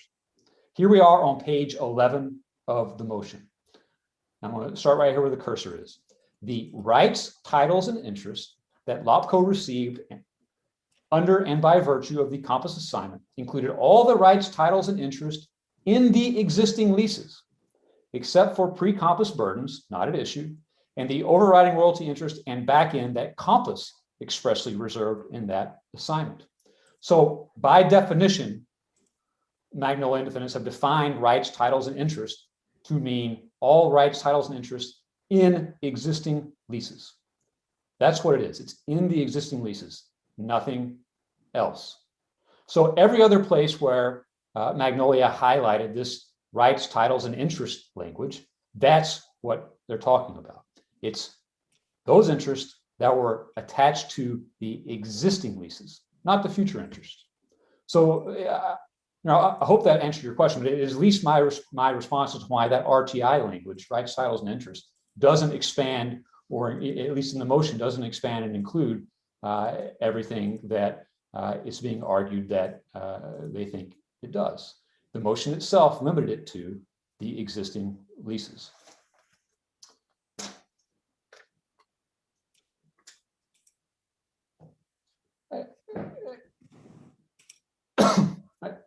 I think, Your Honor, that's where I will rest here. The question is not who's right or wrong. We can have that argument, and we should have that argument. But Mithril has always been consistent that its back-end right comes from the participation agreements, not the participant assignment, and that the back-end right extends to cover the full project. None of the passages from other briefs that were highlighted conflict with or change that. It's always been the case. And the allegation that we're now switching is just incorrect. That's never how it's been. It's not how it is. The motion over and over again identified, referred to the existing leases, was absolutely silent as to everything else. That's how any reasonable practitioner would read it. That's how the summary judgment order was so limited. And we just asked that the court clarify that now. Thank you. Okay, I have posted in chat to everyone a tickler entry request form. I believe you all have seen those before. If each side would fill them out with whatever relief you're asking for and send that, either post it in chat, because I'm going to be here for a while, or email it to the coordinator, I would appreciate it. Thank you, Your Honor. Just one point on the motion that I argued earlier on the royalties. I think Mr. Teresa said at the outset, which was correct, that there had been an objection to our proposed order. We've worked through that now and have an agreed order as to form only. I can file that, of course, on the e-docket, but if it's useful for the court, I can also post it in the chat. Please. Okay. Thank you, Your Honor. Thank you, Your Honor. Are the lumber parties excused, sir? Yes, absolutely. And thank you for your time. Thank you, Your Honor. All right. Okay, we still have Rockowitz and Frio County JW Power also.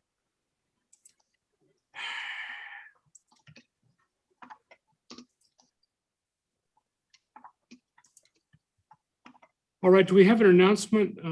Ms. Top Boyd? I'm sorry, Judge, what case did you call? I'm asking if there's an announcement in Rakowitz. I didn't know if by chance anything had been. Oh, I'm not on that. I'm not on that one, Your Honor. I'm sorry. No, Your Honor. I'm sorry. I haven't heard from Mr. Oh, I can't think of his name. Bauer. Well, he signed on a while ago. He did.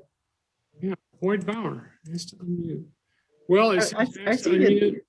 I see him there. He's not muted. Ask him to start the video. There we are. There he is. Hello, Your Honor.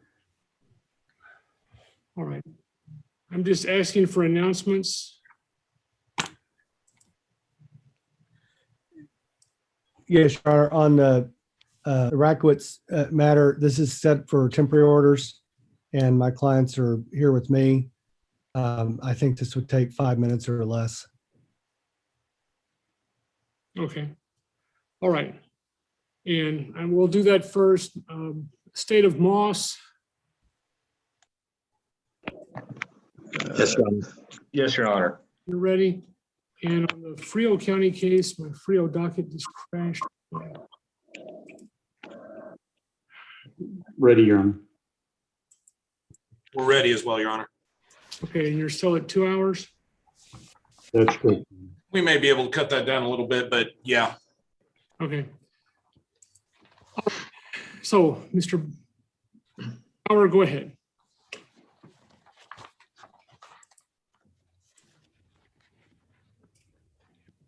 Thank you, Your Honor. I anticipate having 2 witnesses. May I have my witnesses sworn? Okay, would you raise your right hands? Each of you swear or affirm that the testimony you may give in the matter now on trial will be the truth, the whole truth, and nothing but the truth, so help you God? Yes. Did you say yes? Y'all got to speak out loud. Yes. I'm right Especially next as to you far and I back can as hear you. I'm sorry? He said you got to talk out loud, real loud. Okay, yes, sir. You can put your hands down. Can I ask you to take judicial knowledge of the contents of the court file? Any objection, Ms. Tapia? No, Your Honor.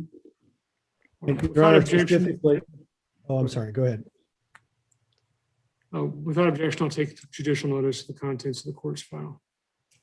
And Your Honor, specific your attention is that in the court file, there's an affidavit of relinquishment from the biological mother and biological father of the child that we're here for today. And I'm pulling that up to look at it. Right. And okay, go ahead, sir. Your Honor, call Rose Rakowitz. Please state your name. Rosemary Rockowitz. Ms. Rakowitz, you're one of the petitioners in this case involving Paisley. Is that correct? Yes, sir. And basically, we're here today for the court to enter some temporary orders. Is that right? Yes, sir. And you and your husband are the petitioners asking for, among other things, eventually a termination and adoption of this child. Is that right? Yes, sir, it is. For today's purposes, are we asking the judge to appoint you and your husband as joint managing conservators of the child? Yes, sir. And are we asking the judge to give you all the rights and duties of joint managing conservators? Yes, sir. Are we asking the judge to order either that there would be no access to the child by the parents, or if there is any access, it would be supervised by you and your husband? Yes, sir. We're not asking for any child support at the time. Is that correct? Yes, sir, that is correct. And we're not asking for any other orders regarding medical support at this time. Is that correct? Yes, sir. I'll pass the witness. Thank you, Your Honor. Ms. Rakowitz, we spoke and met yesterday, is that correct? Yes, ma'am. And the child that is the subject of this suit, and what is her name? Paisley Brianna Rockowitz. Okay, and how old is Paisley? She is 1 month and 2 days. 1 month, 1 day. And is she currently covered under a health insurance plan? She is under the Driscoll Medicaid, I'm sorry. We are trying to get her under our private insurance, but they told us we have to have her birth certificate, and that's going to take up to 30 days. Okay. And we don't talk yet. And were there any, to your knowledge, were there any complications with her birth? No, there was not complications other than the mother going into 24 hours of labor and not dilating properly, so they had to do the C-section, but she came out just fine, perfect. Okay, and has she, she's had all her medical visits as of to date, is that correct? Yes, her next one is on the 21st for her wellness check. Okay, and you said that she had a little bit of issue with some jaundice, but that's cleared itself up, is that correct? Yes, it cleared itself out, yes, ma'am. Okay. And who will be the primary caregivers for Paisley? Dr. Nathan Borkfield, he's from Kaiser Family Practice in Kennedy. Okay, and then as far as who will be taking care of Paisley during the day? Do you work outside of the home? Yes, my husband and I own our own business, and as of right now, my office is kind of set up for her nursery as well, so I do take her to work with me every single day. Okay, and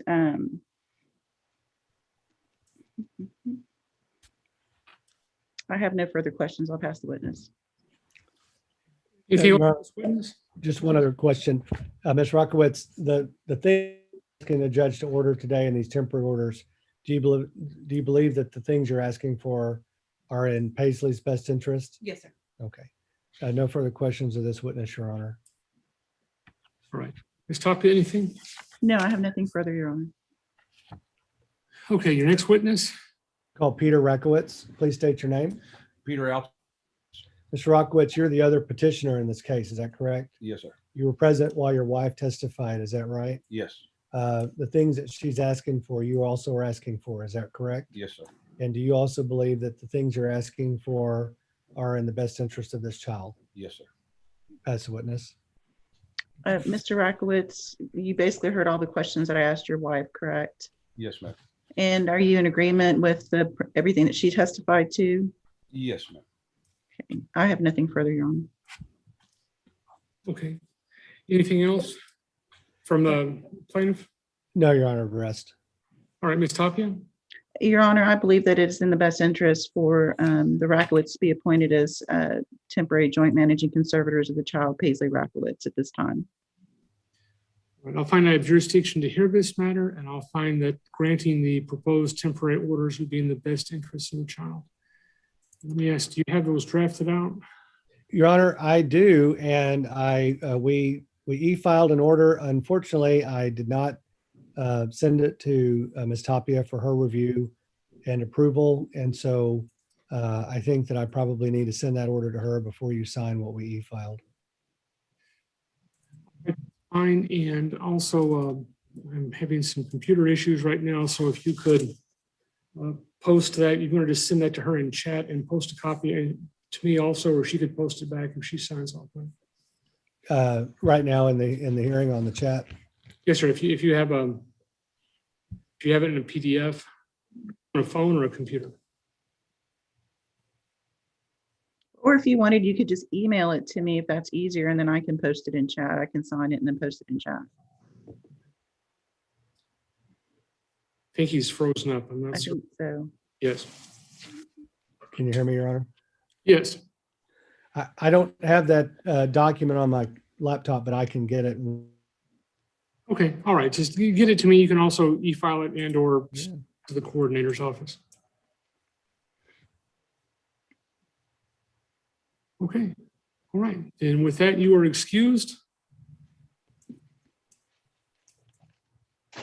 Okay.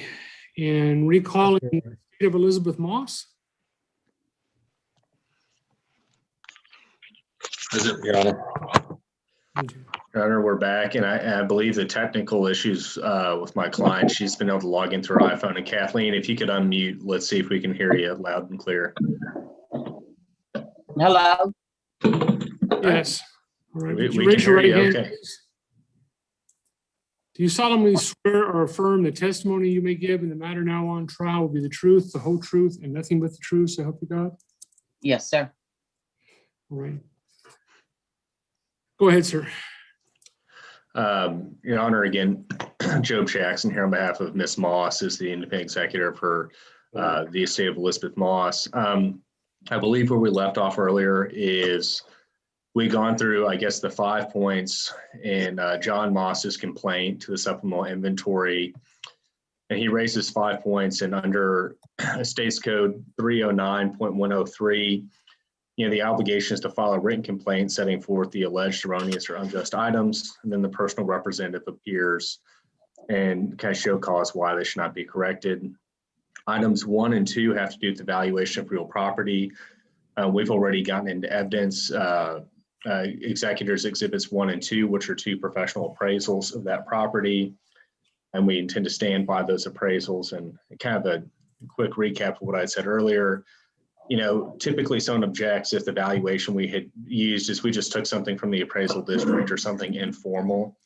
But we, to avoid that, had already had them professionally appraised. And frankly, I don't know it's a good use of the estate's resources to have them professionally appraised again, because we have 5 beneficiaries. Someone else could get upset with that professional appraiser, and it's a vicious cycle where the estate's just spending $5,000 to $6,000 of time to get all this done. Item number 3 in the complaint, it regards to the move-in. Mr. Moss thinks that there's a lease on the property. I'm not aware of any leases. Although, I mean, there's mineral leases, but I don't think that's what he's referring to. And we did disclose in the inventory of the minerals. Item 4 is about bank accounts. I mean, we've listed the accounts that we've known of and the date of death values on there. I don't know what accounts Mr. Moss is referring to in number 4. And then number 5, he says kind of summarily, that there's several pieces of expensive jewelry that have not been included in the inventory, but should be. We'd like to know what kind of jewelry he's talking about. I know my client and I have discussed it. As far as jewelry was concerned, there's a wedding ring, and Kathleen, feel free to correct me if I'm wrong on that, but it was severely damaged, and when you had it appraised, it was valued at what, $250 in cash? Yes. So that's the jewelry we're aware of, but again, we're all ears. We certainly want to make sure the inventory is accurate, an accurate reflection of the estate, the decedent's assets, and the data values. And we'd like more information if we're going to supplement. But Again, Your Honor, this inventory's been on file since August of 2020. The supplement we did here recently added only a shed and a medical lift, and all these months later, we still don't have that information, despite, response letters saying, hey, if you think we've messed something up, give us a hint here and some information, we'll happily address it. Okay, so does the executor rest? Yes, Your Honor, I would like, some time to reply, but I believe we're probably gonna hear some testimony from Mr. Moss at this point. All right, Mr. Finkel? Thank you, Your Honor. If I may, I'd like to ask Ms. Moss a couple questions. Go ahead. Ms. Moss, as the executrix, are you aware of any other bank accounts that your mother had at the time of her death? Other than the CD money, I'm sorry, the money market account and her regular checking, no. Okay. Did you in fact withdraw approximately $60,000 shortly before her death? Your Honor, I'm gonna object to relevance. No, I on did that. not. Oh, okay. All right, ma'am, I'll let your attorney finish the objection. Your Honor, I mean, we're here to talk about date of death values on the accounts, and I don't know what that question has to do with. I don't know if that relates to his allegations with the removal action, which I think we've already kind of settled earlier today, is set for a jury trial at some date in the future. If we're going to talk about the inventory and what's in his complaint, that's great, but I don't know if that question has to do with the inventory. Well, Your Honor, it will have to do with the future hearing as well, but it also has to do with inventory, because if that money was taken, withdrawn, if it wasn't spent, it's still the deceased money and should be accounted for. Okay, I'll overrule the objection. I think it's already been answered, but if you'd ask it again.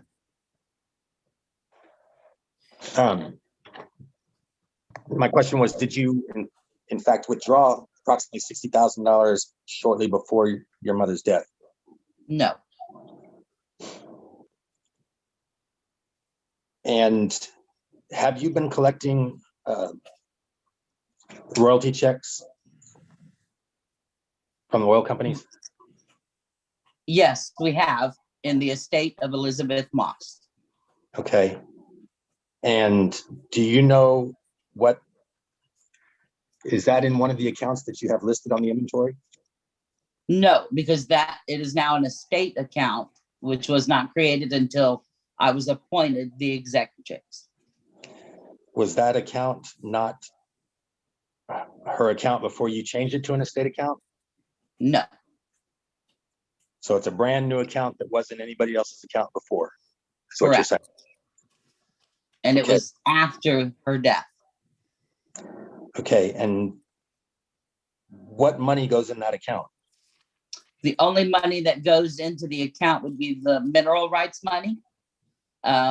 She does have a senior dividend checks that comes from her USAA policy accounts. Any refunds that I got off of the credit cards when I closed them, if they had any credit balances. And then the money from her Falls City bank account that was closed on February 4th of 2020, which was the remaining amounts that are on here. Okay, so the Falls City National Bank account that you have listed on the inventory, are you saying is no longer in existence? Correct. Okay, so before when I asked you, so you put that money into an estate account? Correct. When I opened the estate account, that was the first money deposited. And what is the current balance of that estate account? Currently about 79,000, a little bit over, a couple hundred over that.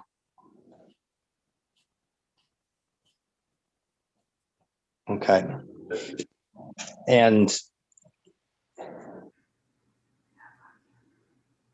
are you currently using the home that your mother resided in? No, sir. Are you currently paying for utilities, including internet and security systems for that home? Your Honor, again, I'm there gonna is- object to Okay, ma'am, relevance ma'am, on this. Your Honor, Go ahead. I'm gonna object to relevance on this line of questioning. I really don't know what this has to do with more of the administration than the inventory, and I believe we just kind of stick to his 5 points. All right, Mr. Finkel?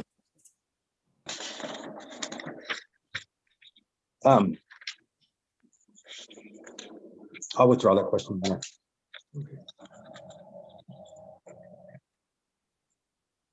How did you come up with the appraisers that appraised the property? They were referred to me by my attorneys. Okay, so they came directly from your attorney as appraisers he had used before, or how did he know of them? I'm guessing they had used them before.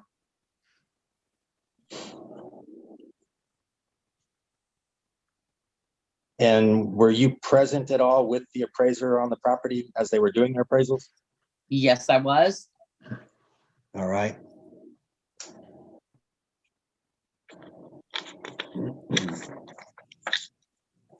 Now, as far as the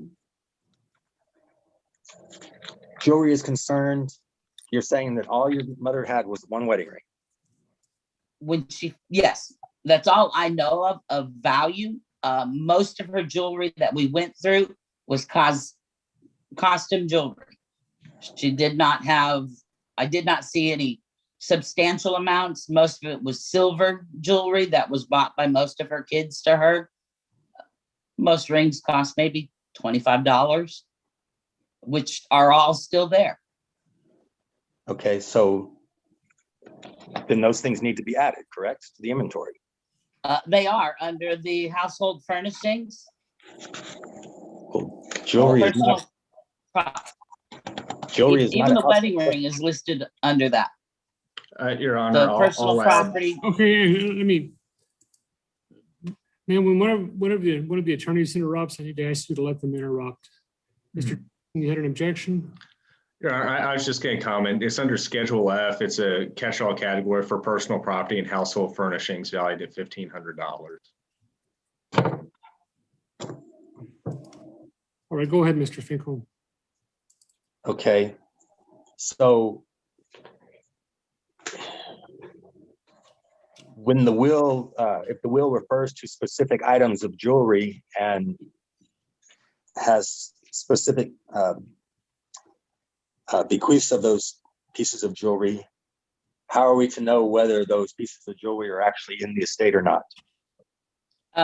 The will does not specifically state any actual pieces. They're not broken down by piece in the will.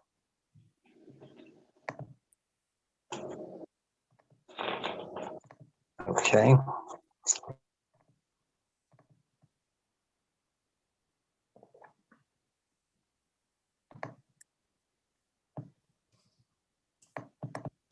Hey, Mike, it was an addendum that my mom had put in the will. All right, Mr. Moss, I'm going to direct you, if you need to contact Mr. Finkel, you can ask for a breakout room, but don't just chatter back and forth. Mr. Finkel, need a breakout room with your client? I'm sorry, Your Honor. And it looks like he's frozen up.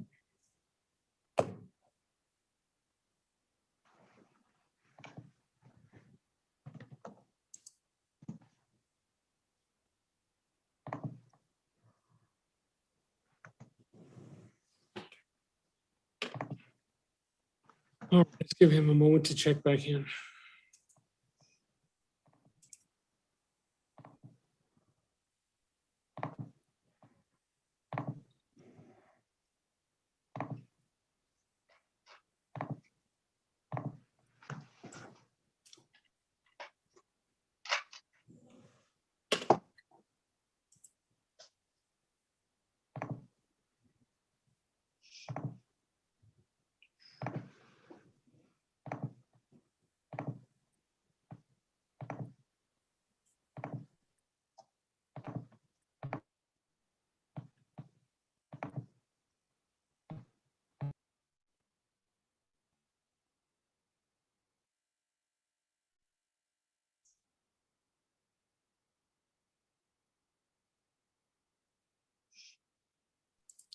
may ask the attorneys in the Frio County case if you would send me depending on how voluminous it is, either a Dropbox link to whatever documents I need to be looking at, or just post them in chat if they are not voluminous.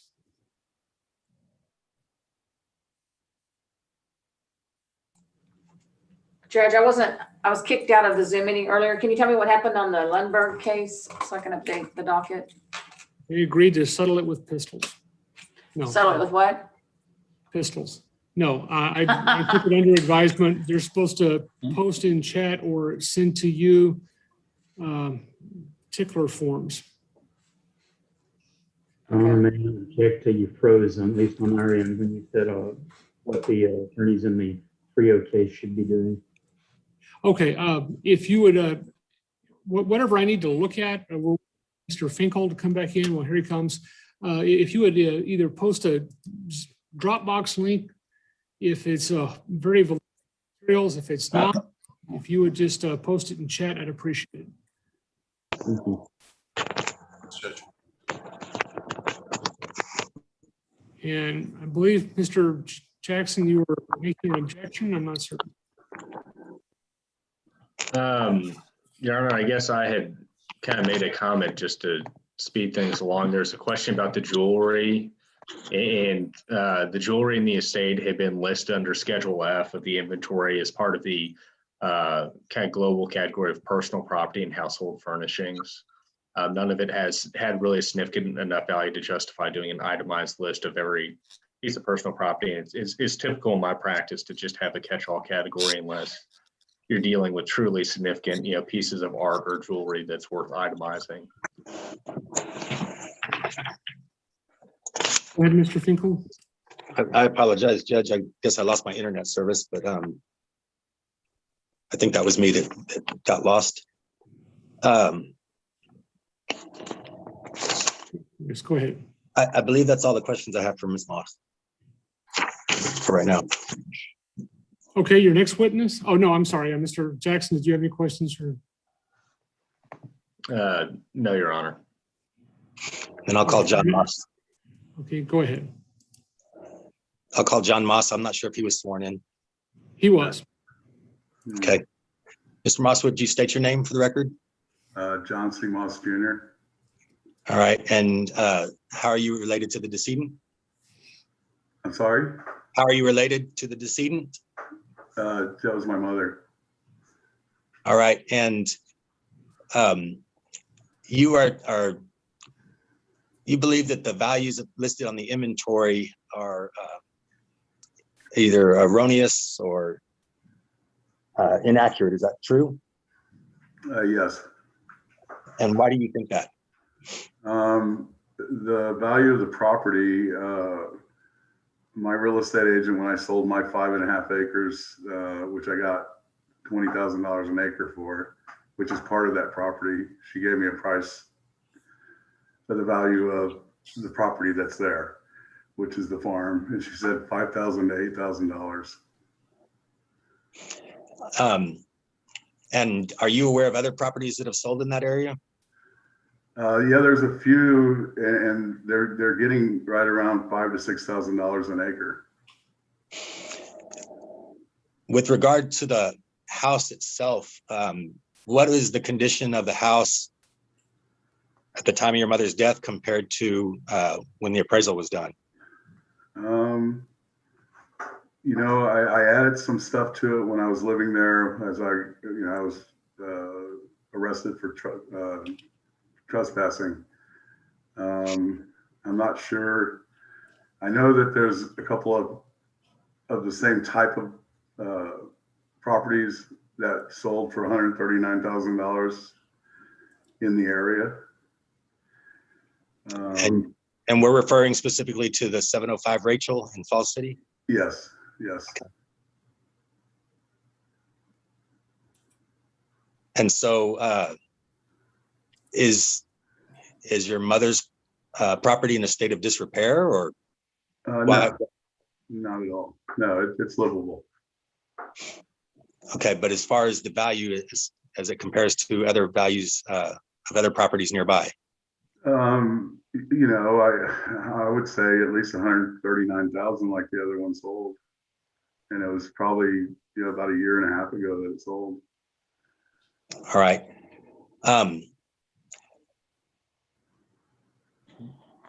Are you aware of jewelry that your mother had that wasn't listed? Based on her will, I can't say I really saw everything. I know I saw her wedding ring, but I know she had some pieces like gold nuggets and stuff like that, china, that she wanted to give to certain people. I mean, I don't think she left me anything per se, but I think she left my son a gold nugget or something. And my oldest sister gets the wedding ring. When we were staying there last year, nothing was there. All the jewelry was gone. Everything was taken out of the house. Okay, when you say taken out of the house, what do you mean by that? Well, there was nothing, either someone took it out of the house or they put it somewhere else, but it was not where she normally kept her jewelry. Okay, and why were you living on the property? I'm remodeling my house, and at the time I was redoing the floors and I couldn't live here. And, you know, I was there for about three weeks. I think we moved in January 15th. I was arrested the day that Kathy was appointed executor for trespassing. And so we were there about 3 weeks, and we didn't get evicted. We had 30 minutes to leave. And then they arrested me. They knocked on the door and they had guns pointed at me.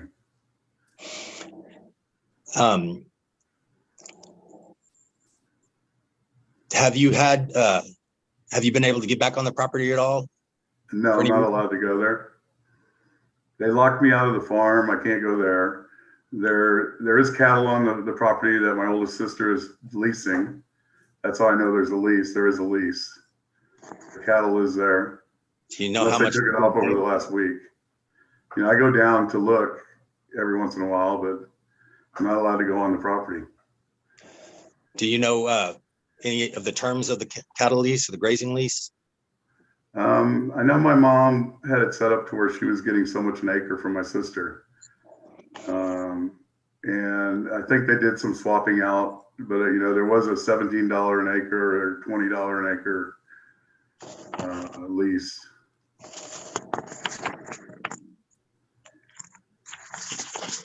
Do you feel that your sister Kathleen, the executrix, would undervalue the property on purpose? Yes, I do. Because I don't feel like I'm going to have a say-so at the end of the day. I'm not going to have a say-so with whatever they take to do with the place. I'm not going to have a say-so. And what do you mean you won't have a say-so? So my mom and I'm my mother's only son. I had 4 sisters, one who passed away in 2013 or 13. She has a son, and the 3 sisters basically left me out of everything once she got sick. In 2017, I went to my mom's house during Christmas to help her decorate because she couldn't move around anymore. She had a walker.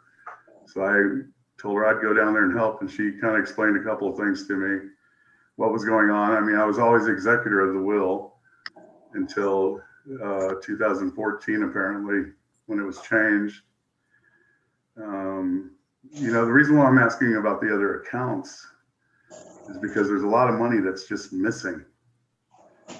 I mean, when I say a lot, you know, I'm thinking $500,000. I mean, I can explain it and break it down for you. Please do. I was also getting an oil royalty check every month. And based on my mom's percentage and my percentage, I could always tell what she was getting. And she'd always say, "How did you know that?" Well, because I did percentages. And there's just way too much money missing. And I don't know where it is.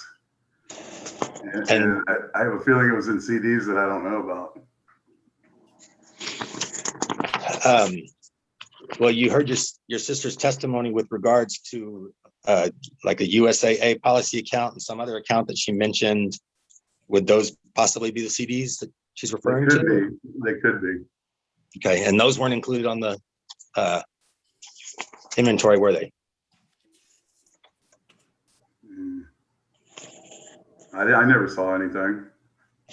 Okay. I mean, I could break it down for you just in the 20 months before my mom passed away, when she started getting the money, that she received $1.3 million. After taxes, you're probably looking at 850, 900,000.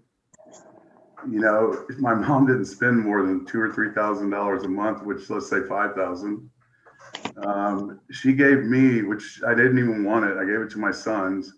She gave me 2 checks, and then she gave my son 1 check, and they totaled $30,000. So if she gave all of us $30,000, after that was said and done, there'd still be $650,000 left somewhere.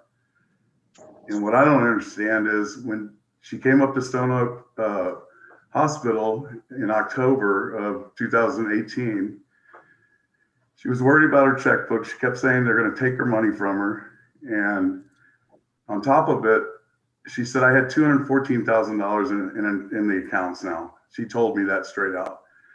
And if you base everything on the money she was getting through the oil, and when she was being taken care of $10,000 a month, there should still be $214,000 in an account, because she was getting anywhere from $10,000 to $15,000 a month from oil royalties, which would take care of her.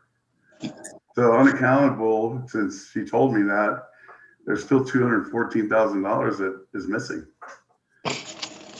You know, and I have seen the bank statements, and I know what's going on, because I just sat and I waited, and my oldest sister came to me worried that I was going to turn her in, and she told me everything. And, turn her in for what? Well, for taking what she took. I mean, they were giving each other money. They were signing checks to each other, and she told me this. She told me it was $20,000 each, all 3 of them. But she did say she would pay me back. You know, and I said, well, you're not going to pay me back. It's just $20,000. But there's Frank also, my sister that passed away. She has a son. You know, he's not getting anything. And they basically left, put it this way, when my mom got sick, they changed her phone number so my sons couldn't call her anymore. They wouldn't let us talk to my mother. Anytime I called the house, they put cameras there basically because of me. They didn't do it for any other reason but me. You know, I found that out through my oldest sister, Debbie. That's why they put them there. They were worried that I was going to talk to my mom about something. You know, I've always taken care of my mom. I've always taken care of my sisters, including Kathy, who I gave $34,000 to for a loan for a house, and she never paid me back. And I never asked her for it back. It just went on, you know. So you explained that you've been excluded from the property and the from my mother's death. I mean, the whole funeral thing was, I got excluded from everything. They left me out of everything. Does anybody else have access to the property? I think anyone else but me. That's what my understanding is. I mean, I don't talk to any of them anymore. And you mentioned that you were getting royalty checks before? Yes. From that property, but you're not now? I still am. I'm still getting royalty checks. Okay. Just on that I didn't sell the mineral rights on the 5.5 acres. I just sold the property, and what they did is right when I sold it, they took the fence down, because my mom said I could have a little bit more, and it was 12 acres. Who took the fence down? My sisters did, or their husbands, someone. And did that fence adjoin your property to your mother's property? Yes, it did.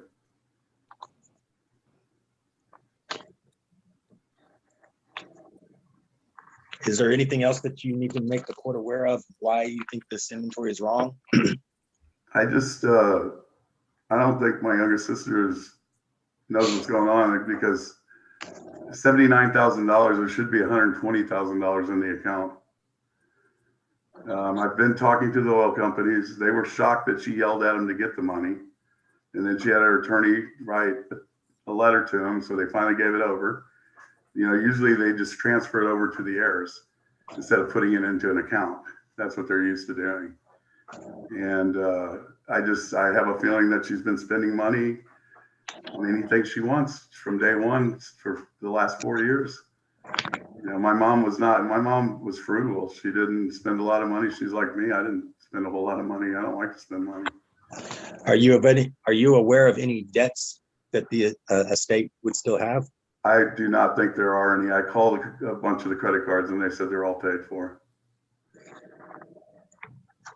Okay, and in fact, your sister said that some of them got credit money I back. didn't hear that. I never knew that. You know, one of the things is I was the insured on the house through Fortress, which it goes through USAA. My name was on the insurance, like I paid it for the house. And I tried to tell the other court that when they did the the trespassing charges, but they didn't care about that. But you know, I took care of my mom her whole life. You know, I got swapped out and kicked out in 2017. We weren't allowed to go there after, you know, the money started coming in, no one was allowed to go there. And, you know, I never asked my mom for anything. She asked me to take it and I gave it to my sons. I never took anything from her. Okay, and so are you asking the court to either adjust the inventory or correct the inventory or have your sister correct the inventory? I you know, doing the math on it, talking to the oil company, I don't know where she's getting $79,000. If there was, and that's not including, you know, the money she's saying that was in the account or the credits. If she's saying there's $79,000, then she's spending money on something. Because I'm just in the oil royalties since the day my mom died, there should be over $120,000 in the account. And that's not money she's going to be using to pay bills. You know, in 2017, my mom made over $500,000. And for some reason, I don't know what took place, but the taxes didn't get paid until last year. Unless it was a supplement tax of $10,000, which it could have been. I think there was some mix up in the oil companies or something. But anyway, I know based on my mom's way of living, and I knew my mom very well, something went wrong. I mean, I got left out. Something went wrong. You know, I had 2 sons. She never had grandsons. Oh, she has grandsons, but I was her only boy. So she was excited for me to have boys. And she loved them, and they were never allowed to talk to her. They got cut off. If they found the number, they got cut off. I'm not sure why they changed their phone number. I mean, she wasn't sure either.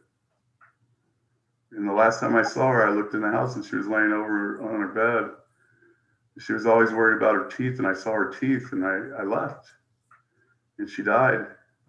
And I didn't even hear about that until a day later. You know, they never tell you anything. I don't know anything. I was not allowed to be there without a nurse watching me.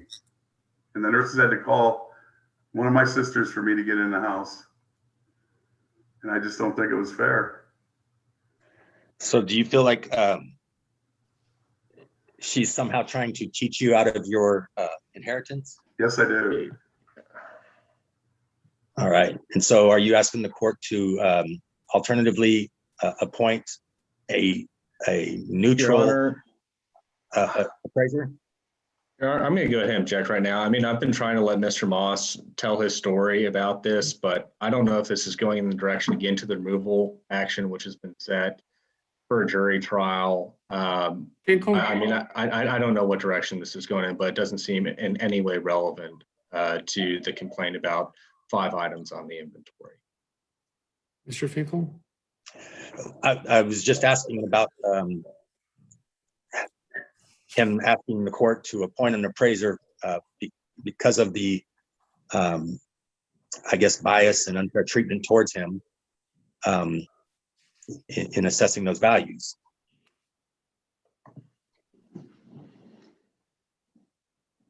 Okay, I'll overrule the objection if that's the question. Go ahead, Mr. Moss. What was the last thing?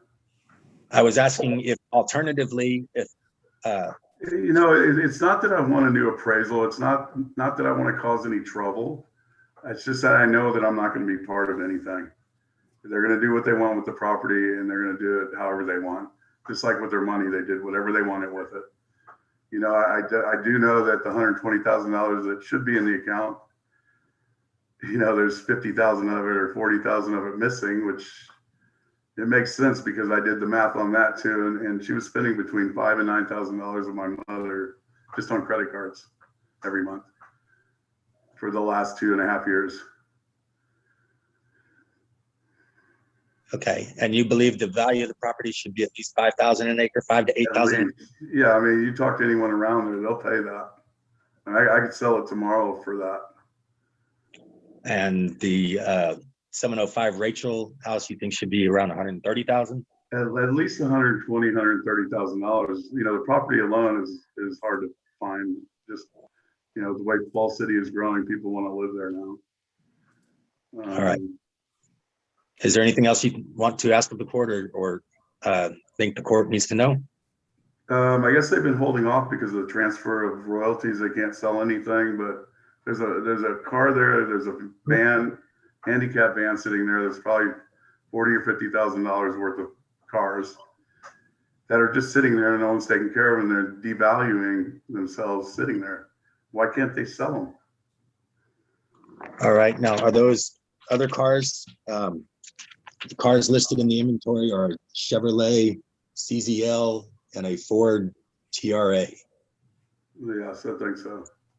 Your Honor, at this point, I'm going to object. These items aren't mentioned as complaint about the inventory. So I don't know why it's relevant. Sustain the objection. Okay. And I guess I'll pass the witness.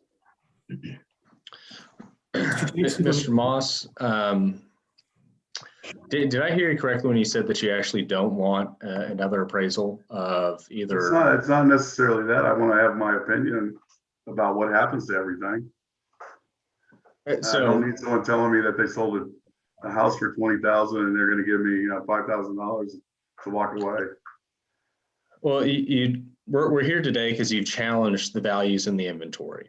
Okay, and so you say you want your opinion heard, but Exactly. you don't want a new appraisal, correct? I'm not going to cause trouble. I just want my opinion heard. I haven't heard anything from anybody. Well, I just want to clarify, Mr. Moss, and I apologize for interrupting. I just want to clarify, you do not want the court to order a new appraisal of those properties. I don't need a new appraisal. Okay, and do you have any reason to believe that Mann and Associates is an unfair or biased party? No, in fact, I called them and they said they base everything on what they saw there, and there was nothing to compare it to. So have you reviewed the appraisal reports that they prepared? I have. And are you aware that they use comparable sales in their appraisal I saw reports? some, but they weren't, the way they adjusted them, they were real kind of deboggled. They didn't make a lot of sense to me. Okay, but they had comparable properties in their appraisal reports, right? Yeah, but they were higher than what they valued my mother's home at. And you mentioned on your opinion that you recently sold 5 acres at 20,000 an acre, right? Yes. Were there any? It's 6 acres. It was $120,000 for the 5.5 acres. Okay, and were those? Was there an undivided interest owner in that property? No. So you owned all of it, right? There's no discount needed. What, you kind of broke that. So you owned all of it. There's no discount needed for an undivided interest? No. Okay, and when did you sell that property? Back in September. 2020? Yes. Okay, and you'd agree with me that the inventory is supposed to provide the date of death value for Elizabeth Moss, correct? Yes. And when did she pass away? October 8th, 2019. Okay, so about a year earlier, right? Right. Okay, and you mentioned in your complaint that you've compared, you've viewed other comparable sales for your opinions. Do you have any of those comps with you today to present to the court? I have to dig them up. Okay. And for the Rachel property, you think it's worth at least $139,000? I think that's what it could be sold for. 120, 130. Correct. And that's what you think it's sell for today as opposed to what its value was in October of 2019. Correct? Yes. Okay. And you realize that that's kind of apples and oranges with the inventory, right? Sort of, yeah. I understand that. Okay. And on the jewelry you complained about, you mentioned maybe some gold nuggets or china, but you can't actually tell the court any specific pieces of jewelry you think are missing. I remember maybe seeing them, but I can't tell you what they look like. I remember she showed me a few of them. Okay, and you mentioned there's some cattle on the property, and I think you went to maybe what your mom had told you years ago about it, but have you spoken with your sister recently about what the terms of any kind of agreement I are? have not. When she got worried the last time, I haven't spoke to her for over a year now because she was Okay. afraid of Kathy not giving her money. So you don't know of any actual terms with regards to the cattle being on there. So They're just there, and I know that there was an ongoing lease, and I do think that someone has to pay something for having their cattle there. do you think it was a written lease? No, it was a verbal lease. Okay, and you just have to speculate as to what the terms are, right? No, she told me it was between $17 and $20. I remember saying that. And who is the she? My mother. And when would that have been? Oh gosh, 2011, maybe 12. Okay, so about 10 years ago, that's what the terms could have And, been. and my sister's had cattle out there the whole time since then. Okay. They've taken every mesquite down too. But you don't have any knowledge of what any kind of terms for that cattle would have been in the last, say, 2 or 3 years, correct? Yeah, I've been left out of everything, like I said. Okay, and just as far as your opinion on this, and I mean, you are a beneficiary under the estate, but you're not the executor, right? And under the most recent codicil, you weren't even named as an alternate executor, correct, by your mother? No, I was not. I've been totally cut out of everything. Okay, and part of that for the control of the estate, that was your mother's decision, correct? Not at all. Oh, it was her second codicil, right? That wasn't her decision. Well, it's been admitted She to told me probate, she was correct? sorry for doing it before she got sick. Okay, and you haven't contested that, have you? She cannot. She said that there's nothing that she could do. She was worried. She was afraid. You know, when you hear your siblings say, you know, she's old, just let her die. There's something wrong. You know, that's not how it works. And you mentioned that your mom made, I believe you testified that your mom made over $500,000 in 2017. Is that That's right? what the tax rolls also show, because I based it on what I made. And I always had a number that I times it by what she made, and it was pretty close. And do you have any records to support that? Well, look, you can go to the Karnes County tax roll and look at it. It's, But I can tell you what it is. I got it right here. Mr. Moss, as we sit here today, you don't have any records to support that? Yeah, they're on the Karnes County tax appraisals, and it's $523,000 That's the tax appraised value, not the actual for income. 2017. But that's just the tax appraised value? Yes. Okay. No, that was what was the taxes that were paid on it. And There's a receipt there. at the end of your mother's life, you mentioned she was in Stone Oak, right, at assisted living? Is that correct? No, she was at an assisted living, not the last part of her life. She was at her house. Okay. And are you aware of what any of her end of life care expenses were? Yes, I do. From my older sister, she explained it to me. Okay. And do you have any records regarding those, or is it just kind of what you remember your sister I'm telling? sure I could probably pull out the bank statements that I have if I need to. You'd agree with me if those end of care expenses weren't cheap, right? Not at all. I mean, from what I understand, it's like $10,000 a month. Okay, So but that if your was mom the had, income coming in from her oil wells anyway. There was So money it- sitting there that let me go ahead and ask you a question. Mr. Moss. $2,500 to have a party after your mother Hi, died. Mr. Moss, Mr. Moss. Ready to talk.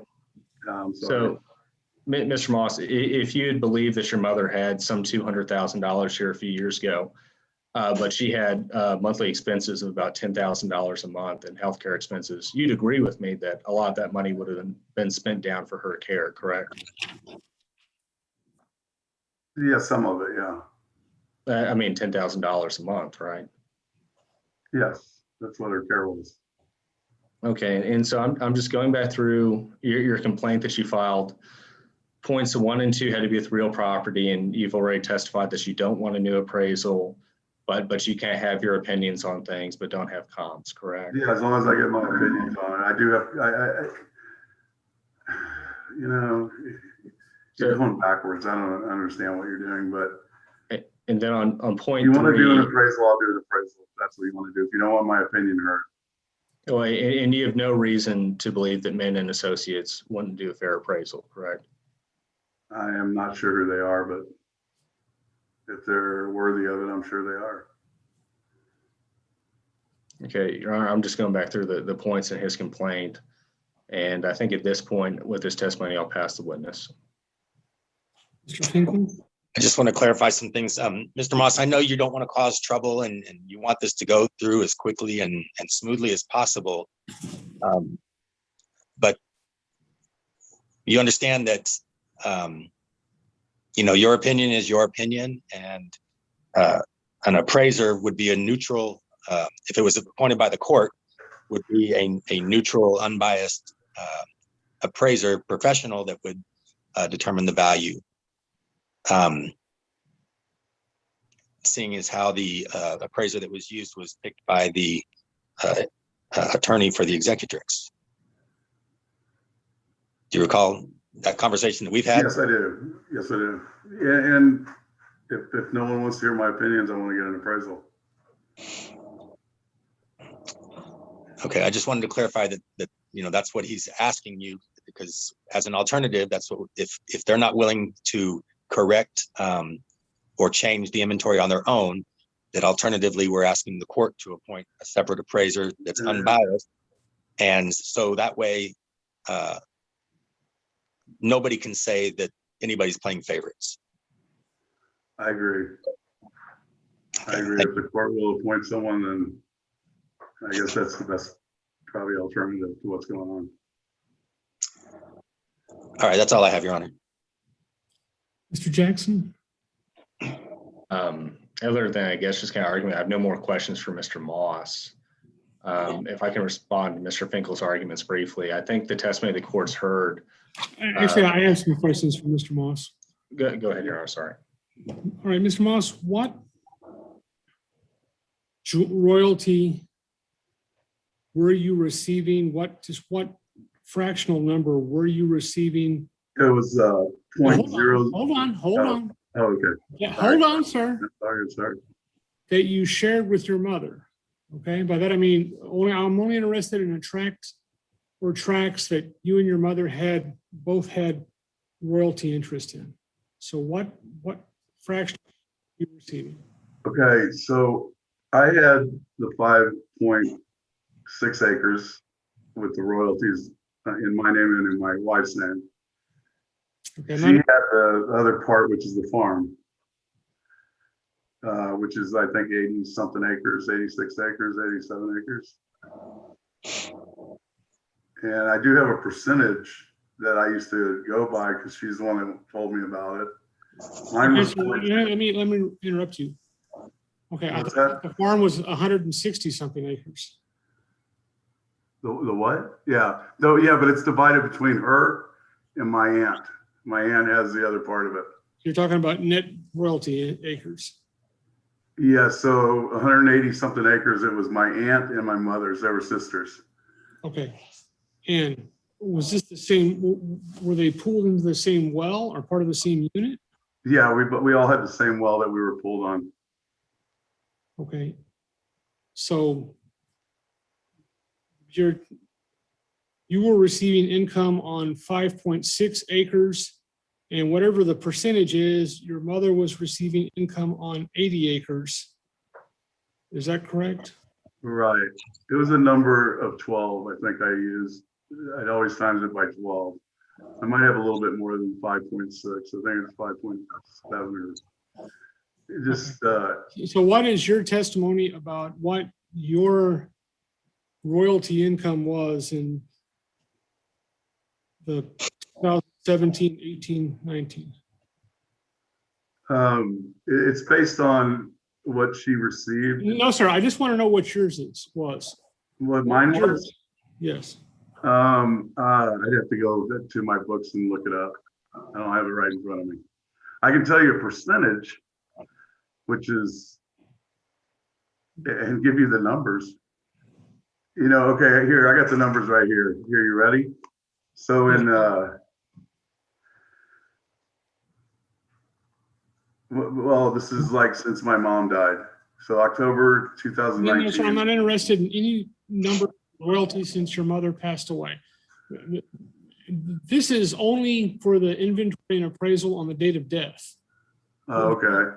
For closing accounting that has to be made, if it's not a waived or agreed to, where the executor says, and here's all the money I received since the date of death, and here's what I did with it, and what I did with the property. So I just want to know, do you have any numbers for your mother's royalty income?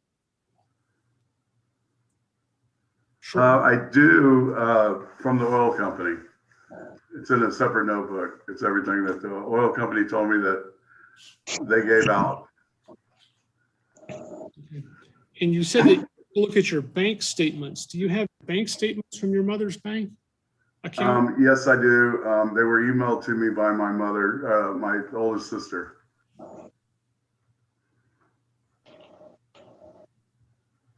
And it does show the. And no, sir, I'm not asking you to tell me what's in them. What I'm asking. Okay. So do you have any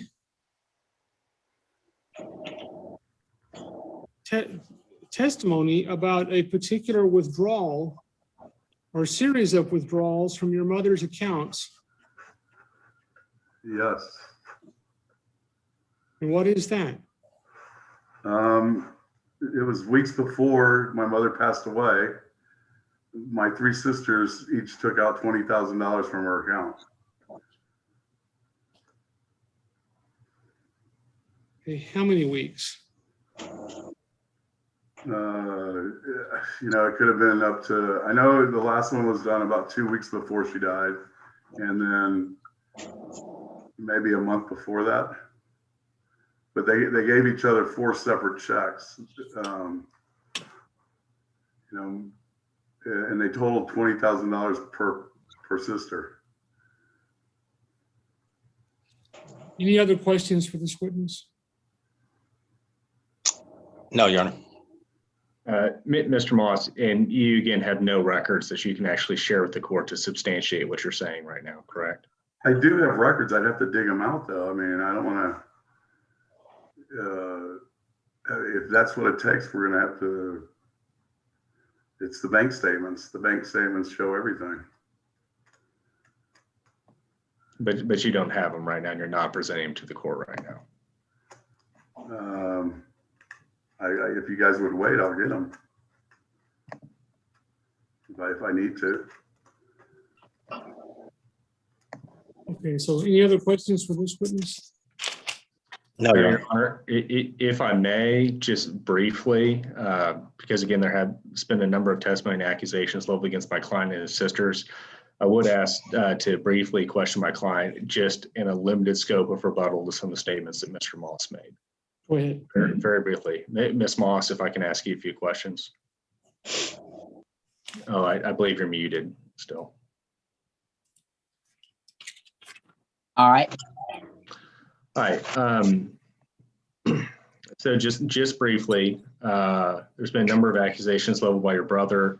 And just in a quick recap on this, for instance, he testified that you and your sister each took out $20,000 from your mother's account shortly before she passed away. Is that true? No, it's not. Okay. And have you ever taken any money improperly from your mother or her accounts prior to her death? No, I have not. Have you taken any money improperly from the estate accounts since your mother's death? No, I have not. And when you hired men in appraisals, they've always been neutral and unbiased throughout the whole process, correct? Correct. When they showed up, I let them in. I didn't talk to them at all. When she had questions, the first question was, is it undivided interest? I said, yes, it is. She asked how many people. I told her it would be 6 people. And then 5 on the house in town. Okay. And Ms. Moss, there's been some testimony by your brother here today about, there's at least an allegation that years ago your mother had an account with $200,000 and had X amount of income at various times. And in fact, he actually testified he thought her expenses would have been about $10,000 a month.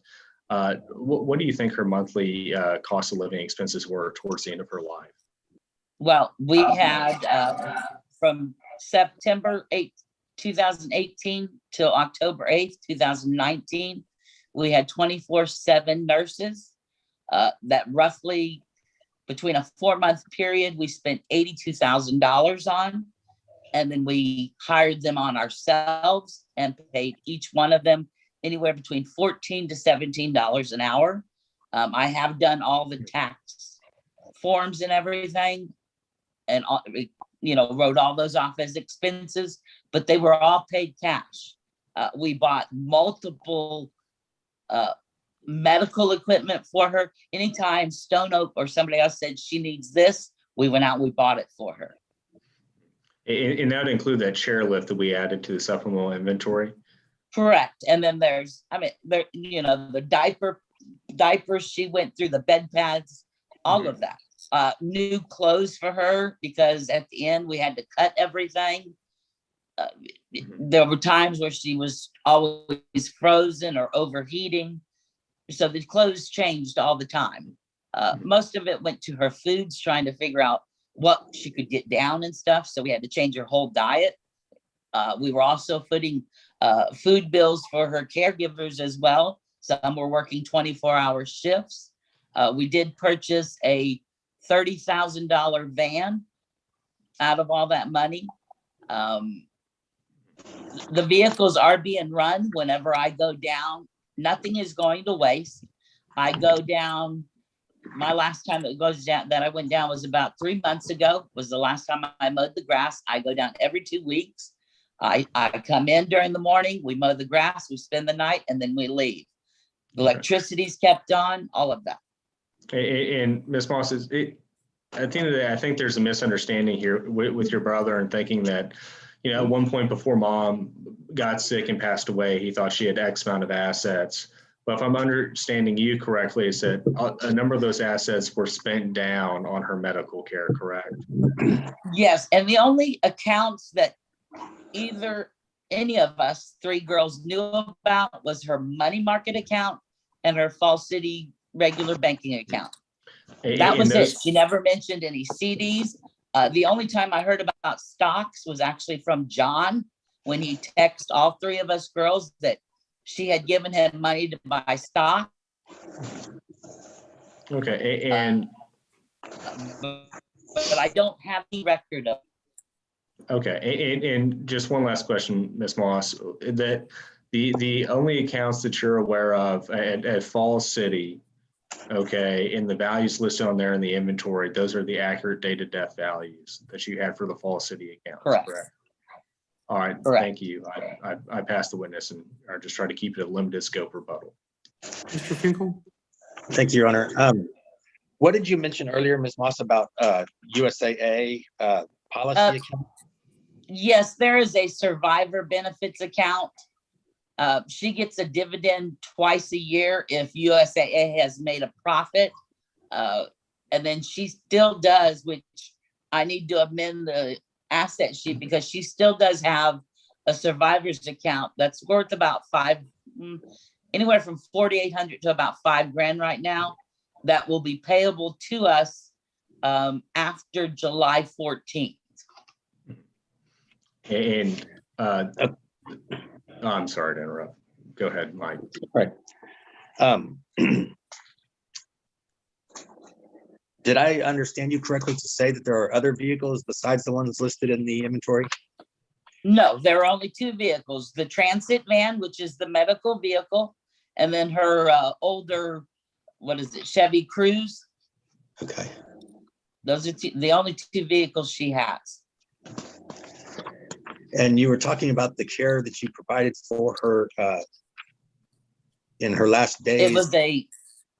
It was a hydraulic stand assist to lift, a medical lift. Okay. Isn't it true that Adult Protective Services had to get involved with you when y'all were caring for your mother? Objection relevance, yes. Your Honor. All right. relevance?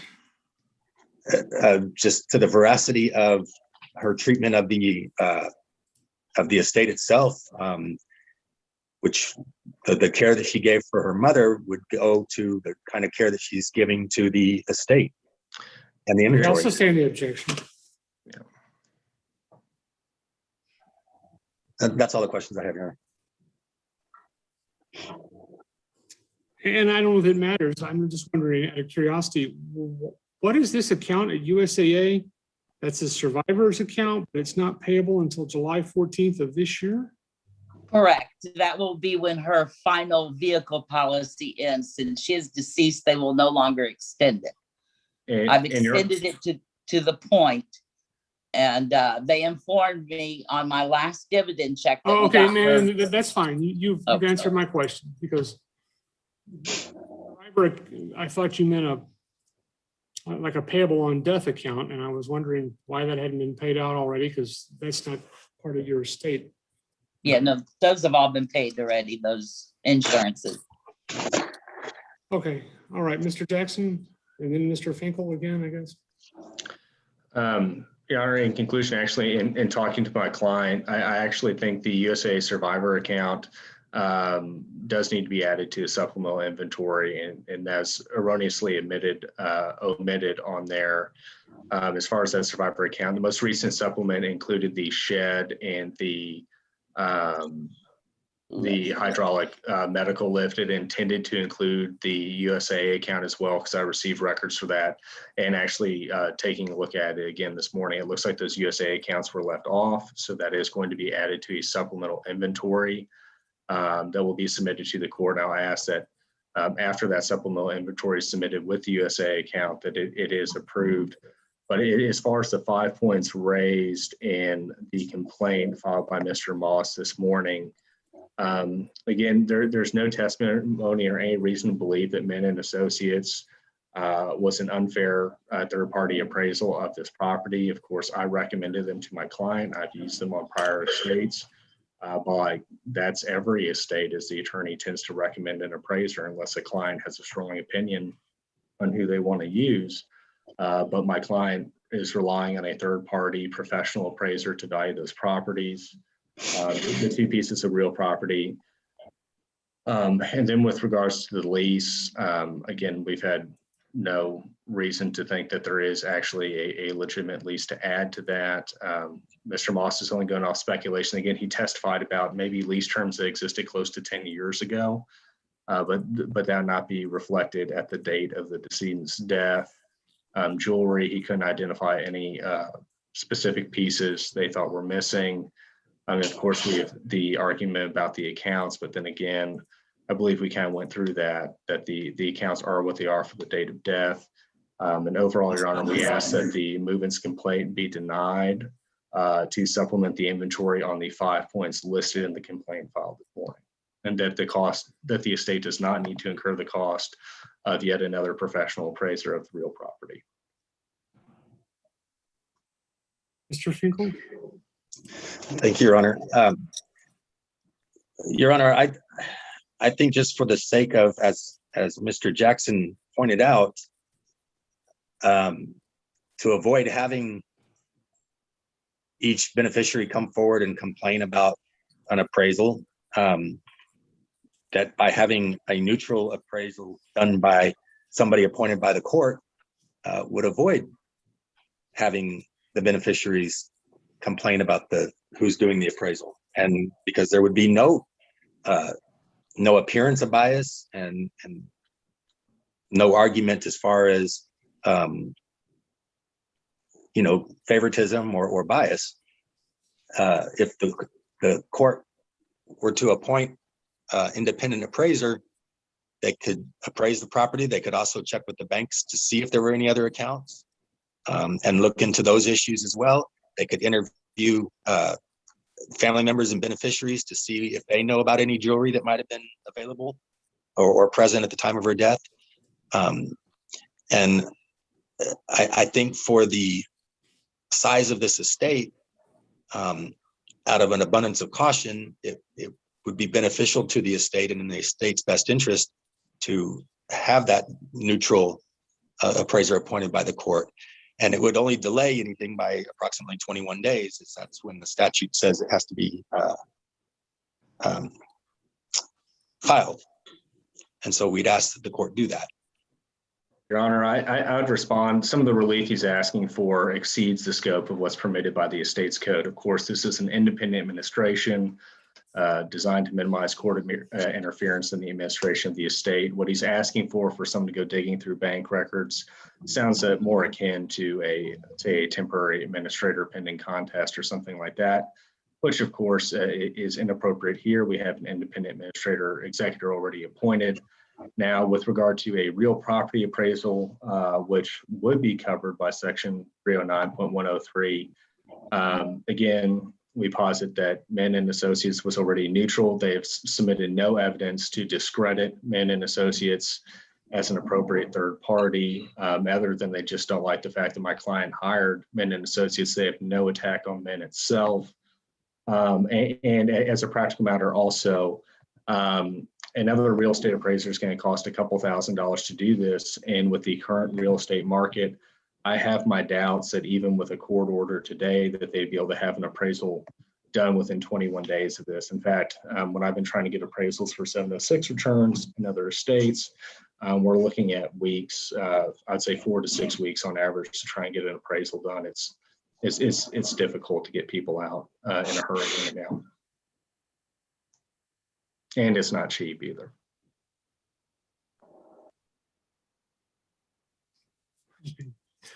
Anything else, Mr. Finkel? No, Your Honor. All right, give me just a moment.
All right, I've listened to the evidence, arguments of the attorneys. I will go through these 5 items one at a time. I'll take items 1 and 2 together. I do not find any reason to believe that the appraisals made on the real property were, let me get this, erroneous or unjust. The value of something like real estate is going to be a range. Mr. Moss wanted something, thinks that the range goes higher than what the appraiser came back with. I haven't been given evidence that shows me that it's outside of the range of value. And I think that the appraiser would also know that it's in the estate's best interest to have the higher value as possible within the range of reasonable values. So that the heirs get the stepped up basis. On the claim about number 3 on leases, I didn't hear Ms. Kathleen Moss asked about a lease. And unless there was a lease payment due or owing on the date of death, I do not believe that that would be necessarily, I don't have any evidence that there would be anything that would be required to be disclosed on the inventory. Maybe there was a lease, maybe there was not a lease, maybe the lease automatically renewed, maybe it had been prepaid, maybe it's been renewed by the executor since the date of death. All of that will have to be accounted with whenever the final accounting comes out, but I don't see that on the inventory and appraisal that there's anything that has to be done there. On part number 4, I think the parties are in agreement that there is at least one account with USAA that was not on the inventory and appraisement list of claims, and I'll order that that be supplemented within 21 days of the date the order is signed.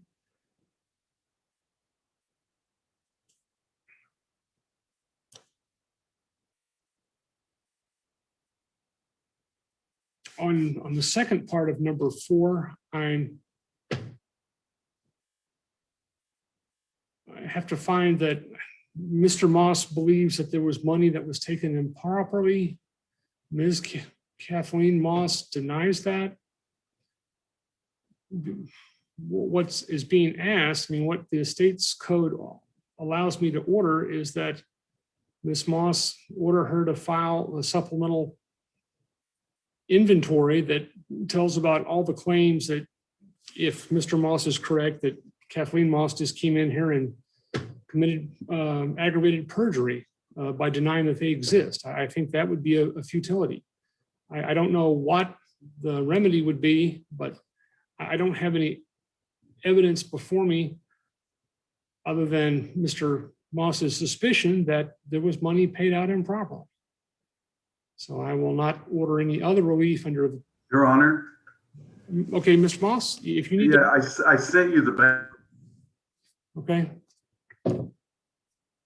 And Ms. Moss, I see you have sent something in chat to everyone. I have not opened it up.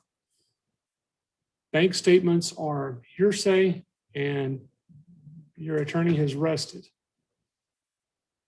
And on part 5, I can tell you that I've seen as an attorney and as a family member, folks who think that grandma's jewelry and that china that grandma had and stuff is worth a whole lot of money, and then they go and get it appraised and they find out it's worth extraordinarily little, a tiny fraction of what they thought it was worth. And I know China was mentioned. I'll say specifically with China, people don't have 14 kids and, you know, dine frequently with a whole bunch of guests at their house anymore. It's hard to give China away lots of times. And so I have no evidence that there's jewelry or anything else expensive that was not claimed listed in the inventory. So I will deny any relief there. I'll ask the attorneys to prepare an order. If you can get an agreed order, great. If not, I will give you a entry date as soon as possible to get this entered.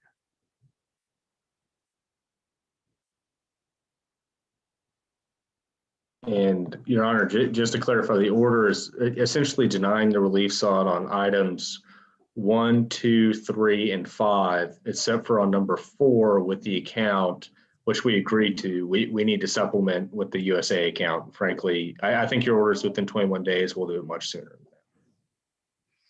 Okay, who is going to prepare that order?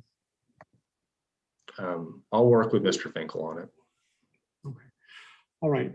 Anything else right now? No. No, I guess the only thing I'll ask, Your Honor, is, of course, this hearing was initially set for an order approving the inventory. And of course, since we need to supplement it, I don't think signing that order today would be appropriate. When we do the supplemental inventory with the USAA account, I will submit an order approving that supplemental inventory.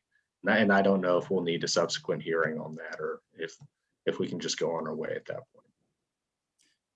Okay, I'll let Mr. Finkel look at the supplemental inventory and see if there's anything else, or see what his opinion is of it, if that satisfies the concerns or not. Okay. All right, so you want me to go ahead and set an entry date, or? Sure, why don't we set a date? Yes, Ms. Riley, when's a good date for a Karnes County case? You said approximately 21 days out, Judge? No, just like a week, next week. Next week? Okay. They'll have 21 days to do it. I would say probably the last week of April. Any of those dates, you're hearing the civil dockets that week, so any of those dates, the 26th, 27th, 28th, or 29th. All right, Mr. Jackson, Mr. Finkel. The 29th looks good for me. I have my calendar pulled up. I think that's okay with me. All right, and again, that's only if you have a disagreement. If you don't have a disagreement on the format of the order, we'll sign off on it, Mr. Finkel, and I will sign it as soon as it's e-filed and sent to me. Yes, sir. All right, and y'all are excused. I have 3:30. We'll be back at 3:45, and we will start the Frio County case. Thank you, Jeff. Thank you, Your Honor. Your Honor. Yes, sir. I see that you've signed the Rockowitz order, so may I be excused? Oh, yes, sir. Yeah.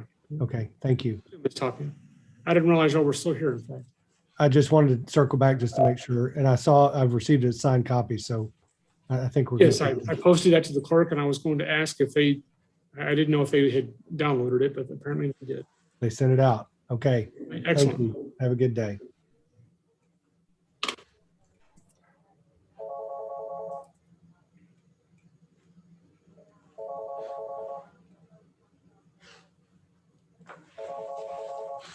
Was the Lee Al case done with Tapia and Nichols, Judge? Or is that one still pending as well? We're still pending on that. Okay. Oh, really?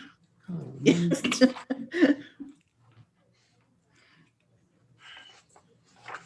Okay, well, we'll take that up first, and then the Frio County case. Okay. Wait, I'm sorry, I stepped away. Are we on ours, Jennifer? No, the judge is taking a break, and then he's coming back at 3:45, and then he'll take up ours before the Frio County case. He's going to do the Frio County case, but we just all realized that this had not been addressed yet. Okay, so I'm going to tell my client to be back by 3:45. Yes. All right. Thank you, Judge.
All right, calling in the matter of the Leal children.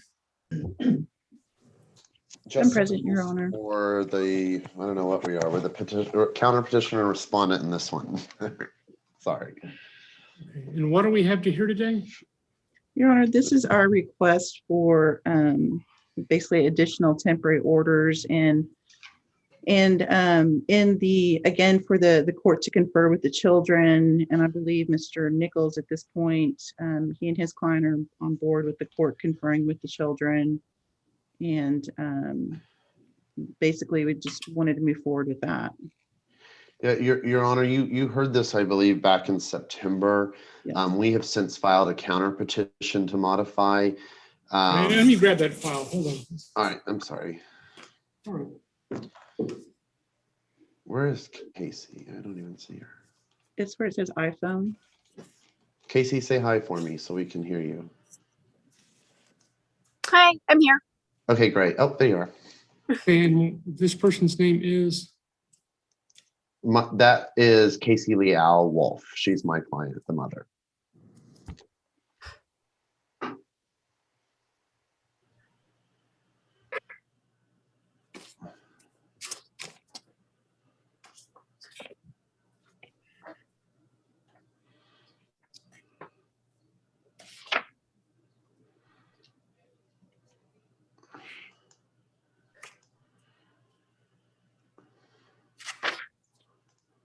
All right.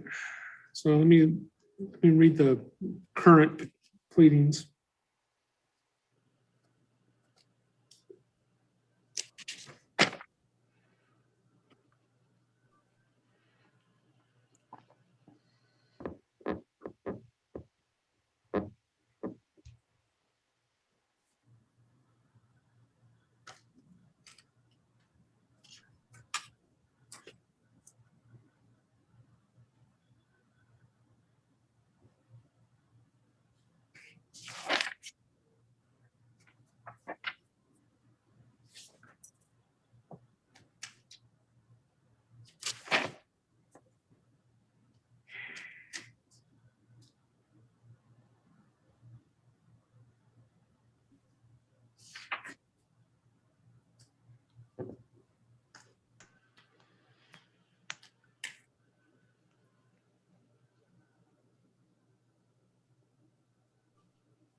Okay, are both sides ready? We are, Your Honor. I am. And is Asking Mr. Leal to unmute. Start his video.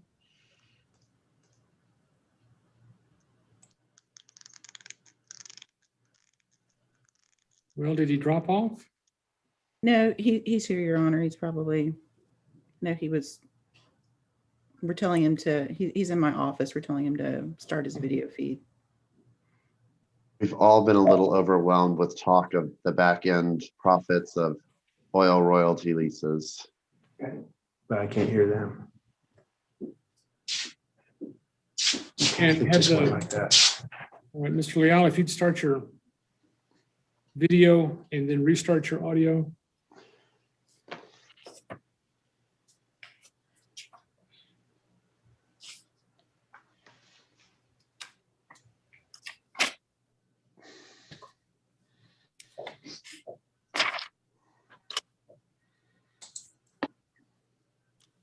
All right, and Mr. Leal, do you have video? It says your video is going. Is it done? Yeah, you got the video. Yes. I just couldn't hear y'all earlier. Sorry. Okay, there you go. All right, have the parties been sworn previously since the motions to modify were? They were sworn at the original hearing in September.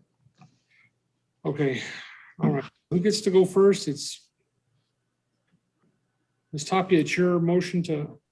Yes. Well, Judge, it's just some procedural, and I don't want to, but we have basically competing motions for temporary orders. This was a modification Mr. Leal filed in September. You heard temporary orders. Only one of the children is over 12. And we maintained that the two younger, that there was no affidavit filed. Well, let me start over. My client is primary of all three. Mr. Leal sought primary of all of them, based on the fact that the oldest wanted to move, but the parties testified that they wanted to keep all the boys together. So the court did not interview the children and did not change anything from the decree in temporary order, in the last temporary orders. Since that time, both parties have filed updated petitions, or we have filed a counter petition seeking guideline child support. Point. We agree with Mr. Leal that he should be designated as the primary right to designate the residence of the oldest. But we do not agree on the two younger children, and Mr. Leal has attached to his amended petition an affidavit to support changing primary and temporary orders for the two younger children. We will contend as a matter of argument that the facts alleged in the affidavit are more akin to like a journal entry of things we don't like about our parents, more than raising an issue of substantial impairment to the children. So as we proceed, I just want to be clear that where the parties agree is that the oldest child, Chase, should go with dad. We're the court keep everything the same as it relates to the two younger children. And then this modification suit is of a mediated settlement agreement in which Mr. Leal was ordered to pay less than half of guideline child support. So the fact that we're going to go through this and he wants to change that agreement or renege on that agreement, then we're entitled to guideline child support. So we're asking that temporary, if the court rules in our favor and awards Mr. Leal one child, my client, the children, then we think he should pay guideline child support of 25% of his net monthly resources, which is about $1,500. So that's kind of where the court's headed. I do think with Ms. Tapia that in the parties, to my knowledge, desire for the court to hear from the children. We just ask that be done. I think we have an agreement on that be done with each child individually by the court, and that a record of that interview be taken if the court is so inclined. I don't know if that's helpful. And for clarification, actually, the middle child is actually over 12 years old. He's 14. So I apologize. I'm sorry. Correct. And then the youngest is 9 years old. And but again, with the affidavit, Mr. Nichols and his client have agreed for you to interview all the children in chambers. And so I believe that's just kind of moot at that point. And we would be asking for my client to be made the primary of all three boys with a standard possession order, and that Ms. Leal would be required to pay child support within the guidelines.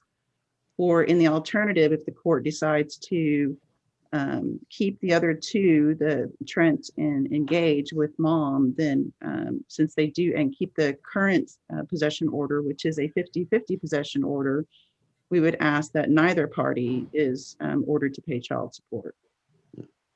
I mean, this boils down to whether Mr. Leal wants to pay child support is really what this ends up being about.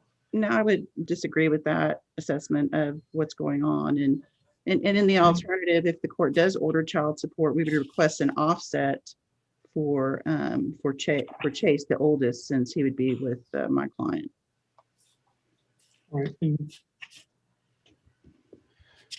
But Your Honor, even if the court interviews the two younger children, and we want you to, we still don't believe the affidavit attached is sufficient to give rise to imminent impairment of the children's well-being for the two youngest ones to change, because you can't change on temporary orders, Your Honor, unless there's an agreement of the parties, and we're only agreeing to Chase. And the two youngest, you have to look at the affidavit then, and I don't think the affidavit alleges any facts that actually rise to the level of, endangering or a significant impairment to the or emotional well-being of the children that's required by statute. So I don't know how they get over that hump for the two youngest children, but we have an agreement on the oldest. Well, as far as the affidavit, Your Honor, we would argue that we meet the requirement as far as showing what's in the best interest of the child, and that there are issues that are going on that would significantly impair their emotional and mental well-being. The relationships just continue to deteriorate and affect everybody and everything that's going on. All right, let's, I guess, go ahead and get started then. Just so we could plan a little bit, Your Honor, I have not done a child interview in the world of Zoom. How does the court do that? Because I know that they're about to get out of school and stuff, so. We would just place them on a Zoom device somewhere, and we'll go to a breakout room. Okay. And is that possible, parents? I know it's possible for Chase. I can just send him the Zoom information. I do not know about Trent and Gage. Gage is at home with his mom. Gage is home right now, and Trent should be home in about an hour. Okay.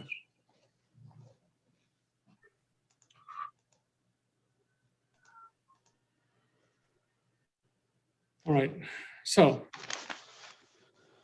who's going first? Well, I guess I can go first, Your Honor. Yeah, it's they filed first, so the petitioner. Okay, your first witness would be Jose Leal. Right. Go ahead.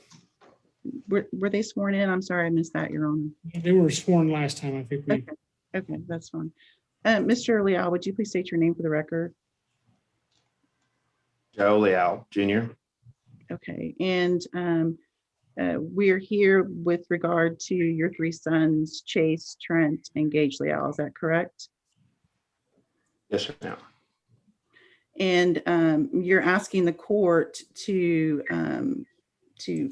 modify the current possession and access order, in that you're asking the court to make you the primary person and grant Casey a standard possession order with regard to visitation. Is that correct? Yes. And in the same, you're asking the court to order that she would be paying you child support if the court should grant you primary for the three boys. Is that correct? Yes.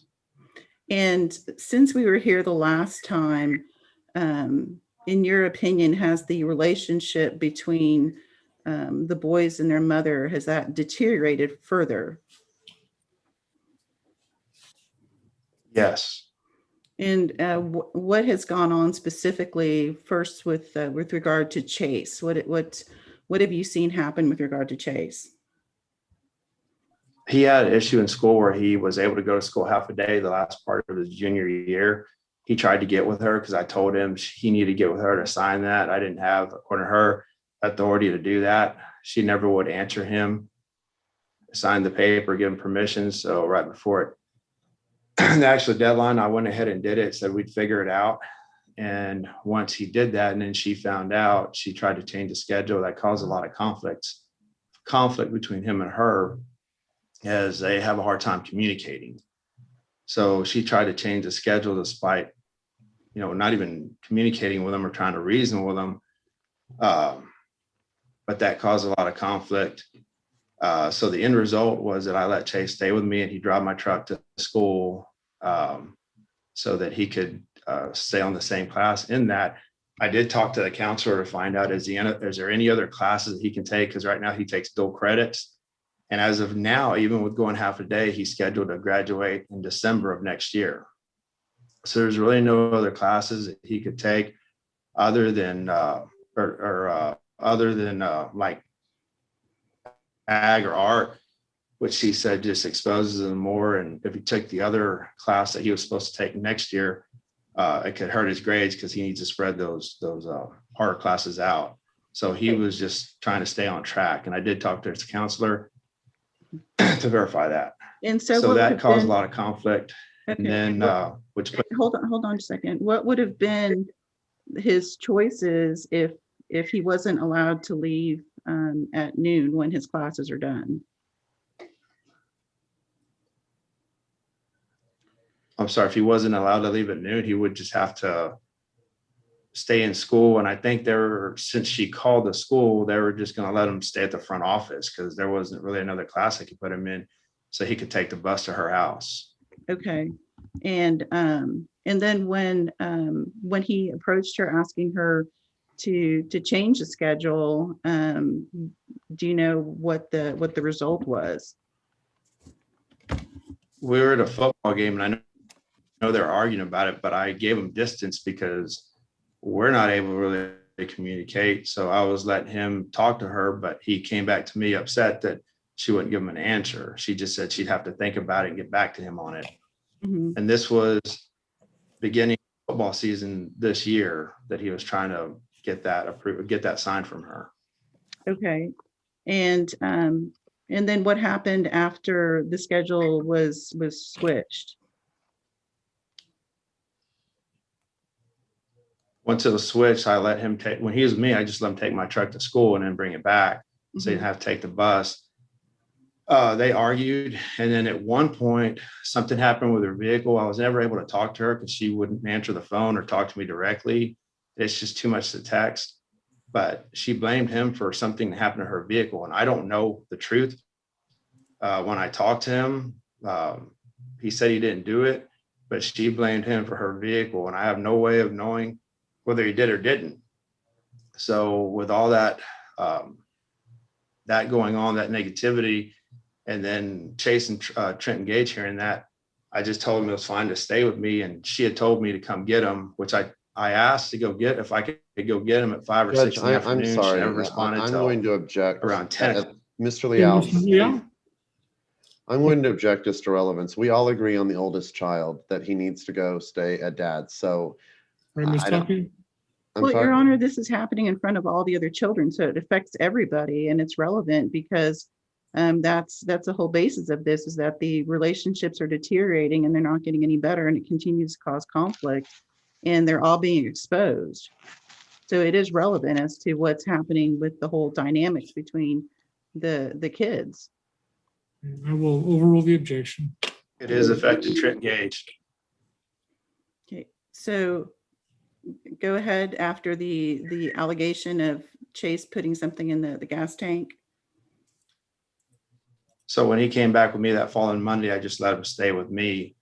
Some time passed. And then when it came time for spring break, since he didn't have school, I just let him go with her on the weekends, Friday, Saturday, Sunday. Then I went and picked him up on Sunday so he could be with me during I'm school. going to object, Your Honor. This is just narrative response and it's non-responsive to the question. I'll ask a question, Your Honor. So, Mr. Leout, Basically, do you want me to get to spring break? Do you want me to get to? just let me ask a question. So during spring break, well, since when she told you to come pick up Chase after the car incident, did she exercise any visitation with Chase after that? Nothing extra. Okay. But when you mean nothing extra, she wasn't exercising visitation at all, or? She only had them Friday, Saturday, and Sunday on her weekends. Okay. And then when spring break came along, was it her time for spring break or was it your time? It was her week. Okay. And do you typically split spring break between both of you? Yes. Okay. So did she pick up the kids from school Friday on spring break? No. Okay. And so the weekend, the first weekend of spring break, the boys were with you? Yes. And were you trying to communicate with her as far as what her plans were with regard to the boys and what you were going to do for spring break? Yes. And did she respond during that weekend or did she respond at some later time? I sent a text on Wednesday, which she said she didn't get. Then I sent another text on Saturday about 1, which then she responded Sunday night around 10. And I was taking care of something else that night, another family issue that had nothing to do with the kids. So I didn't get to respond to her right at that time. Okay. And so when did you respond? I replied to her text around 1 o'clock that morning. I didn't expect a response, but I want to get out of the way. Okay. And so when she texted you, what was the essence of the text with regard to the boys in spring break? She couldn't believe that I was asking them for that Monday and Tuesday because it was her turn for spring break and that we shouldn't be splitting them. I believe it was in a result for me having them on Christmas Day or Christmas Day, I believe. So so then after you responded, what ended up happening? When she said that it was her turn and that she couldn't believe I was even asking for them, I told her that she was going to sit with a court order. I sent her a copy of the court order saying that if she was going to stick with the court order, she should have picked them up on Friday and that she needed to come get them Monday morning, not at her convenience. Because we did have plans Monday, Tuesday, Wednesday, which I canceled if we weren't going to be able to do that. Okay. And so And she can't. what I'm sorry? I just said she came and got them Monday morning. Okay. And when she came to pick up the boys, did all 3 boys get ready to go? Yes. And what happened with regard to Chase? When he got in the car, he came back to the house and said that she told him to get out. She wasn't taking him. Okay. And then what did you do? I did go outside and asked her why. I did video it and reminded her that it was her turn to take all 3 of them, that there was no school that week. It's spring break. And the reason he's with me during school is so he can drive my truck. And if there's no school, he should be with her. And she said no. Okay. And so she took the other 2 and then she did not take Chase. Correct. Okay. How did Chase react after this happened? He's been through a lot, so he's just quiet. We went for a walk after that.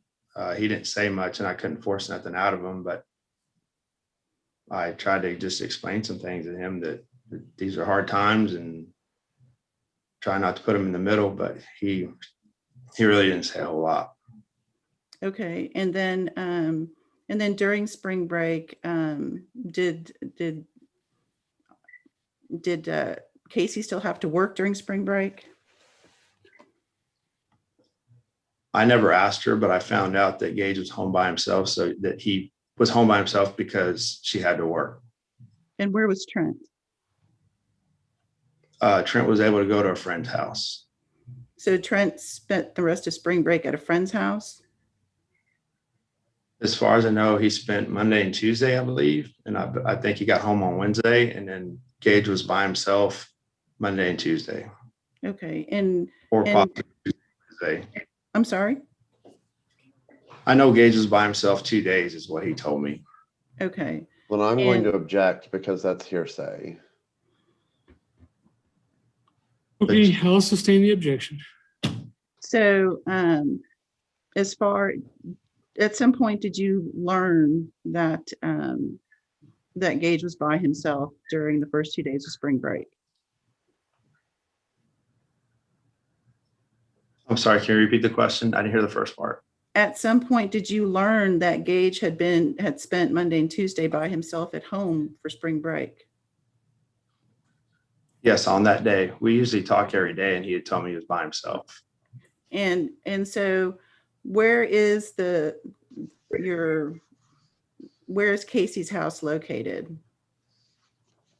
Off of 97 and FM 1922, halfway between Floresville and Stockdale. Okay, and is that a very populated area? Her dad's about a quarter mile away. And other than that, that's about it. There's an Okay. oil field construction site, street, and that's it. And in your opinion, is Gage mature enough that if something were to happen, that he would be able to handle a situation being by himself?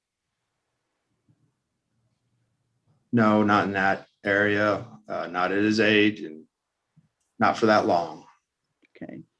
And so if he stayed home by himself, he would have had to basically take care of himself all day long with regard to eating, anything that happened at the house, anything like that. Yes. Okay. And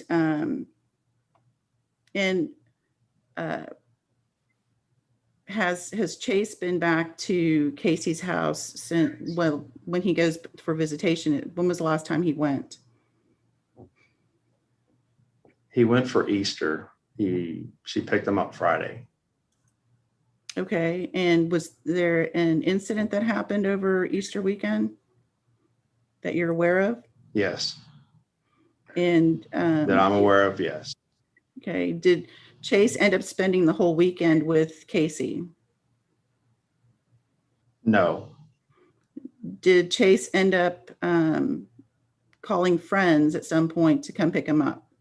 Your Honor, I'm sorry to object, but we're so short on time. This is all related to Chase. This is exclusively Chase, and we've already agreed on Chase. So I don't know why this line of This was questioning. argument about Chase and Trent. I'm sorry, Mr. Mr. Liao. Liao, Mr. Nichols, Mr. Liao, I have muted you. When either the judge or any of the attorneys start speaking, you need to stop speaking. There's several reasons for that. One is because I'm ordering you to. Two is that we have a court reporter, Ms. Cavazos. She can't take it down if we have multiple people talking at once. Three, you have Ms. Tapia to represent you, and she will represent you. If she needs to argue about something, if she needs to object about something, if she needs to reconfigure how she asks something, she will do that. So you let her do her job and just testify, okay? All right. Mr. Nichols, I will allow Ms. Tapia to continue this line of questioning a bit more, and that I don't know, you can unscramble the eggs with three children, all in the same family.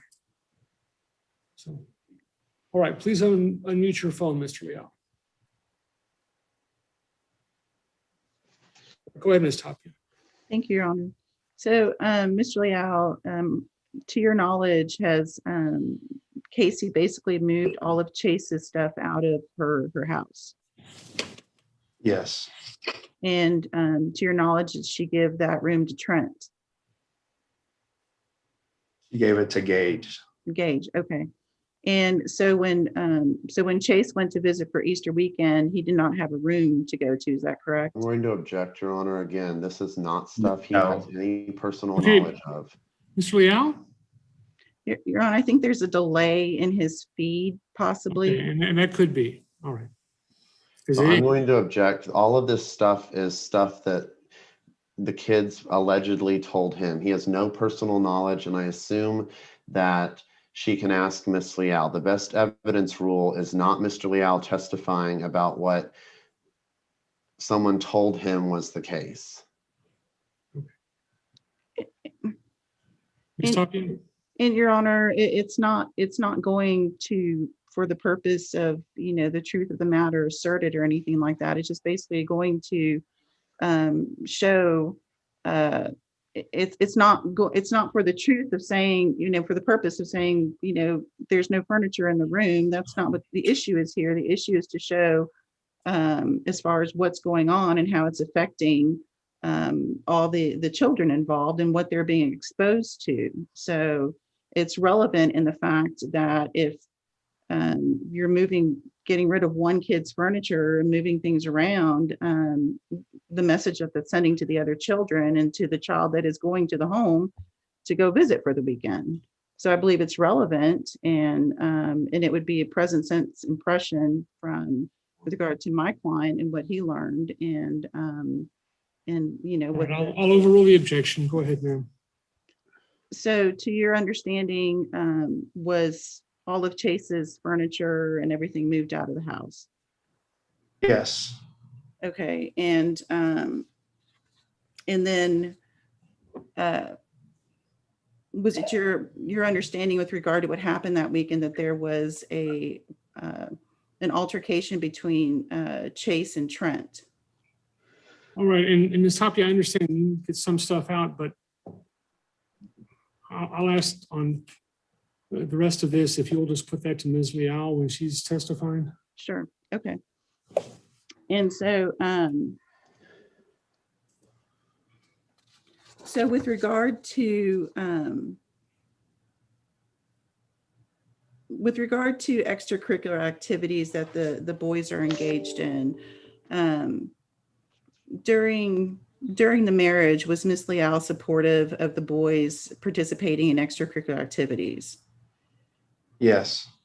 Okay, and since the divorce, with regard to extracurricular activities, has Miss Leal been supportive of those things that the boys are doing? Yes, for the most part, yes. Okay, and when there's games and practice, does she make sure that the boys get to practice and to the games? According to her work schedule, yes. Okay, so when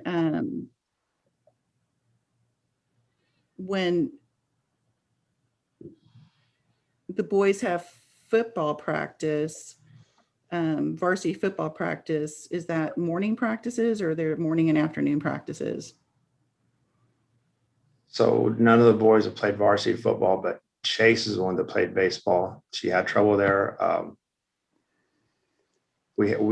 Trent was talking about varsity football. So. Okay. So, and is Gage currently participating in any sports? Yes, he's playing soccer. The last part of basketball season, she didn't want him in that. And then I signed up for basketball. And Gage is playing soccer right now. She's not involved in that. Okay, so by not being involved, does that mean he misses practices and games? We've had our first game for soccer this past Saturday, but when he's with her, she hasn't taken him to practice. Okay, and with regard to the relationship when you're at home with the boys, what kind of interaction do you see with regard to Trent and Gage and Chase, and how what's going on at their mom's home, how it has affected them? What do you see? With us, we try to do stuff outside and eat dinner together.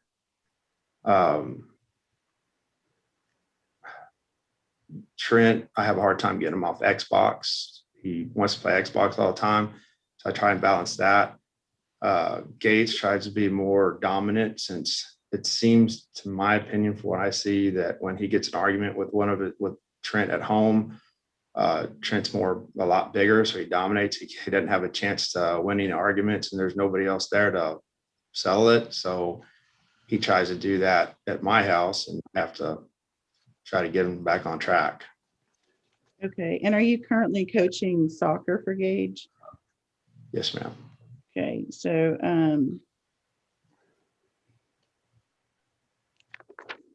and are you aware that do you know if Trent has an Xbox at Casey's house? Yes.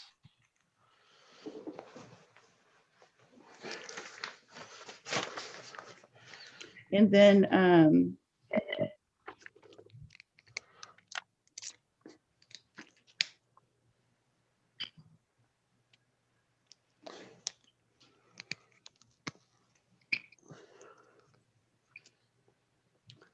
and why do you think it would be in the boy's best interest that you be named the primary, the person that they live with, and that that Casey be granted a standard possession order?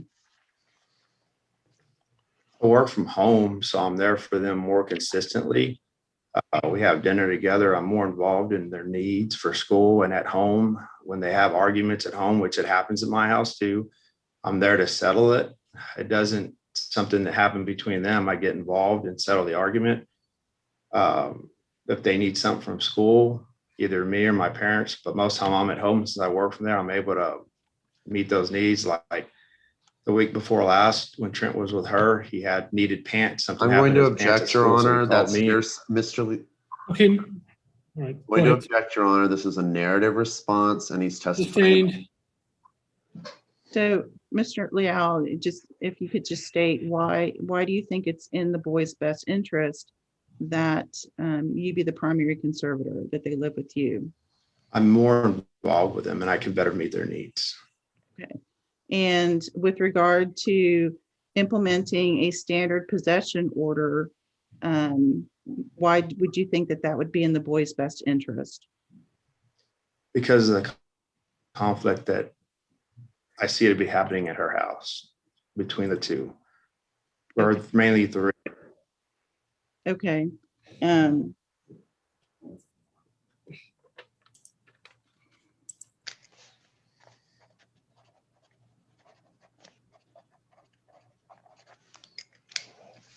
I'll pass the witness, Your Honor. Go ahead, sir. Thank you. Mr.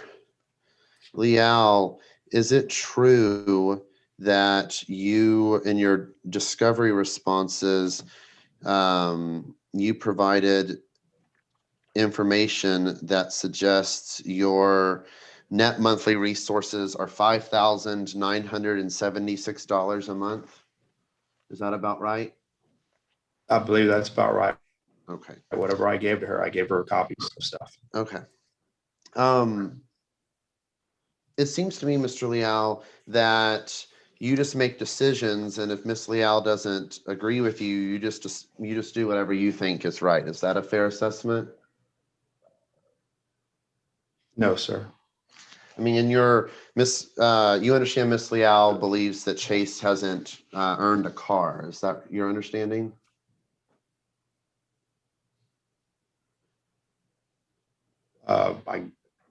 I don't really understand that, but I believe she does not think he should drive.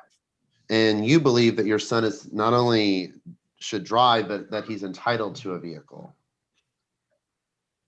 Is that right? Not entitled to a vehicle, but I mean, drive. This is your discovery responses. I can put it on the screen. You didn't write, yes, I believe our son Chase is entitled and needs a vehicle in your discovery responses? Well, the word entitled, I guess, was not what I was sure about, but I believe he deserves one from what I've seen. Okay. And you understand that can differ on what they believe is best within their households. Do you understand that? Yes. And you understand that just because there's differences doesn't mean that a parent is not meeting the needs of their children. Yes. Can you point to any needs that you allege Miss Liao is not providing Gage? I don't think he should have been left home by himself on spring break. Okay, that's your judgment. I'm asking about needs. So did he injure himself or something that you know of? No, not that I know of. Okay, so needs, food, water, shelter, clothing, love, whatever you think are needs. What needs does Gage have? Love, Liao doesn't provide. interaction, how his day's going, help with homework, finish projects at school that she said that she would do with him. And you're not physically at her house, are you? No, sir. So you have no personal knowledge as to what goes on over there, do you? Only what the kids tell me, and if a project that does not get Okay, done that's comes to not my house personal and I have to do knowledge, it. Mr. I'm going to object as to non-responsive. Sustained. Mr. Liao, my question is, you don't have any personal is not what someone told us. It's what we personally observe. So you don't have any personal knowledge of what goes on at Miss Liao's house, do you? No. And can you point to any needs of Trent that Miss Liao does not meet? He needs to be more active at home, not on the Xbox. Okay, anything else? No, sir, I'm not there. All right, so besides she supposedly allows Xbox too often and doesn't ask Gage about his day enough, what other circumstances do you believe that the children need that Miss Liao is not providing them? When they argue and nobody's there, and the biggest one wins the argument. Being able to settle arguments and just. You think that's unusual for kids? For kids to be left alone and just settle the argument by themselves? Yes. Not if I'm at home and I can be there for that. You're just there dishing out justice for all the disagreements. I object to the sidebar. Sustained. I apologize, Your Honor. Mr. Liao, is there anything else that you can point to that demonstrates that Gage's physical safety is in danger? Not his physical safety. I'm worried about his mental. Then the answer is no, I think. Can you point to any evidence that Trent's physical safety is endangered? Not physical, mental. Okay. All right. So the answer is no on physical, right? Yes. Okay. And I want to go through your affidavit real quick that you attached. Has the court had an opportunity? I'm sorry to. Yes, I've read it. You've read it? Okay. So, Mr. Liao, are you really telling this court that the information you've provided in your affidavit demonstrates that the emotional well-being of the two younger children is an imminent danger? Do you really believe that? Well, I'm going to object. I don't think the standard is imminent danger. Oh, I'm sorry. Is there anything in there that their present circumstances significantly impair their physical health? Anything in that affidavit? As far as physical health, if Trent was physically hurt, Gage may arguing. I'm sorry, sir. My question is in your affidavit, which contains facts that have supposedly already occurred. Does it contain any allegation? What part of that do you contend constitutes a significant impairment to the child's physical health? I don't have it. Okay. And in the affidavit, what part do you believe specifically says that Miss Liao's circumstances impair the children's, and I'm not talking about Chase, but just Trent and Gage, significantly impairs their emotional development? Specifically, please, sir.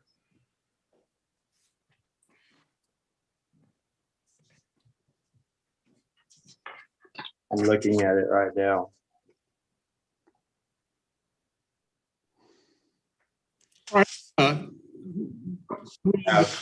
Mr. Leal's opinion is irrelevant.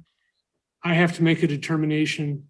I don't need Mr. Leal's advice on where he thinks I should look within the affidavit or what conclusions he thinks I should come to.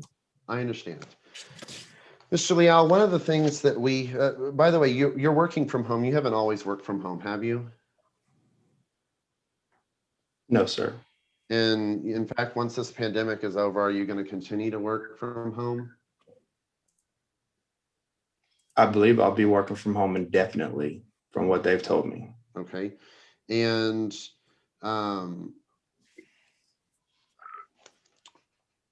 one of the things that we're requesting is that y'all communicate exclusively through Our Family Wizard or a co-parenting application. And do you oppose that? I didn't see a reason to, but if I'm told to, I will. Okay. I mean, isn't it true that you discuss issues related to this case pretty extensively with the kids? No, not true at all. So when the judge is alone with the kids, you don't think they're going to give any impression that you've communicated with them about this lawsuit? I only asked them what house they want to be at, but no, I'm not telling them anything specific. And you just out of the blue one day say, hey guys, who do y'all want to live with? No, sir. It was because of the arguments that were happening, that I was told are happening over there, and the issues that I try to resolve when they get back home on Monday after school. And you would agree, sir, that as it pertains to Chase, y'all have not been following the letter of the court order. You would agree with me? I would agree, but I'm not keeping him from her. She I'm refused not to take alleging him. you are. I'm not alleging you are. But what I'm saying is it would be sort of absurd for y'all to go back and forth that today you have to follow the agreement and tomorrow I've made the decision he can come stay with me and I've made the decision he can drive my truck. But if it's spring break and he's not in school, then you have to follow the letter of the order. Do you understand how that's a little confusing? I understand. And you understand that some of the decisions regarding sports recently relate to Miss Leah. Do you understand why she has those disagreements about the athletics right now, at least? I understand what she said, but I don't believe it. Okay, it's my opinion. So you've just made a judgment call that, I mean, do you believe what your kids tell you that goes on? Yes, sir. When they have the same story. Do you? Okay. But you ask them a great deal about what goes on at their mom's house? I do not ask them what goes on at their mom's house. If they come back home and they're not talking to each other or they're mad, I ask them what's wrong, what's going on. I don't just let them ignore each other. Specifically, despite you decided you didn't believe Miss Leal and her reasons, and we'll get to her in a little while, but you just didn't believe her rationale for why she disagreed with you about the sports, right? Yes, sir. And you just enrolled them anyway, right? Correct.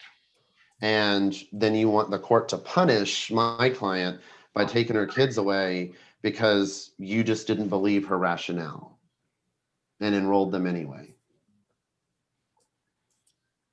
No, sir. I don't want the court to punish her or take the kids away. I just want the kids to be able to be involved in extracurricular activities.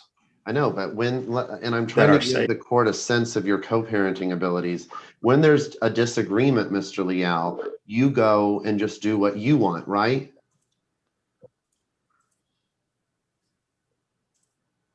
I don't believe I do what I want. I thought playing soccer and getting him involved was the best thing for him. Okay. All right.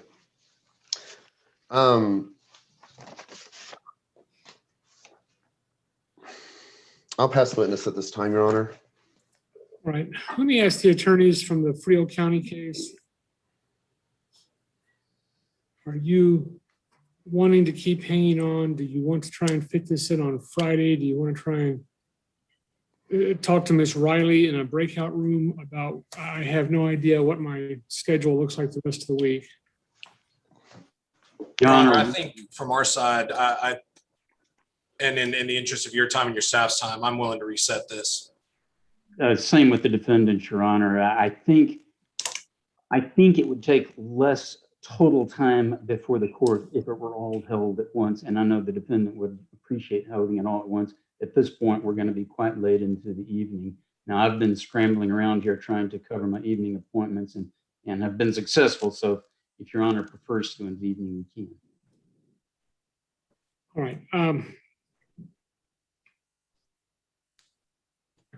Let's go ahead and reschedule. I'm sorry we didn't get this figured out. I was hoping this would, I've got to tell you that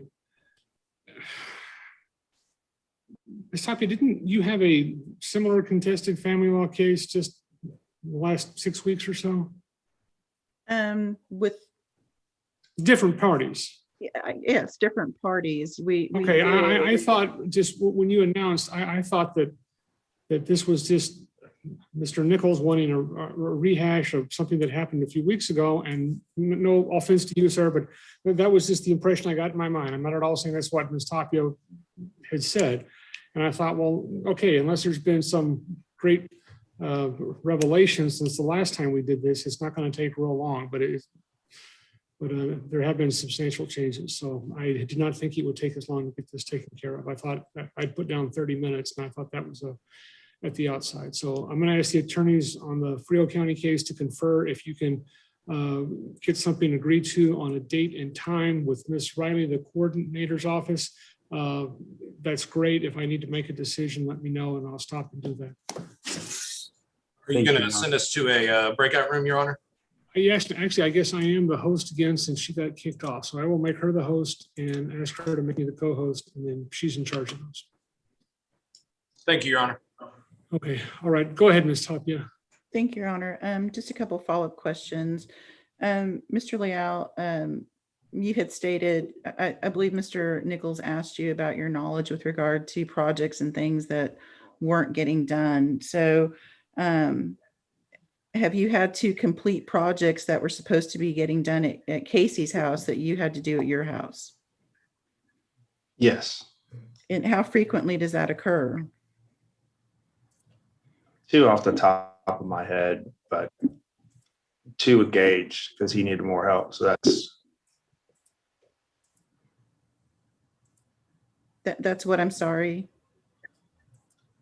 I said 2 off the top of my head with Gage because he needed more help, but that's it for now. Okay. And were they like last minute where you had, it was due the next day, or did you have a couple of days, or? I only had 1 day because when he came with me, it was the next day. Okay. And how long had these projects been assigned? A couple of weeks. And at that time, during that time, had you offered to help and do those projects? The last project, yes, I did message her and she said she was going to do it with him. Through text. She said she would do it with him. Okay. And what about with Trent? Does he have any projects like similar circumstances? It was last year, not this school year, but it was last school year. He had a project due. He had most of it done, but left stuff at her house and didn't finish it. And when he wanted to go get it, she would never let him or let us, not us, but him in the house to get his project. So we had to, at the last minute, get more material and finish the project. Okay. And I think we had a couple of days. Okay. And I know that they have requested communication through a parenting app, and you stated that you're in agreement with that, but that's already in your decree, isn't it, that you communicate through a parenting app? Is that correct? It's in the original divorce decree, and at one time we did that and then we got away from it. It was never an issue. I mean, we have disagreements, but it's not like it was just easier to have her through text. So when we do group text with the kids or group text with the teams that I coach or anything else we're involved in, but we hadn't been using any kind of app until the Okay. spring break issue. Okay, and how has the communication been in the last month between you and Casey through text messaging and emails? As of now, she has me blocked after spring break, but she emailed me and then I've responded back through email, and it's just been on the things that happen with Chase and stuff. I mean, I just respond and do what I can to manage the messages, but it's through email. Okay, so you are able to communicate, would you say effectively through email? I don't know how her email works, but for me, it doesn't give me an alert. I have to check it and then do a search compared to with a text. I see that I have a text from her. Okay. For me, at least on my phone, the way I am, it's more effective. Okay, and then I know that Mr. Nichols in his questioning alluded to spring break being confusing, but it only became confusing when after not responding to you that Casey all of a sudden decided to go by the decree. Is that correct? It wasn't anything you did. No, ma'am. Correct. Okay. So, and just to reiterate, you had been trying to contact her so y'all could figure out what you were going to do. Is that correct? Yes, ma'am. Okay. And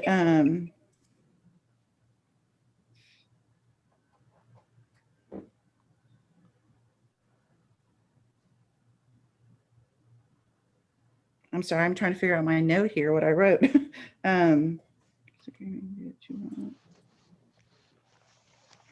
Oh, okay. So when, would you characterize it that when there is a disagreement that, do you try to reach out to Casey to try to resolve things? I haven't had to reach out to her with disagreements in my house except for Gage. One time we did have a phone conversation, and it was a good conversation between both of us because we both saw some things with Gage that needed fixing, and we both agreed. I told her what I was trying to do at my house to, see what she was doing at her house so we could work together. And that was some time ago. Mm-hmm. But other than that,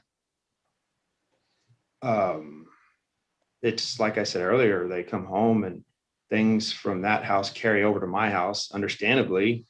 And then that's why I have to deal with it at my house. Okay. But have there been incidences where, I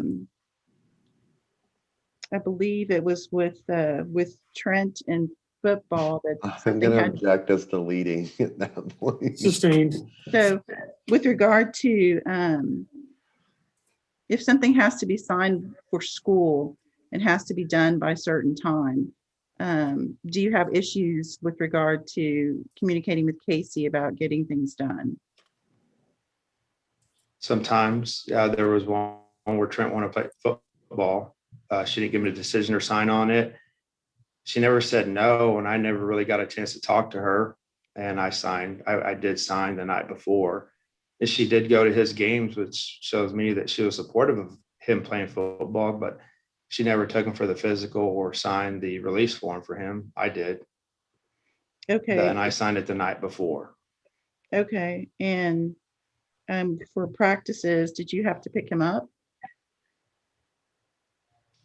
For the most part, on practices for Trent's football this fall, she was able to pick him up. Okay. As far as and the junior high practices are after school. What about getting him? I'm sorry. Did you object, Mr. Nichols? I did not know. Okay, I'm sorry. I heard.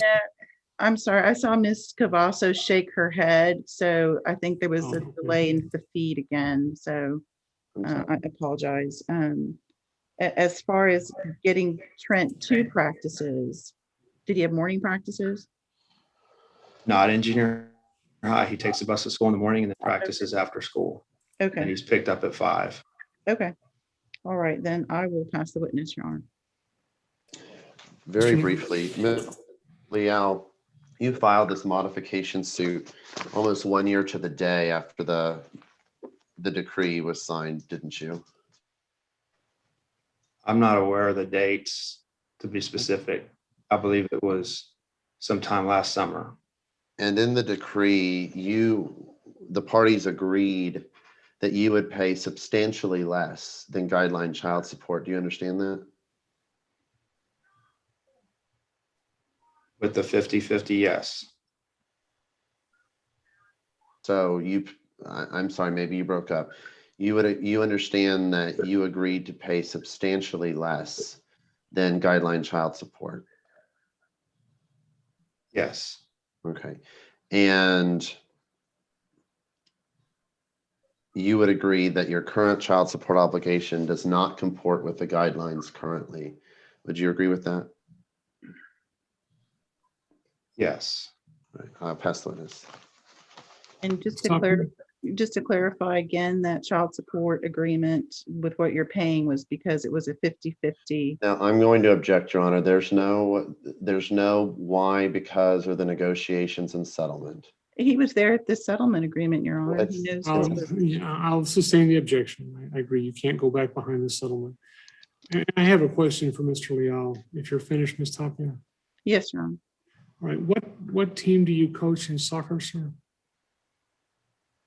For all youth city for Miss Ball, soccer 8, 9, and 10. Okay, in Fall City. Floresville. Okay, what's the name? Floresville. Okay, what's the name of the team? Our team is Country Boys. The actual name of the team? Yes. Okay, that's fine. Country. My younger son is in junior high and he plays on the school team and on a club team. And I just wanted to see, I wasn't aware of anyone named Trent on his team, but I just wanted to check and see if they're on the same team. And it seems like the answer is no. It's Gage is 8, 9, and 10. Trenton's 14. Oh, okay. It's your youngest. Okay, never mind. Yes, sir. All right. Okay, anything else for this witness? Nothing further, Your Honor. Okay, your next witness. I call Casey Leal, Your Honor. Go ahead. Okay, thank you. Good afternoon, Ms. Leal. I just have a couple of questions for you. With regard to taking all of Chase's stuff, have you taken all of Chase's stuff out of his room? Chase has taken probably 90% of his things from his room prior to me changing the rooms around. And Joe is the one who brought him over to the house to take his things.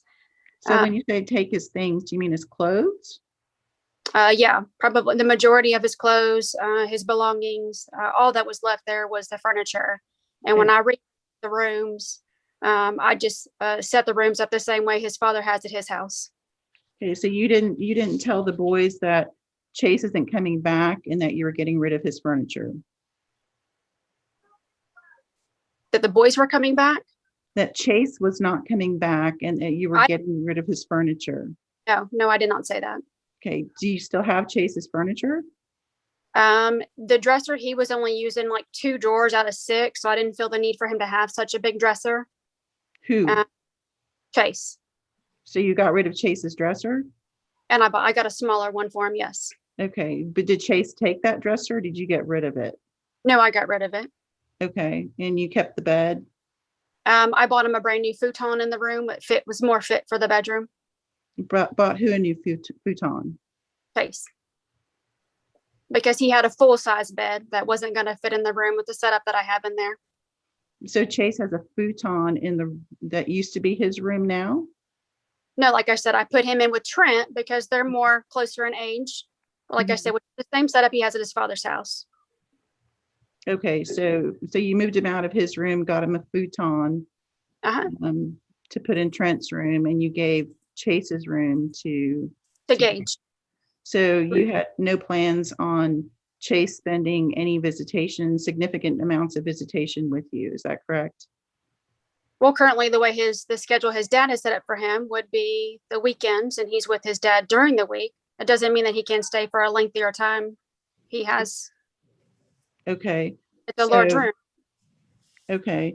And And there's nothing though that prevents you under the order, if you want Chase to stay with you during the week, that he could do that as well, and you would just pick him up from his dad's after you got off work. Right. He could. Okay. But you choose not to do that. It's not that I choose not to do that, because he's driving his dad's truck. He's doesn't want to do that. Okay, but you haven't said, hey, come on over, I want to spend this week with you, or I'm going to be coming to pick you up at your dad's this week after I get off work because I want to spend some more time with you. You have not done that since the schedule changed. He refuses to ride the bus. But as far as you picking him up from his dad's, I wasn't asking about him riding the bus. I'm just saying you haven't gone to go pick him up from his dad's after you get off work. On the weekends, he was coming on the weekends still, yes. But during the week? Well, that would mean he'd have to ride the bus in the morning, which, like I said, he refuses to do. Okay, so, but he could still go ride the bus, whether he refuses or not. Right. Okay, and then, and when Chase was there for Easter, was he in the room with Trent, or did he end up sleeping on the couch? He was in the room with Trent. Okay, at some point, did he end up on the couch? I think after the confrontation him and Trent told me he ended up going on the couch late that evening. And what was the confrontation about? Apparently Trent told me that he was on the phone with his girlfriend, and he was saying some explicit things to her, and Trent called him out on it, and also doing some I'm not even sure how to word it. So Trent and his girlfriend were basically having an adult conversation. Was Chase and his girlfriend. Chase. Yeah. And I thought you said Trent and his girlfriend. No, girlfriend were. Okay. Also, while doing some other personal things. Okay. And so they ended up getting in an argument. Yeah, I woke up, it was 4 a.m. I woke up and I heard them yelling at each other. Mm-hmm. When I went over there, Trent told me exactly what was going on. Okay. And what did you do? I told them to stop. That's enough. Go back to bed. We can discuss it in the morning. And Chase attacked him pretty much and went after him. Okay. And did you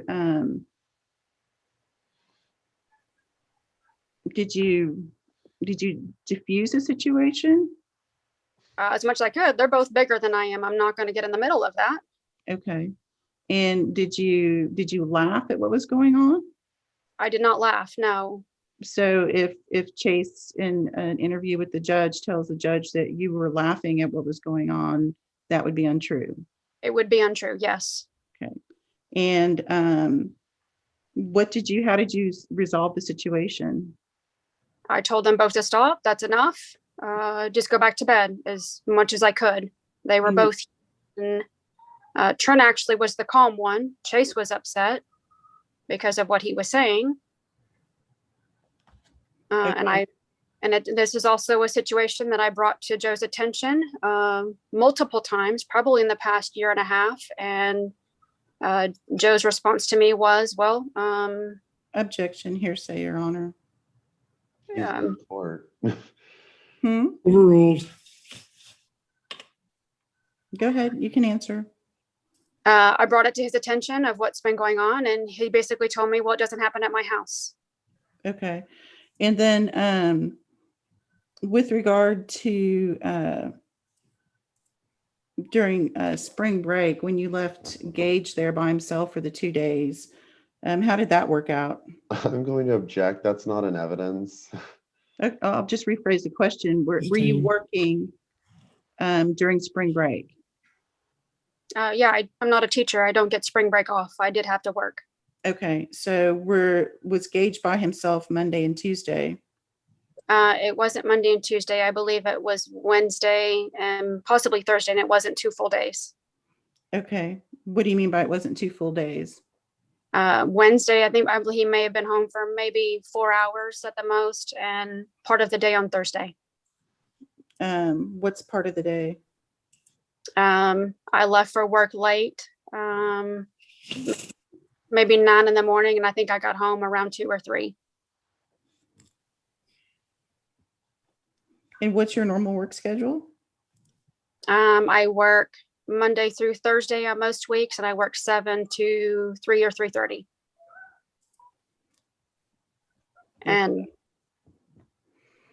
And so for the days when he's by himself, how does he, what do you have in place as far as any sort of, if there's an emergency, what is he supposed to be doing? he knows how to call my dad, and my dad does not live a quarter mile away. He lives about 10 yards. 10 yards? Yes, my dad lives right next door to me. It's not far at all. He knows how to get a hold of my dad. Okay. And then as far as his meals and stuff, did you have things set out for him to eat, or? Gage is very sufficient at my house. Yeah, self-sufficient. So what do you mean by self-sufficient? There's food in the fridge. He knows how to make a sandwich. He knows there's plenty of food. He knows where it's at, where to get what he needs. And is the phone number for your dad, does he have that memorized, or is that posted somewhere in your house? It's programmed into his phone. Okay. So he has his own phone? And I also have a camera installed in my house, and I checked on him regularly throughout the day. Okay. And I see what he was doing. I texted him. I called him if I needed to. Okay. So I can see do the kids now have a key to the house, or do they still not have a key to the house? No, the key has been there quite a while. Yes, they know where the key's at. Okay, but they don't carry a key on them. It's No, just on the property. Okay, and were you supportive of, as has been testified, Chase was done with his schoolwork at approximately at midday. So were you supportive of that? And as far as you want him to enroll in other classes? No, and I never asked Chase to do that. Okay. As far as I'm aware, I don't believe Chase doesn't get out of school until about 3. I never asked him to take additional classes. So as far as the testimony that he was done by noon and he would have had to take additional classes, you're not aware of that? No. To stay there, if he was to stay there beyond noon to 3 o'clock to take the bus home, you're not aware of that? Take additional classes? No. Okay. And so, so if he was done at noon to take the bus home, he would have had to sit there for the rest of the day. Is that correct? Is that what your understanding was? Like I said, as far as I'm aware, he gets out about 3 because I spoke with the vice principal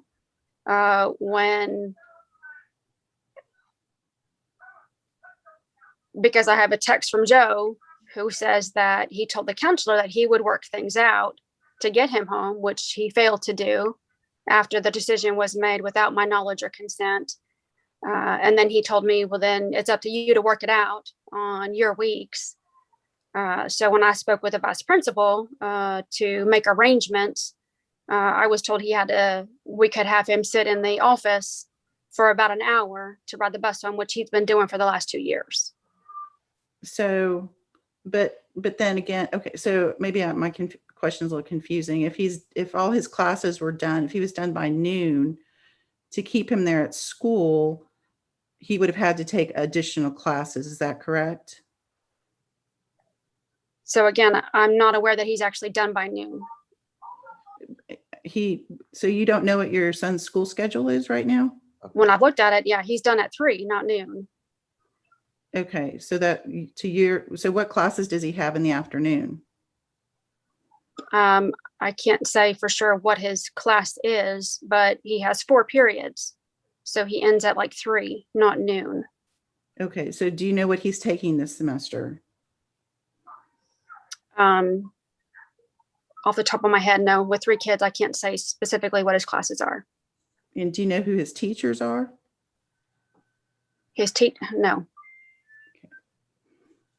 And what about Trent? What is his, what are his classes? He has science, he has literature, he has math, and they're all advanced classes. He has, I know he's got 8 periods. He has band, he has athletics. And do you know who his teacher is for science? Like, science is, off the top of my head right now, no, I can't. I've got other notes. I was preparing for this. I can't say who his science teacher is. Math, do you know the math teacher? Possibly Acosta. Literature is Ibarra. I do know that. And then band is Mr. Curtin. And does he have band practice every day? No, not every day. I think on Wednesdays he has sectionals. And does that occur during school time, or is that in the morning or after school? Wednesday after school, he has sectionals. And so does he ride the bus home on Wednesday after school? No, I pick him up. Okay. And what time does band usually end on Wednesdays? I believe around 5.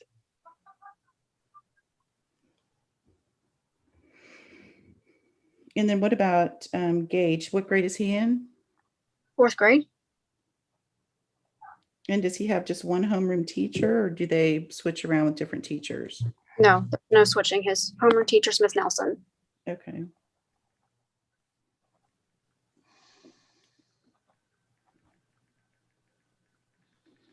And then what about, does Gage go and go hang out with friends or anything like that? Not with me, he doesn't, because I don't, he's asked, but if I don't know their parents, I mean, I know one of his friends, and I know her mom, but situations come up. I'm sorry? Situations haven't come up. Okay. So he has one friend who's the friend that he has? Jude. So he goes to Jude's house. Does Jude come to y'all's house? No, he hasn't. Okay. And I misunderstood. I thought you said he has one friend and her mom. I just said I know his mom. Okay, I thought I heard you say her. My mistake. Okay.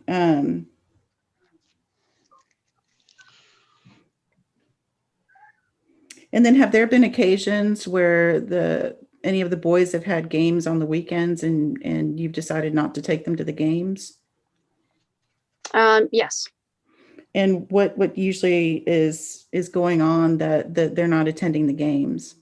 That's just recently, since COVID has been around. I don't feel, because of the pandemic we're in, that I don't think that the boys should be participating in close contact group sports. But they attend school every day, correct? Right, but there's precautions in place and social distancing, and they're wearing masks.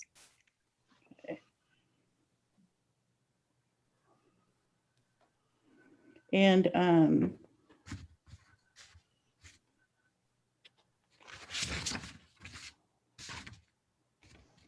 then as far as spring break, why did it take you a couple of days to return Joe's text with regard to what y'all were going to do for spring break? Well, it didn't take me a couple days. He says he texted me on Wednesday, which he didn't. He sent me a text on Saturday afternoon, basically telling me that he was taking the first couple of days of spring break rather than asking me and coordinating with me. And my reply was, it's my scheduled week. We can work together on that. Which he didn't do, and then lashed back at me telling me, well, then if you're going to go by the court order, you can pick them up at Monday morning at 7 a.m. Okay, well, so when you contacted and you said, it's y'all can work together, did you say you take the first half, I'll take the second half, or anything like that? You didn't text him anything with regard to the court order says it's my week? I just said we can work together on that. And like I said, his response back was, just go ahead and pick them up then. So if there's text messages that say that that you had to follow the court order, then that would be different than what you're testifying to right now. Is that correct? I said both. I said, according to the court order, it's my schedule week. And I said, it's also just on off week, on off. It's my schedule week. And he's just basically coming at me saying what he's going to do, rather than working with me. Okay, so, but you understand how that would come across if you all of a sudden texted, it's my scheduled week. And well, it also comes across him just telling me what he's going to do.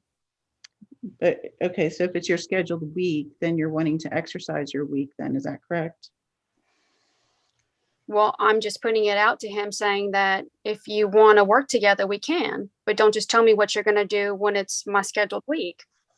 Okay, and what was your plan for spring break week? Well, does that matter when it's my week? I mean, I can do what I want to do. Well, I understand now as far as your plan for working together. What, I'm sorry, I should have clarified that. So what was going to be your plan for working together for spring break? Well, I mean, we can divide the week. I'm all for that. Working together and co-parenting like we should be doing. Okay. And then when, so all three boys came out to go for spring break, why didn't you take Chase? Because with that, I was going to go by what he had, the schedule he had set. He has him during the week, and I would gladly take him on the weekend because I knew that Chase coming over was more than likely just going to create problems like it had been. And have you tried to, as far as like create problems, what the problems that you and Chase are having relating to one another? Repeat that. I didn't understand your question. So when you said as far as creating problems, are you talking about like problems that between you and Chase? No, Chase creates problems with the boys. There's usually fights. He instigates problems. That's usually how it goes. There's fights. The house has been, there's been less problems, sadly, when Chase isn't with the other boys. Okay, so, but are you and Chase having relationship problems? Because Joe has coached. Objection, Your Honor, non-responsive. I just asked if you and Chase are having relationship problems. Yes. Sustain the objection. Okay. Okay. And have you thought about seeking out counseling for you and Chase? Well, if that's the case, then I think his father should be involved as well. Okay. Have you talked about that with part of the Joe? It's come up in the past. Okay. But never any follow through with it. Okay, but even if another party wasn't going to follow through, do you think it's important enough that would be something that you need to pursue as far as for you and Chase's relationship to possibly seek counseling? Difficult to do when we're in the middle of a suit, and like I said, when he's continuing being coached and manipulated for. Your Honor, that's hearsay and it's non-responsive. What? Mr. Nichols? I don't think she testified what someone else said. That's not hearsay. Well, it's. I mean, I think the question's been answered. Speculative. So I think it's moot at this point. Okay. I'm not going to I respond. believe the question was what she thought, and I'll overrule the objection as non-responsive. So,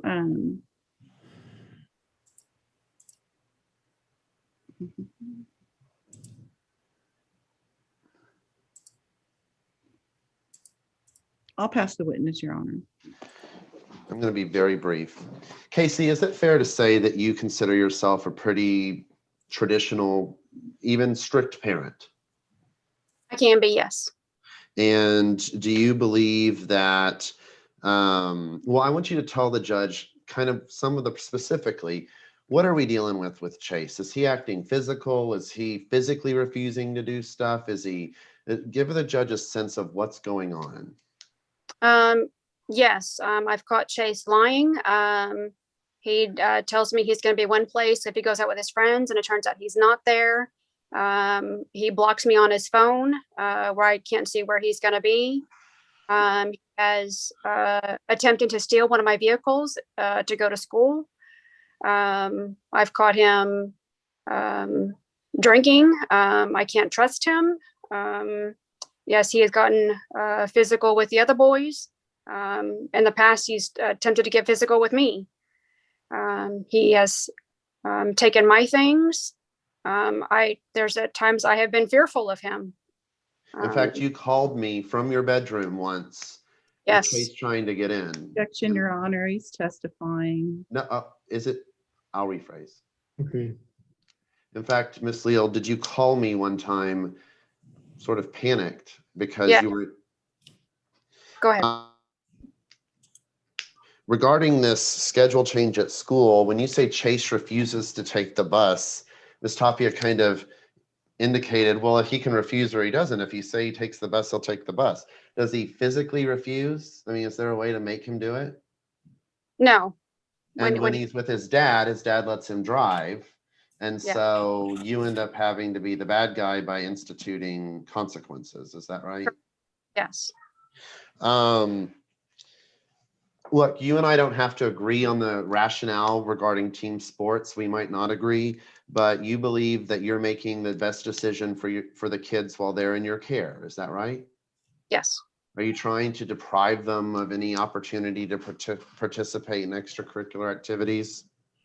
No, I'm all for them participating in sports and socializing, and I think it's definitely to their benefit. But at this point in time, I don't think that it's a good decision for them. And when you told Mr. Leal, what did he say?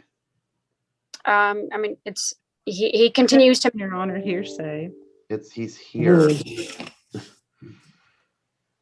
Go ahead, sir. What did he say when you expressed your concerns? I mean, he basically he would tell me that's fine if I don't want to do it, then he'll continue to do it on his weeks. But then like this, he turns it around and uses it against me.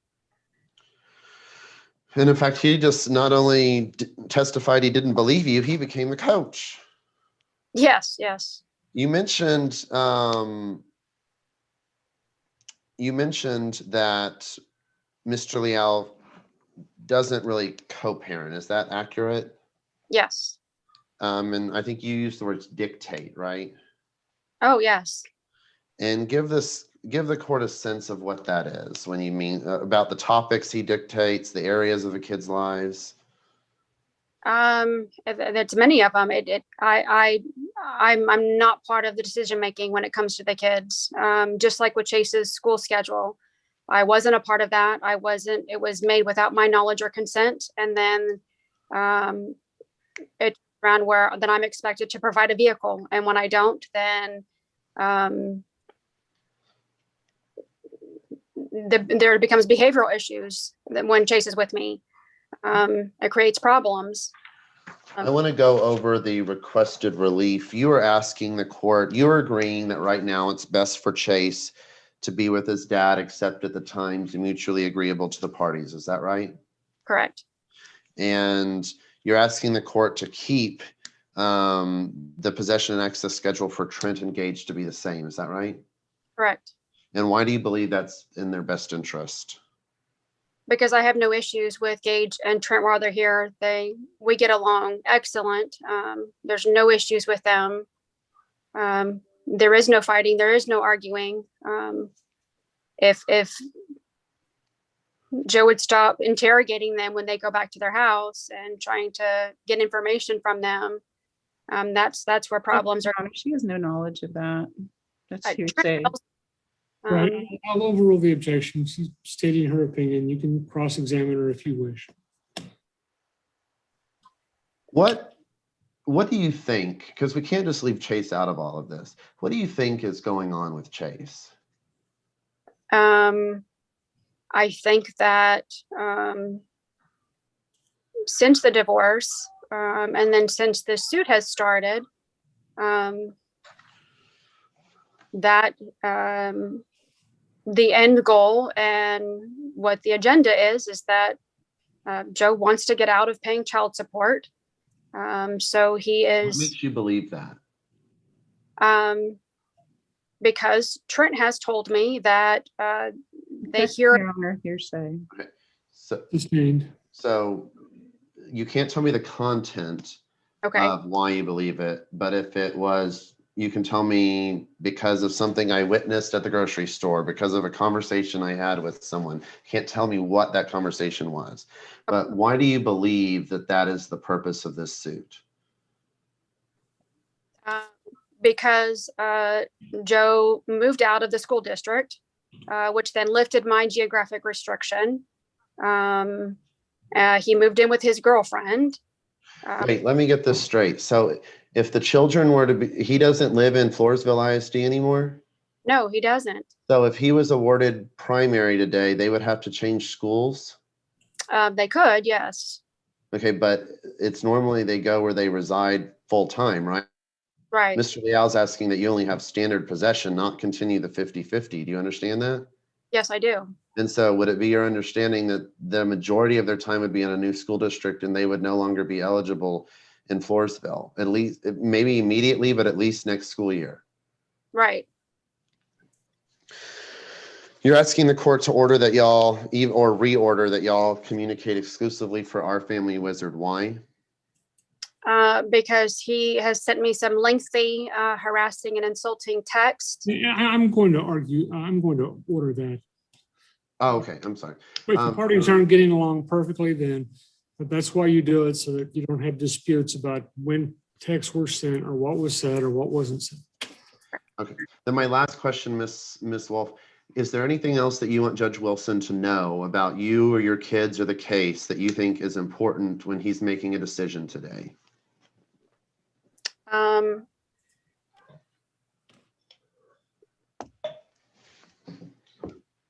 Just that I agree that Chase can live with his father because of the issues that have come up.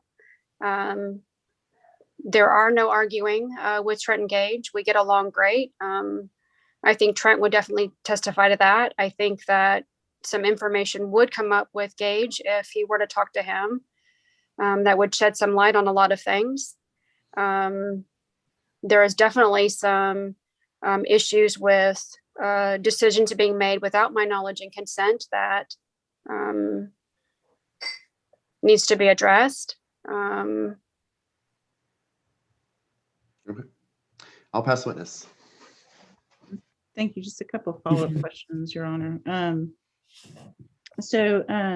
If you had Chase at the house and he had to take the bus and he has no other way to get back to school but the bus, you're telling this court he's not going to get on the bus to go back to school?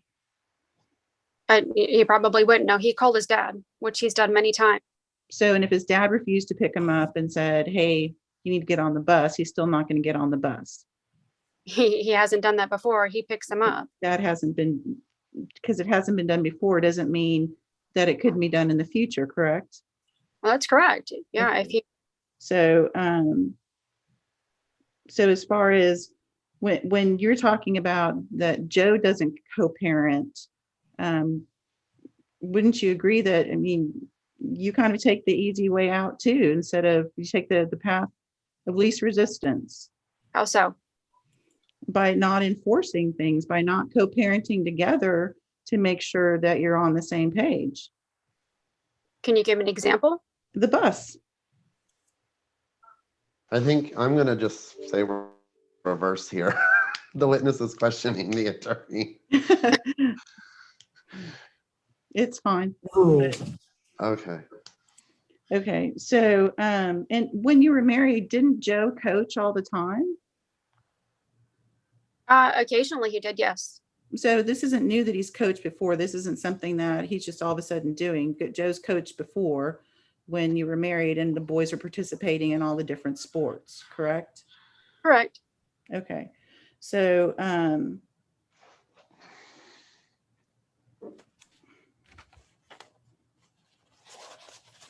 and also as far as Joe moving, the kids still can go to Floresville, correct? So there's no need to change the children from Floresville to Poth ISD. Correct. Okay.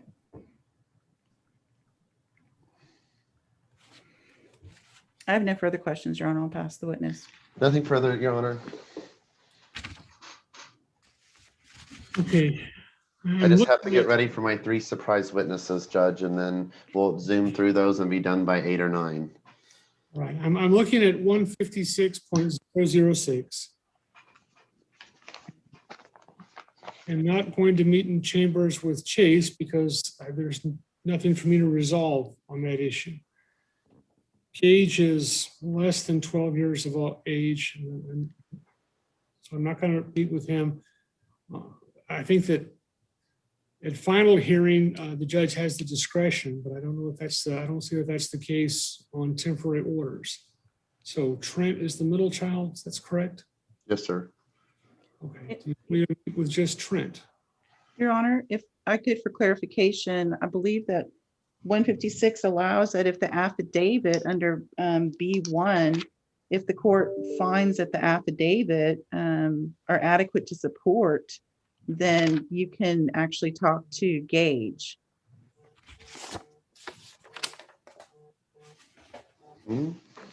Okay.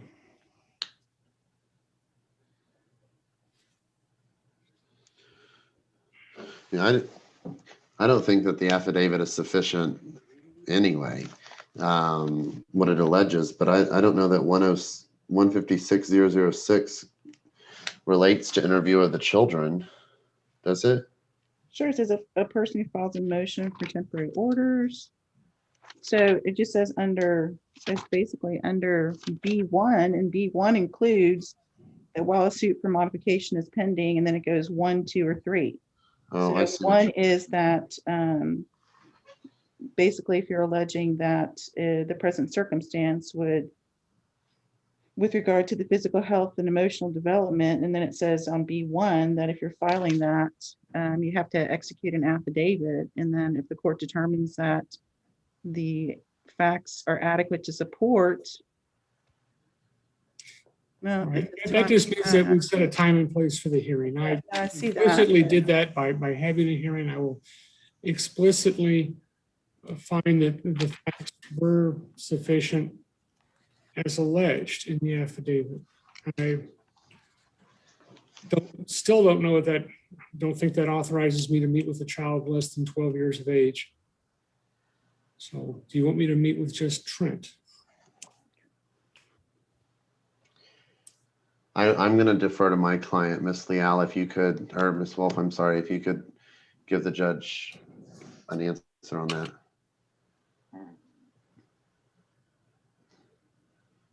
Miss Wolf? Yes. The judge is of the opinion that he needs to just talk to Trent, and he wants to know if we're okay with, well, I guess he doesn't need us to be okay, but he wants to know our opinion on it. Are you okay with that? I'm okay with it. Okay. I know my client's okay with that as well, Your Honor. Okay. How long will it take you to have him available? 5 minutes or so. Okay, let's take a break until 5:30, and then we'll come back and I will speak with him. How do you want me to have that ready? Okay. Where is he going to be? Is he going to be? He's here. Okay, is he going to dial into Zoom on his own electronic device? Is he going to take over yours and you're going to leave the room or what? Oh, okay, yeah, I can do that. I can have him here just since mine's already set up. I can leave the room. Okay, then I will, when we come back, I will speak to everyone. And then I'll ask you to leave the room and I'll give him an invitation to a breakout room. Okay. Okay. And I think one of the reasons I know why I was conflating this case with a recent one was I think, looking at Miss Moss from the Karn's probate case. And I was thinking for some reason that she was a CPS worker. So we had I may not be Ms. Toppy, as I had a case, not since the snow, certainly with a CPS worker. And again, I thought y'all were asking for a rehearing on that. And I thought, well, unless something's, that won't take long, but I was incorrect. Okay. Oh, Good. I know which case you're talking about, Your Honor. So, which were actually set on that again on the 19th. I think he's off. I think so. Okay. So, but So Casey, what you need to do is he's going to interview Trent. So just Trent he hasn't been able to hear any of this, right? No, the door's closed. I'm in my room. No. Okay. So just wait outside the door. Tell him that you'll get him when it's his turn. And then once he comes in, the judge is going to open up a breakout room just to talk to him. So I don't think we're going to be there either. Is that your understanding, Jennifer?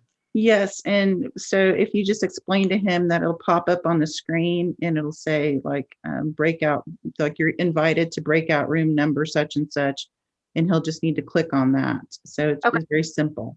Okay. Okay. Let him know.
Judge, did I let you know that other case got reset for Friday, the 16th?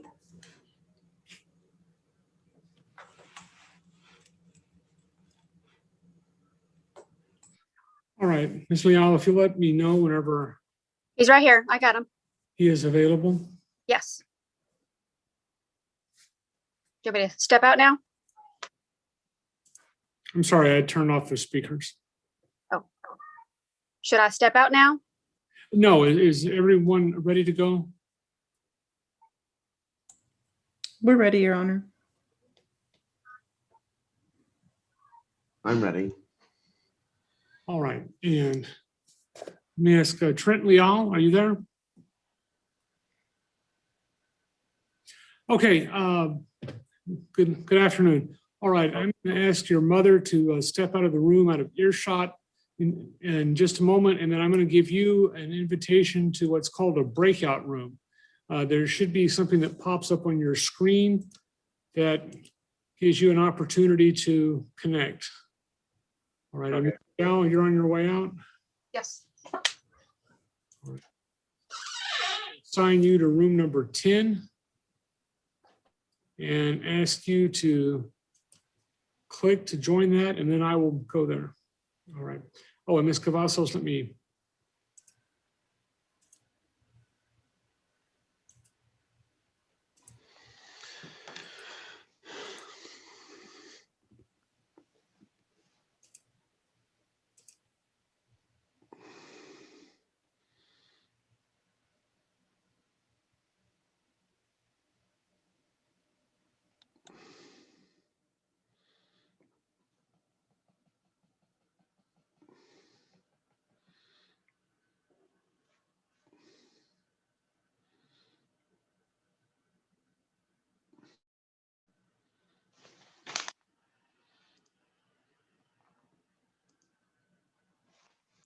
Jennifer, you got me here till 5:30. It was the oil and gas case. Not I had to me. wear my COVID tie all day. It's my little, it's just a little zipper. It just zips. Oh. That's gonna be one thing going back to court is having suits again. I was talking to a friend, Alicia Galvani. Do you know her? Alicia who? Galvani. No, I don't know her. She's with Jamie Graham's office. I just love her. Anyway, we were talking earlier and we were like, we probably should try on our suit bottoms and stuff, just see if they work. Yeah, I found these Italian tennis shoes last year. They're great. And that's all I've been wearing for a year, to have to go back and put heels on. Oh. My feet are going to die. So I had a meeting, so I had to put on jeans, which is more clothed than. Yeah, I hope they do some of this stuff remote though. Like this has been fine, right? yeah, it's fine. I mean, like I said, there's some things, like I had a contested CPS hearing that would have been so much better in person, that I didn't like doing over Zoom at all. So, but who knows? We'll see how it all goes. But I don't think he takes long. Yeah. There was one attorney, because during the summer, like the county courts were still having in-person court, and that ended in like late August or so. They stopped. What? Yeah, we were still doing in-person. Yeah, and then they stopped, and then they set up everything for Zoom, and now we're going back to in-person court. But I know one of the attorneys, we were in Atascosa, and it was probably like the first time everybody was kind of back, and he was just like, yeah, I'm not gonna lie, I did all my Zoom hearings with shorts and a blazer and tie. I had a friend of mine once.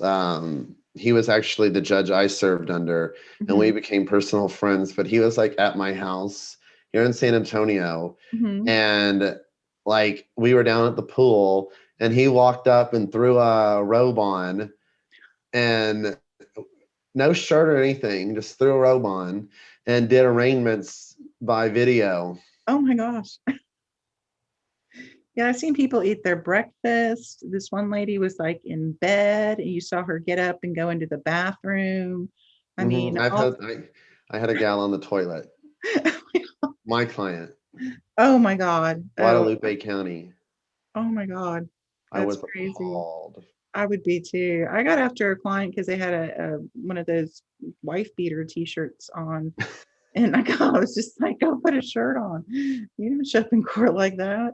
Down So in Atascosa, they don't have a county, it's the county judge, right? they have a county court at law, and then they have a county judge for like commissioner's court and all that stuff. But as far as misdemeanor court, But some counties like Bandera County, it's just the county judge does it. really, Uh-huh. They're not Huh. attorneys. that's for misdemeanors. Constitutional county courts. Oh yeah, well, so that's not a county Wilson court doesn't law have then. court at law, does it? That what? Wilson doesn't have a county court at law, does it? No, So I no. think it's the county judge who does. Yeah, as far as misdemeanors, but Oh, and then look, it's telling me my internet connection is unstable. That's Okay. fine. I got it fooled. But our county judge here does like the probate and then misdemeanor court, juveniles, and then, but yeah, the county. But that's the elected, like the commission, and then he's also head of commissioner's court, right? Yes, yes. Oh, that is a nightmare. So, yeah, I had to sit through commissioner's court yesterday because I had a thing on the agenda for a variance on a plat. So, but it was, but yeah, they do, but Atascosa does have a county court at law judge, and he'll do the family law cases and then everything else as well too.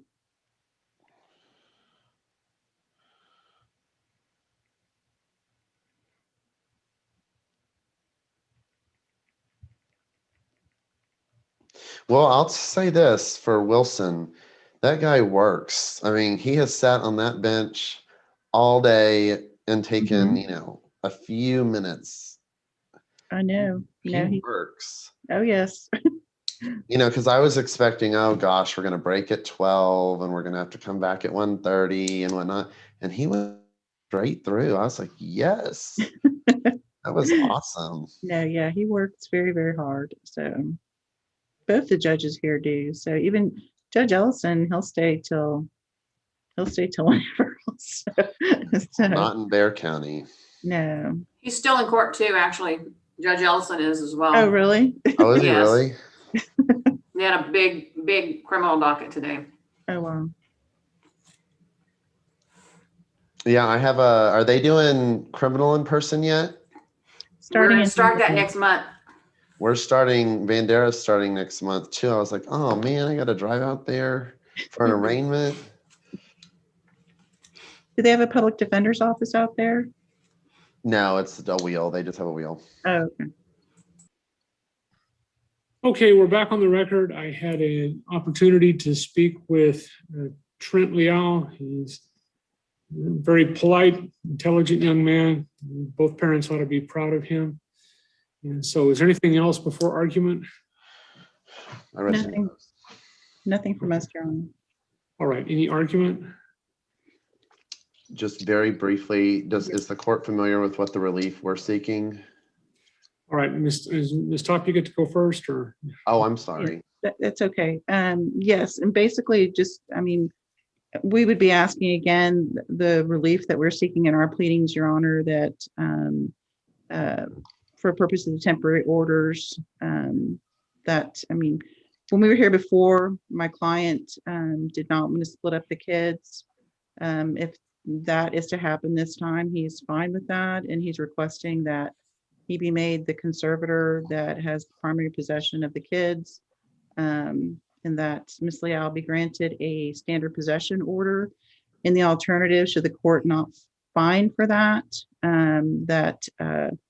this is and keep the present order in place, this is a 50-50 possession order. My client would have Chase, and then we've agreed as far as with regard to the visitation upon request. I believe that's what Mr. Nichols and his client had offered, and we would be asking that since it would be a 50-50 custody split, that there be no child support ordered, or in the alternative, if child support is ordered, that it be offset with the proper offsets.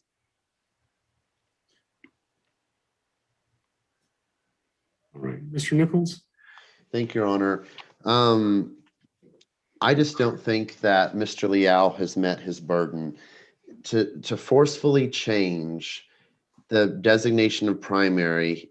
I don't think that anything he testified to or in his affidavit constitutes a significant impairment. And I would caution the court or plead with the court that because Miss Liao or Miss Wolf is willing to put boundaries and rules and not indulge in every whim of the oldest child, that does not make her a bad parent. And there is the only evidence before the court is to how much child support Mr. Liao makes, or what Mr. Liao's net monthly resources are. And that's about, that was, I think, $5,900, and his guidelines should be substantially higher. And I think that that's what this is about in reality, Your Honor. And I think we heard it in argument. Basically, Mr. Liao he's okay if you keep everything the same, but since it's 50-50, he doesn't want to pay child support. And that's not the case. There is vast income disparity, although there was no information regarding Miss Liao's income. And so for the evidence that the court has before it, Mr. Liao has not reached his burden. And also simply because, the parents are not communicating, but that doesn't mean Miss Liao is endangering the safety or welfare of the kiddos. And just because she has a difference of opinion doesn't make her a less equal parent than Mr. Liao. So we would request that the schedule be ordered to stay the same, that Mr. Liao actually be able to pay real guideline child support, and the family wizard, I think you said you're going to add, and that's what we're requesting for temporary orders, Your Honor. And Your Honor, just a brief rebuttal. Mr. Liao has met his burden with regard to just basically deterioration of the relationships that are going on with the way things currently are. This is not just one parent, giving into the whims of the children and the other one putting their foot down.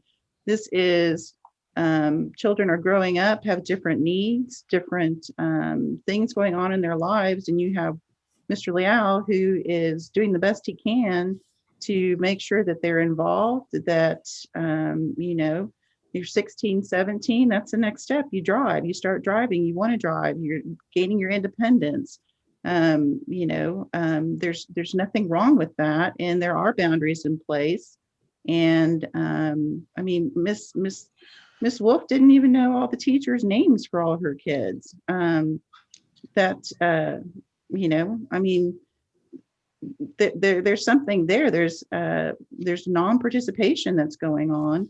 And at first, when we first came to this court, we weren't even looking for any, we were asking that if it was kept 50-50, or if the court at the time, we were asking the court to change primary at that time. We were even looking for child support. But if this is going to be what, as far as if we're going to be doing this, if Mr. Liao, he's going to have Chase.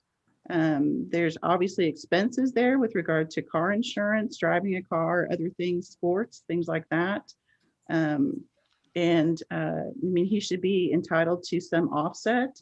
And if the possession schedule still stays the same, then it's a 50-50. Each parent has them half the time. So each parent has half the expenses. And there should be no child support ordered at that point.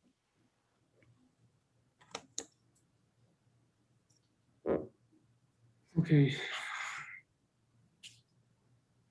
All right, I've listened to the evidence carefully. As I've said, on temporary orders, I'll order the parties to use Our Family Wizard.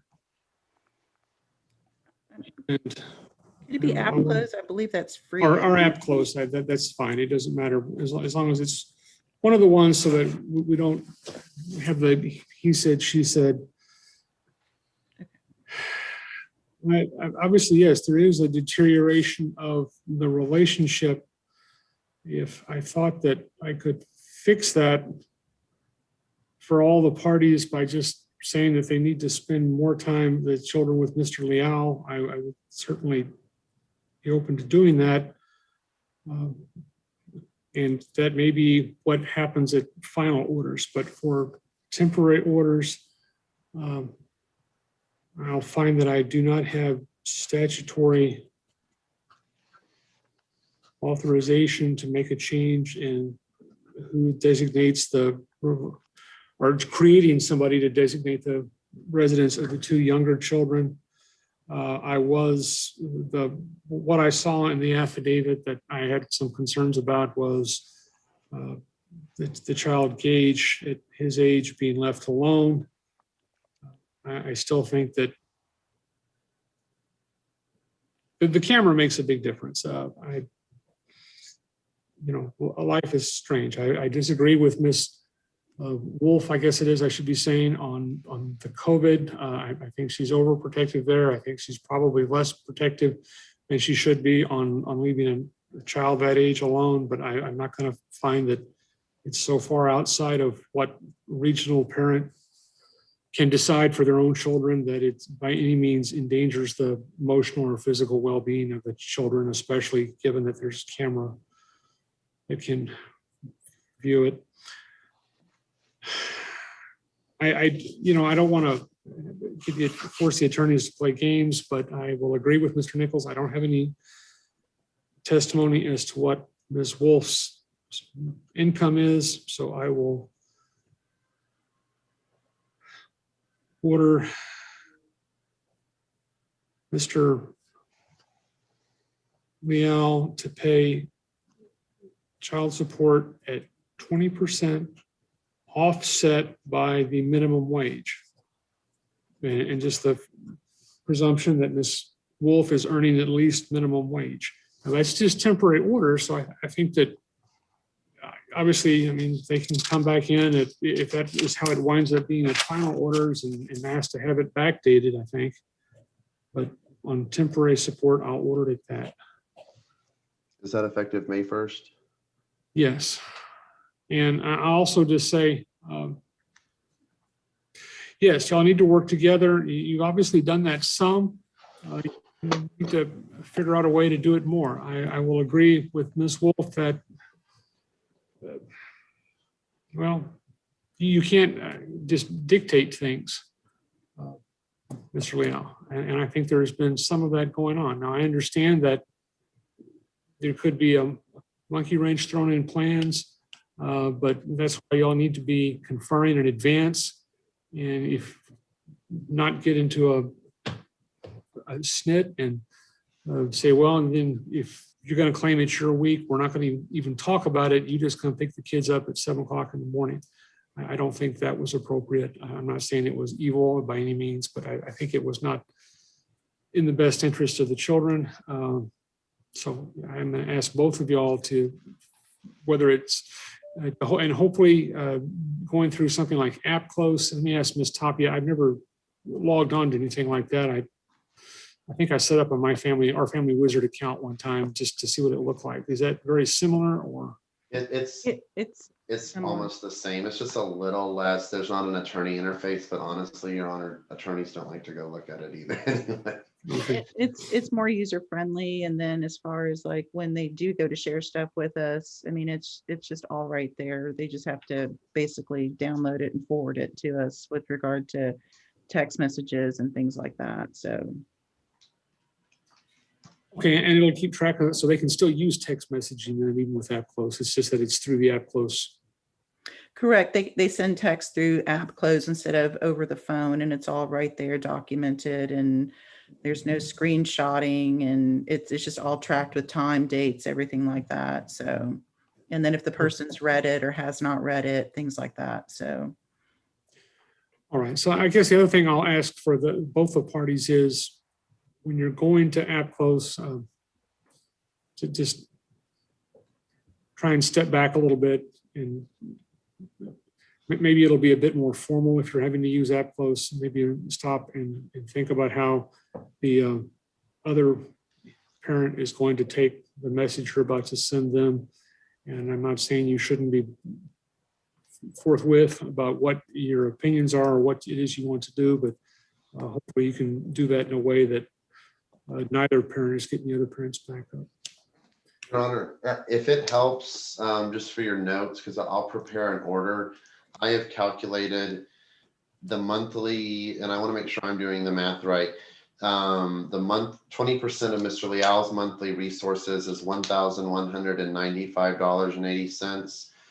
According to the charts, the minimum wage for 20% should be $227.60. So I've taken the $1,195.80, subtracted the $227.60. Is that how you want to do the math?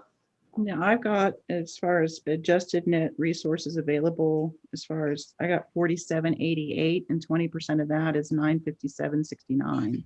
No, that's his gross. He testified his net was 59, not his gross. Right, his gross. I'm sorry?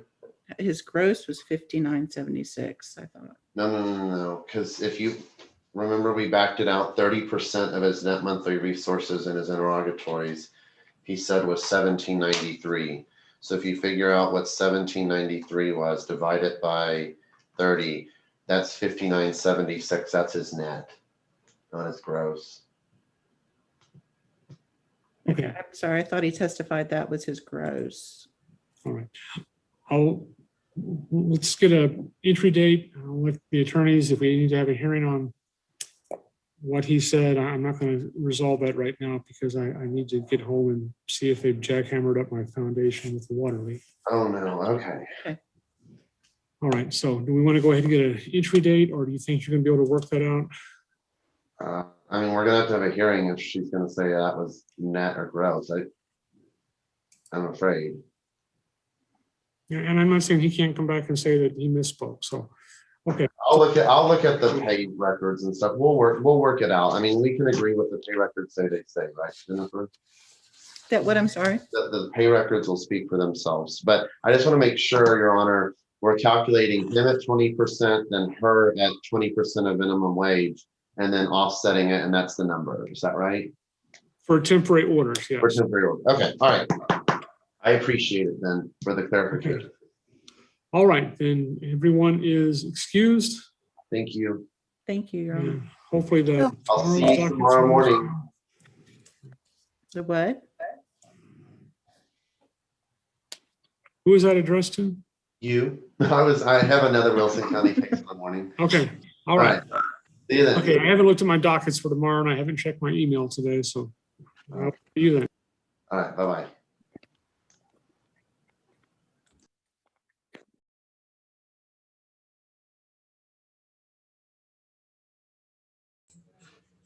Lachey, that case got reset to April the 16th, this Friday. Are you available? Are you going to be available Friday? Or do I need to?